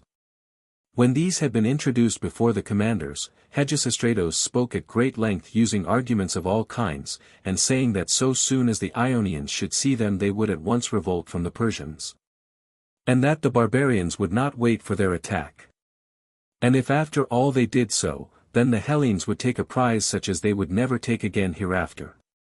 And appealing to the gods worshipped in common he endeavored to persuade them to rescue from slavery men who were Hellenes and to drive away the barbarian, and this he said was easy for them to do. For the ships of the enemy sailed badly and were no match for them in fight. Moreover, if the Hellenes suspected that they were endeavoring to bring them on by fraud, they were ready to be taken as hostages in their ships. 91. Then as the stranger of Samos was urgent in his prayer, Leotychides inquired thus, either desiring to hear for the sake of the omen or perhaps by a chance which Providence brought about, Stranger of Samos, what is thy name? He said, Hegesistratos. The other cut short the rest of the speech, stopping all that Hegesistratos had intended to say further, and said, I accept the augury given in Hegesistratos, Stranger of Samos. Do thou on thy part see that thou give us assurance, thou and the men who are with thee, that the Samians will without fail be our zealous allies, and after that sail away home. 92. Thus he spoke and to the words he added the deed. For forthwith the Samians gave assurance and made oaths of alliance with the Hellenes, and having so done the others sailed away home, but Hegesistratos he bade sail with the Hellenes, considering the name to be an augury of good success. Then the Hellenes after staying still that day made sacrifices for success on the next day, their diviner being Diphonos the son of Euenios and Apolloniate, of that Apollonia which lies in the Ionian Gulf. 93. To this man's father Euenios it happened as follows, there are at this place Apollonia sheep sacred to the sun, which during the day feed by a river running from Mount Lacmon through the land of Apollonia to the sea by the haven of Oricos. And by night they are watched by men chosen for this purpose, who are the most highly considered of the citizens for wealth and noble birth, each man having charge of them for a year. For the people of Apollonia set great store on these sheep by reason of an oracle, and they are folded in a cave at some distance from the city. Here at the time of which I speak this man Euenios was keeping watch over them, having been chosen for that purpose. And it happened one night that he fell asleep during his watch, and wolves came by into the cave and killed about 60 of the sheep. When he perceived this, he kept it secret and told no one, meaning to buy others and substitute them in the place of those that were killed. It was discovered however by the people of Apollonia that this had happened. And when they were informed of it, they brought him up before a court and condemned him to be deprived of his eyesight for having fallen asleep during his watch. But when they had blinded Euenios, forthwith after this their flock ceased to bring forth young and their land to bear crops as before. Then prophesyings were uttered to them both at Dodona and also at Delphi, when they asked the prophets the cause of the evil which they were suffering. And they told them that they had done unjustly in depriving of his sight Euenios the watcher of the sacred sheep. For the gods of whom they inquired had themselves sent the wolves to attack the sheep. And they would not cease to take vengeance for him till the men of Apollonia should have paid to Euenios such satisfaction as he himself should choose and deem sufficient. And this being fulfilled, the gods would give to Euenios a gift of such a kind that many men would think him happy in that he possessed it. 94. These oracles then were uttered to them, and the people of Apollonia, making a secret of it, proposed to certain men of the citizens to manage the affair. And they managed it for them thus: when Euenios was sitting on a seat in public, they came and sat by him, and conversed about other matters, and at last they came to sympathizing with him in his misfortune. And thus leading him on they asked what satisfaction he should choose, if the people of Apollonia should undertake to give him satisfaction for that which they had done. He then, not having heard the oracle, made choice and said that if there should be given him the lands belonging to certain citizens, naming those whom he knew to possess the 2 best lots of land in Apollonia, and a dwelling house also with these, which he knew to be the best house in the city, if he became the possessor of these, he said, he would have no anger against them for the future, and this satisfaction would be sufficient for him if it should be given. Then as he was thus speaking, the men who sat by him said interrupting him, Euenios, this satisfaction the Apolloniates pay to thee for thy blinding in accordance with the oracles which have been given to them. Upon this he was angry, being thus informed of the whole matter and considering that he had been deceived, and they bought the property from those who possessed it and gave him that which he had chosen. And forthwith after this he had a natural gift of divination, so that he became very famous. 95. Of this Euenios, I say, Diphonos was the son, and he was acting as diviner for the army, being brought by the Corinthians. I have heard however also that Diphonos wrongly made use of the name of Euenios, and undertook work of this kind about Hellas, not being really the son of Euenios. 96. Now when the sacrifices were favorable to the Hellenes, they put their ships to sea from Delos to go to Samos. And having arrived off Calomysa in Samos, they moored their ships there opposite the temple of Hera which is at this place, and made preparations for a sea fight. But the Persians, being informed that they were sailing thither, put out to sea also and went over to the mainland with their remaining ships. Those of the Phoenicians having been already sent away to sail home for deliberating of the matter, they thought it good not to fight a battle by sea, since they did not think that they were a match for the enemy. And they sailed away to the mainland in order that they might be under the protection of their land army which was in Mycale. A body which had stayed behind the rest of the army by command of Xerxes and was keeping watch over Ionia, of this the number was 6 myriads, and the commander of it was Tigranes, who in beauty and stature excelled the other Persians. The commanders of the fleet then had determined to take refuge under the protection of this army, and to draw up their ships on shore and put an enclosure round as a protection for the ships and a refuge for themselves. 97.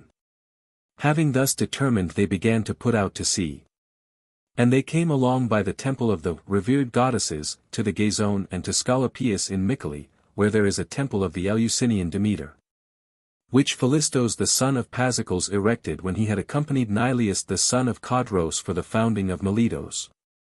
And there they drew up their ships on shore and put an enclosure round them of stones and timber, cutting down fruit trees for this purpose. And they fixed stakes round the enclosure and made their preparations either for being besieged or for gaining a victory, for in making their preparations they reckoned for both chances. 98. The Hellenes however, when they were informed that the barbarians had gone away to the mainland, were vexed because they thought that they had escaped. And they were in a difficulty what they should do, whether they should go back home, or sail down towards the Hellespont. At last they resolved to do neither of these two things, but to sail on to the mainland. Therefore when they had prepared as for a sea fight both boarding bridges and all other things that were required, they sailed towards Mycale.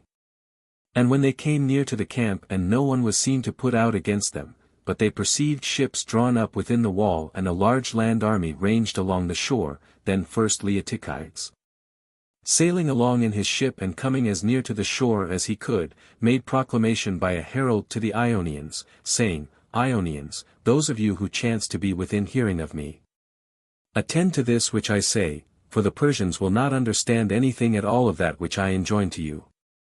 When we join battle, each one of you must remember first the freedom of all, and then the watchword, Hebe, and this let him also who has not heard know from him who has heard.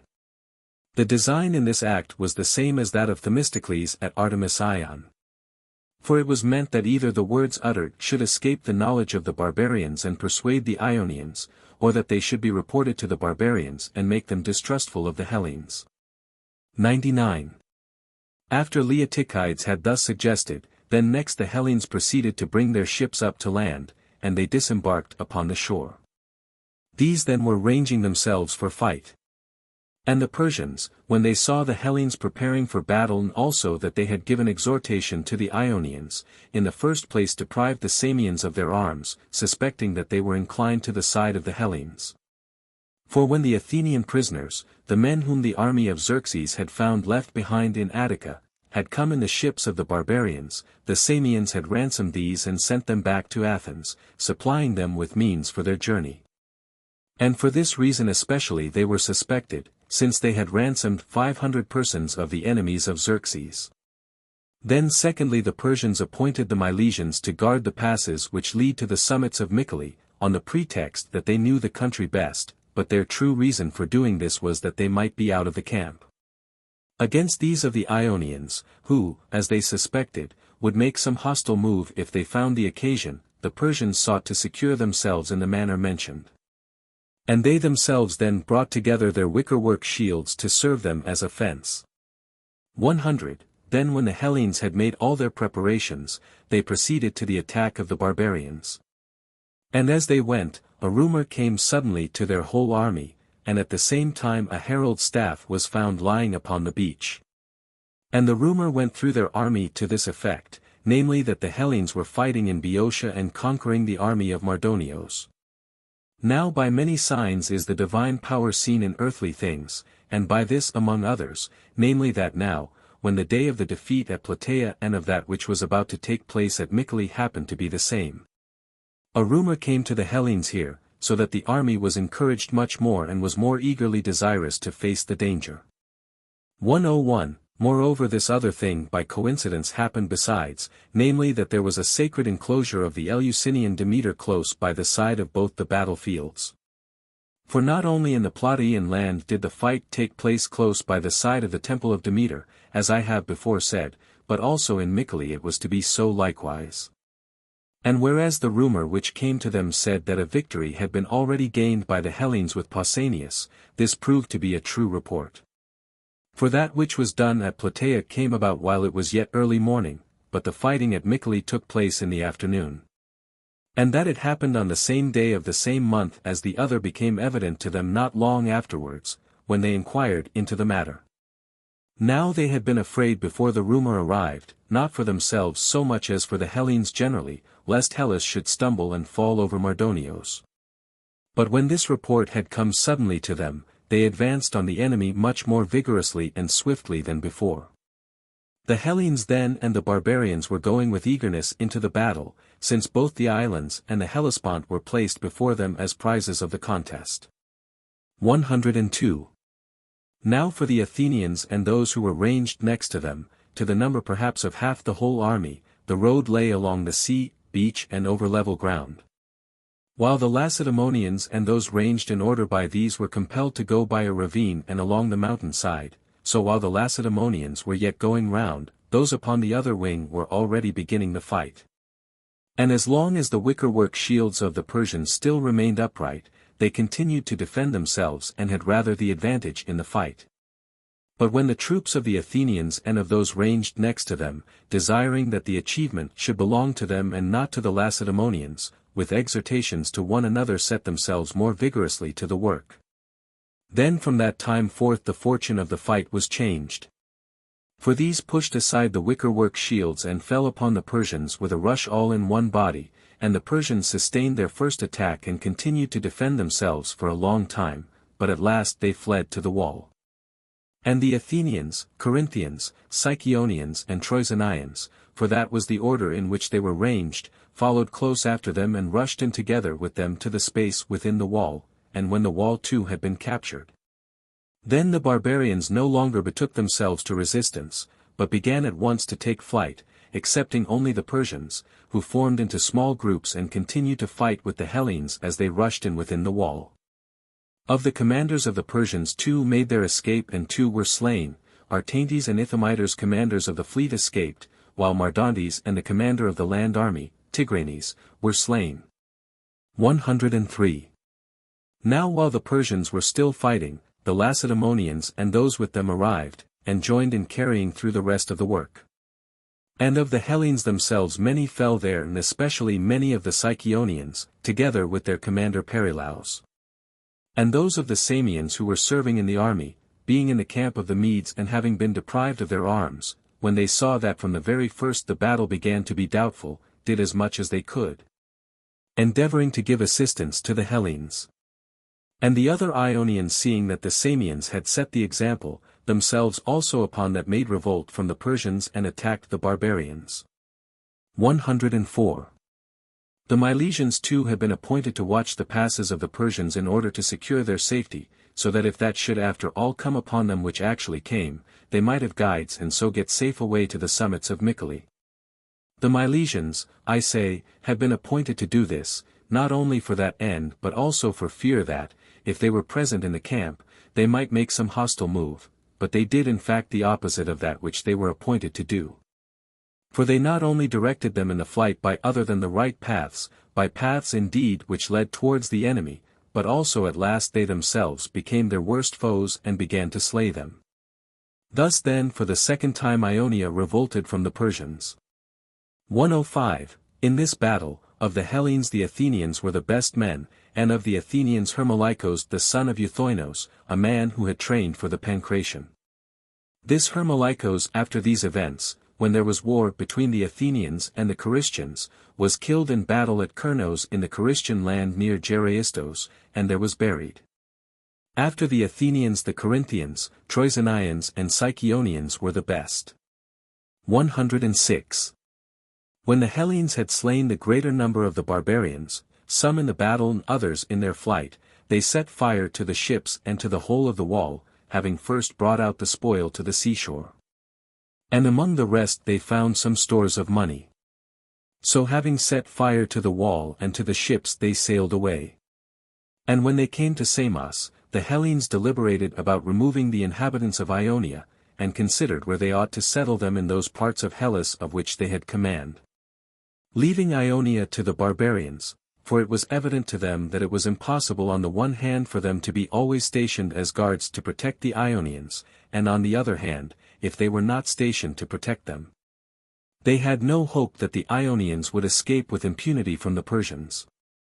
Therefore it seemed good to those of the Peloponnesians that were in authority that they should remove the inhabitants of the trading ports which belonged to those peoples of Hellas who had taken the side of the Medes, and give that land to the Ionians to dwell in. But the Athenians did not think it good that the inhabitants of Ionia should be removed at all, nor that the Peloponnesians should consult about Athenian colonies, and as these vehemently resisted the proposal, the Peloponnesians gave way. So the end was that they joined as allies to their league the Samians, Chians, Lesbians, and the other islanders who chanced to be serving with the Hellenes, binding them by assurance and by oaths to remain faithful and not withdraw from the league, and having bound these by oaths they sailed to break up the bridges, for they supposed they would find them still stretched over the straits. These then were sailing towards the Hellespont. 107. And meanwhile those barbarians who had escaped and had been driven to the heights of Mycale, being not many in number, were making their way to Sardis, and as they went by the way, Mesestes the son of Dareios, who had been present at the disaster which had befallen them, was saying many evil things of the commander Artaintes, and among other things he said that in respect of the generalship which he had shown he was worse than a woman, and that he deserved every kind of evil for having brought evil on the house of the king. Now with the Persians to be called worse than a woman is the greatest possible reproach. So he, after he had been much reviled, at length became angry and drew his sword upon Mesestes, meaning to kill him.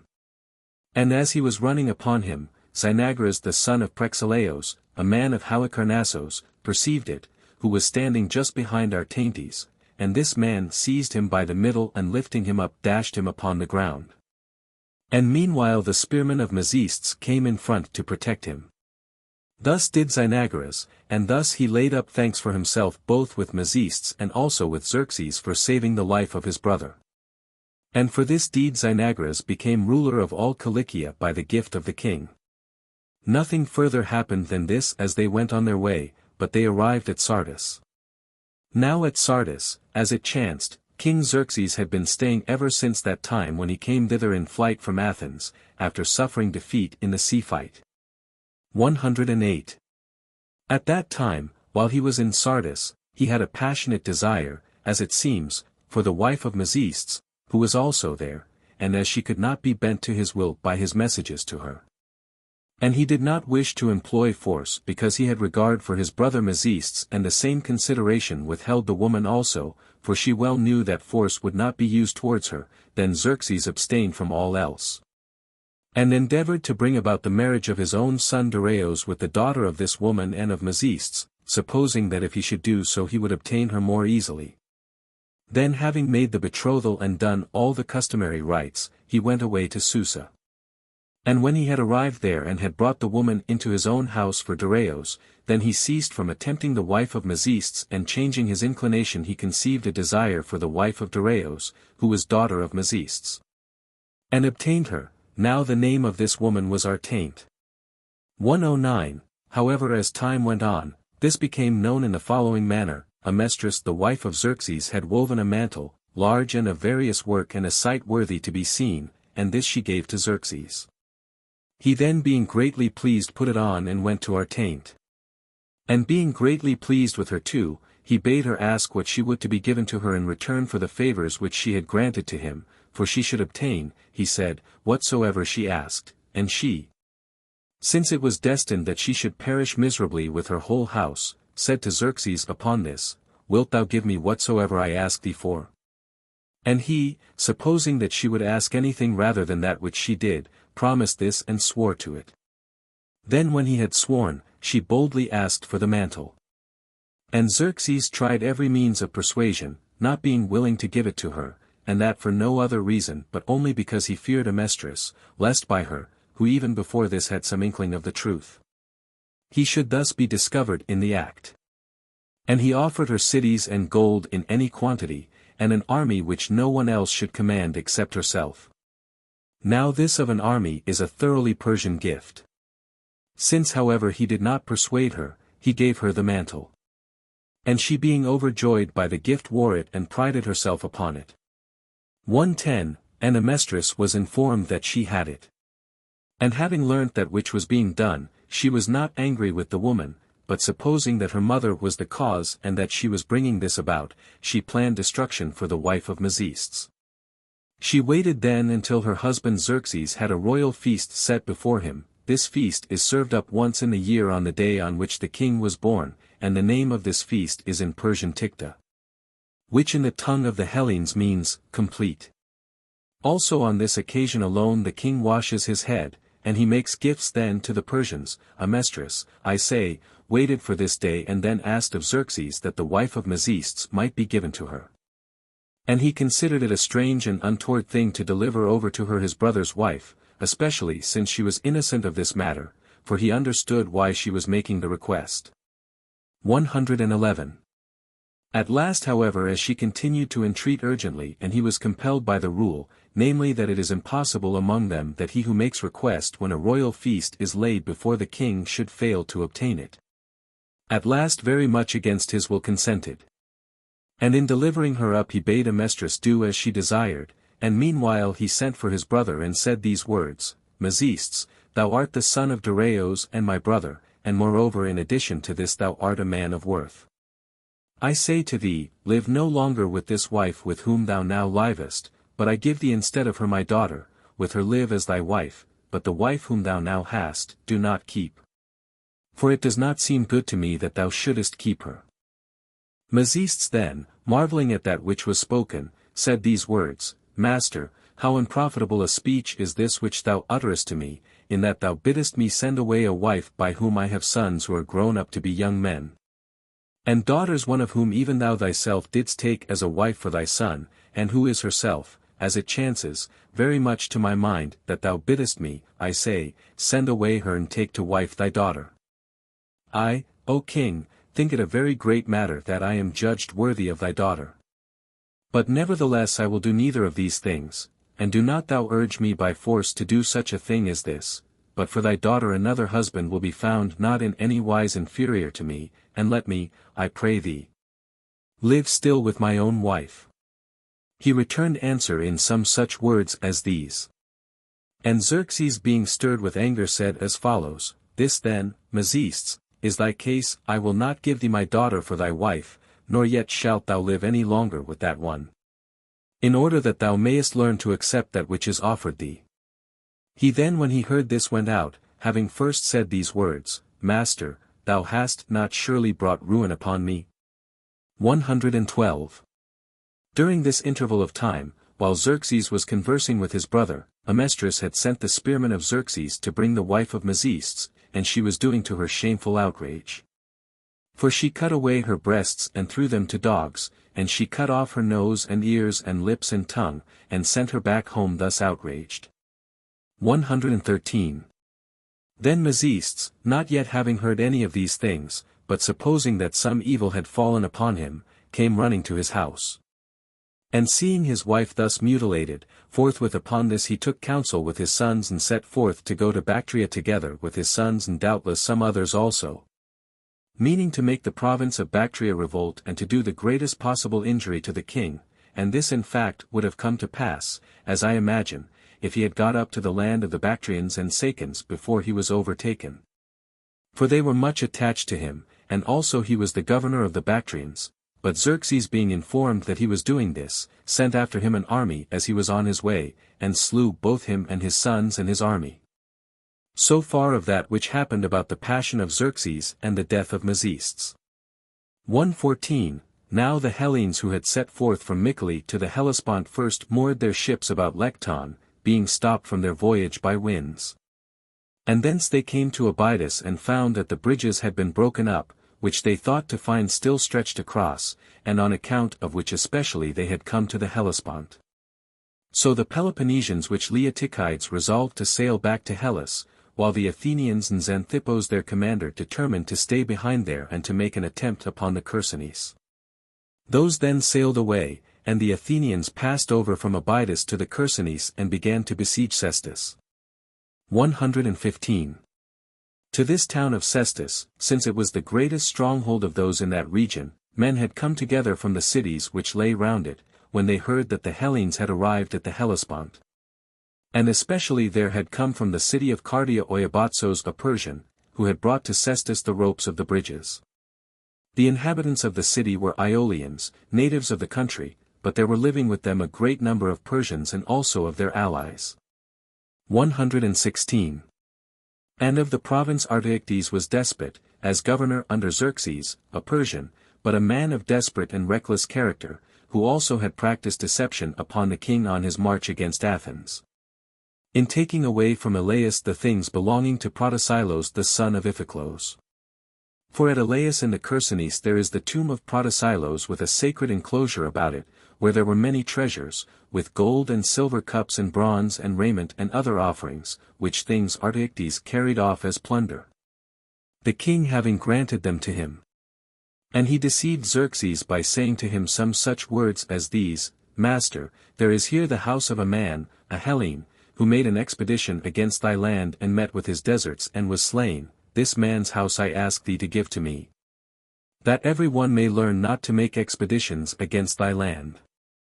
By saying this it was likely that he would easily enough persuade Xerxes to give him a man's house, not suspecting what was in his mind, and when he said that Protesilaus had made expedition against the land of the king. It must be understood that the Persians consider all Asia to be theirs and to belong to their reigning king. So when the things had been given him, he brought them from Elaeus to Sestus, and he sowed the sacred enclosure for crops and occupied it as his own. And he himself, whenever he came to Elaeus, had commerce with women in the inner cell of the temple.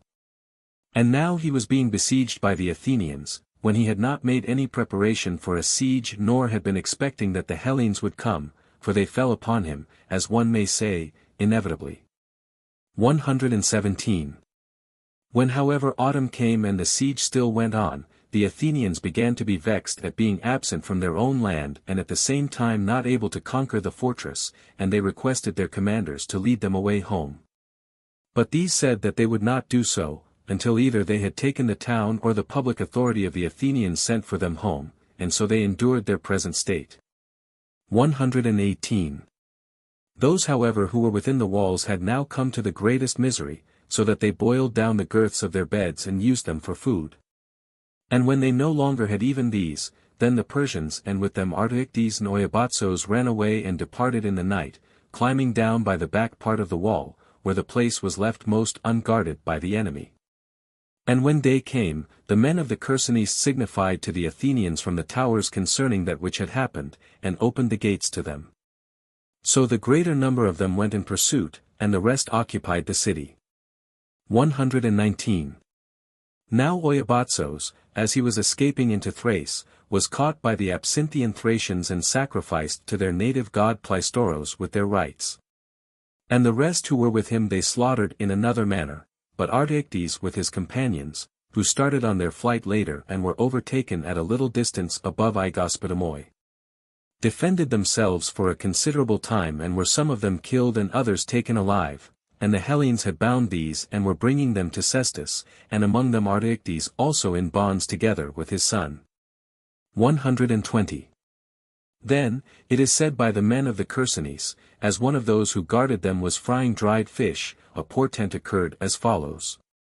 The dried fish when laid upon the fire began to leap and struggle just as if they were fish newly caught, and the others gathered round and were marveling at the portent. But Artaxerxes seeing it called to the man who was frying the fish and said, Stranger of Athens, be not at all afraid of this portent, seeing that it has not appeared for thee but for me. Protesilaus who dwells at Elaeus signifies thereby that though he is dead and his body is dried like those fish, yet he has power given him by the gods to exact vengeance from the man who does him wrong. Now therefore I desire to impose this penalty for him, that in place of the things which I took from the temple I should pay down 100 talents to the god. And moreover as ransom for myself and my son I will pay 200 talents to the Athenians, if my life be spared.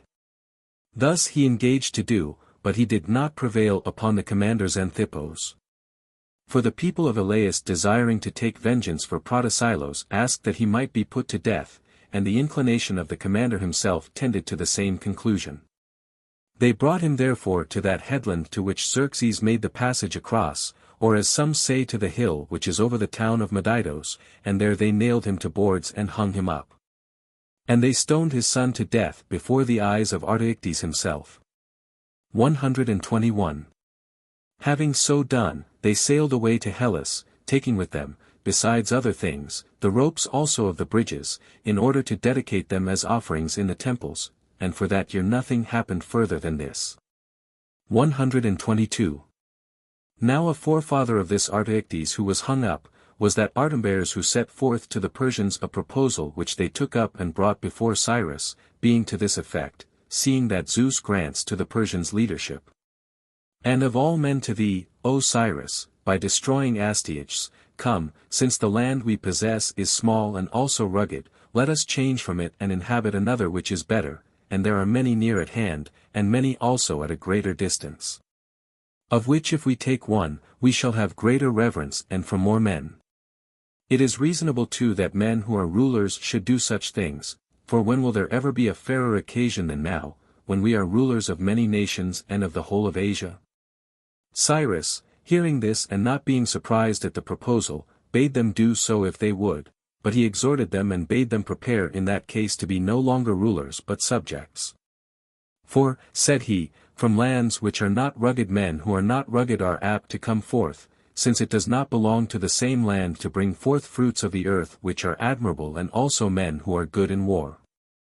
So the Persians acknowledged that he was right and departed from his presence, having their opinion defeated by that of Cyrus, and they chose rather to dwell on poor land and be rulers, than to sow crops in a level plain and be slaves to others.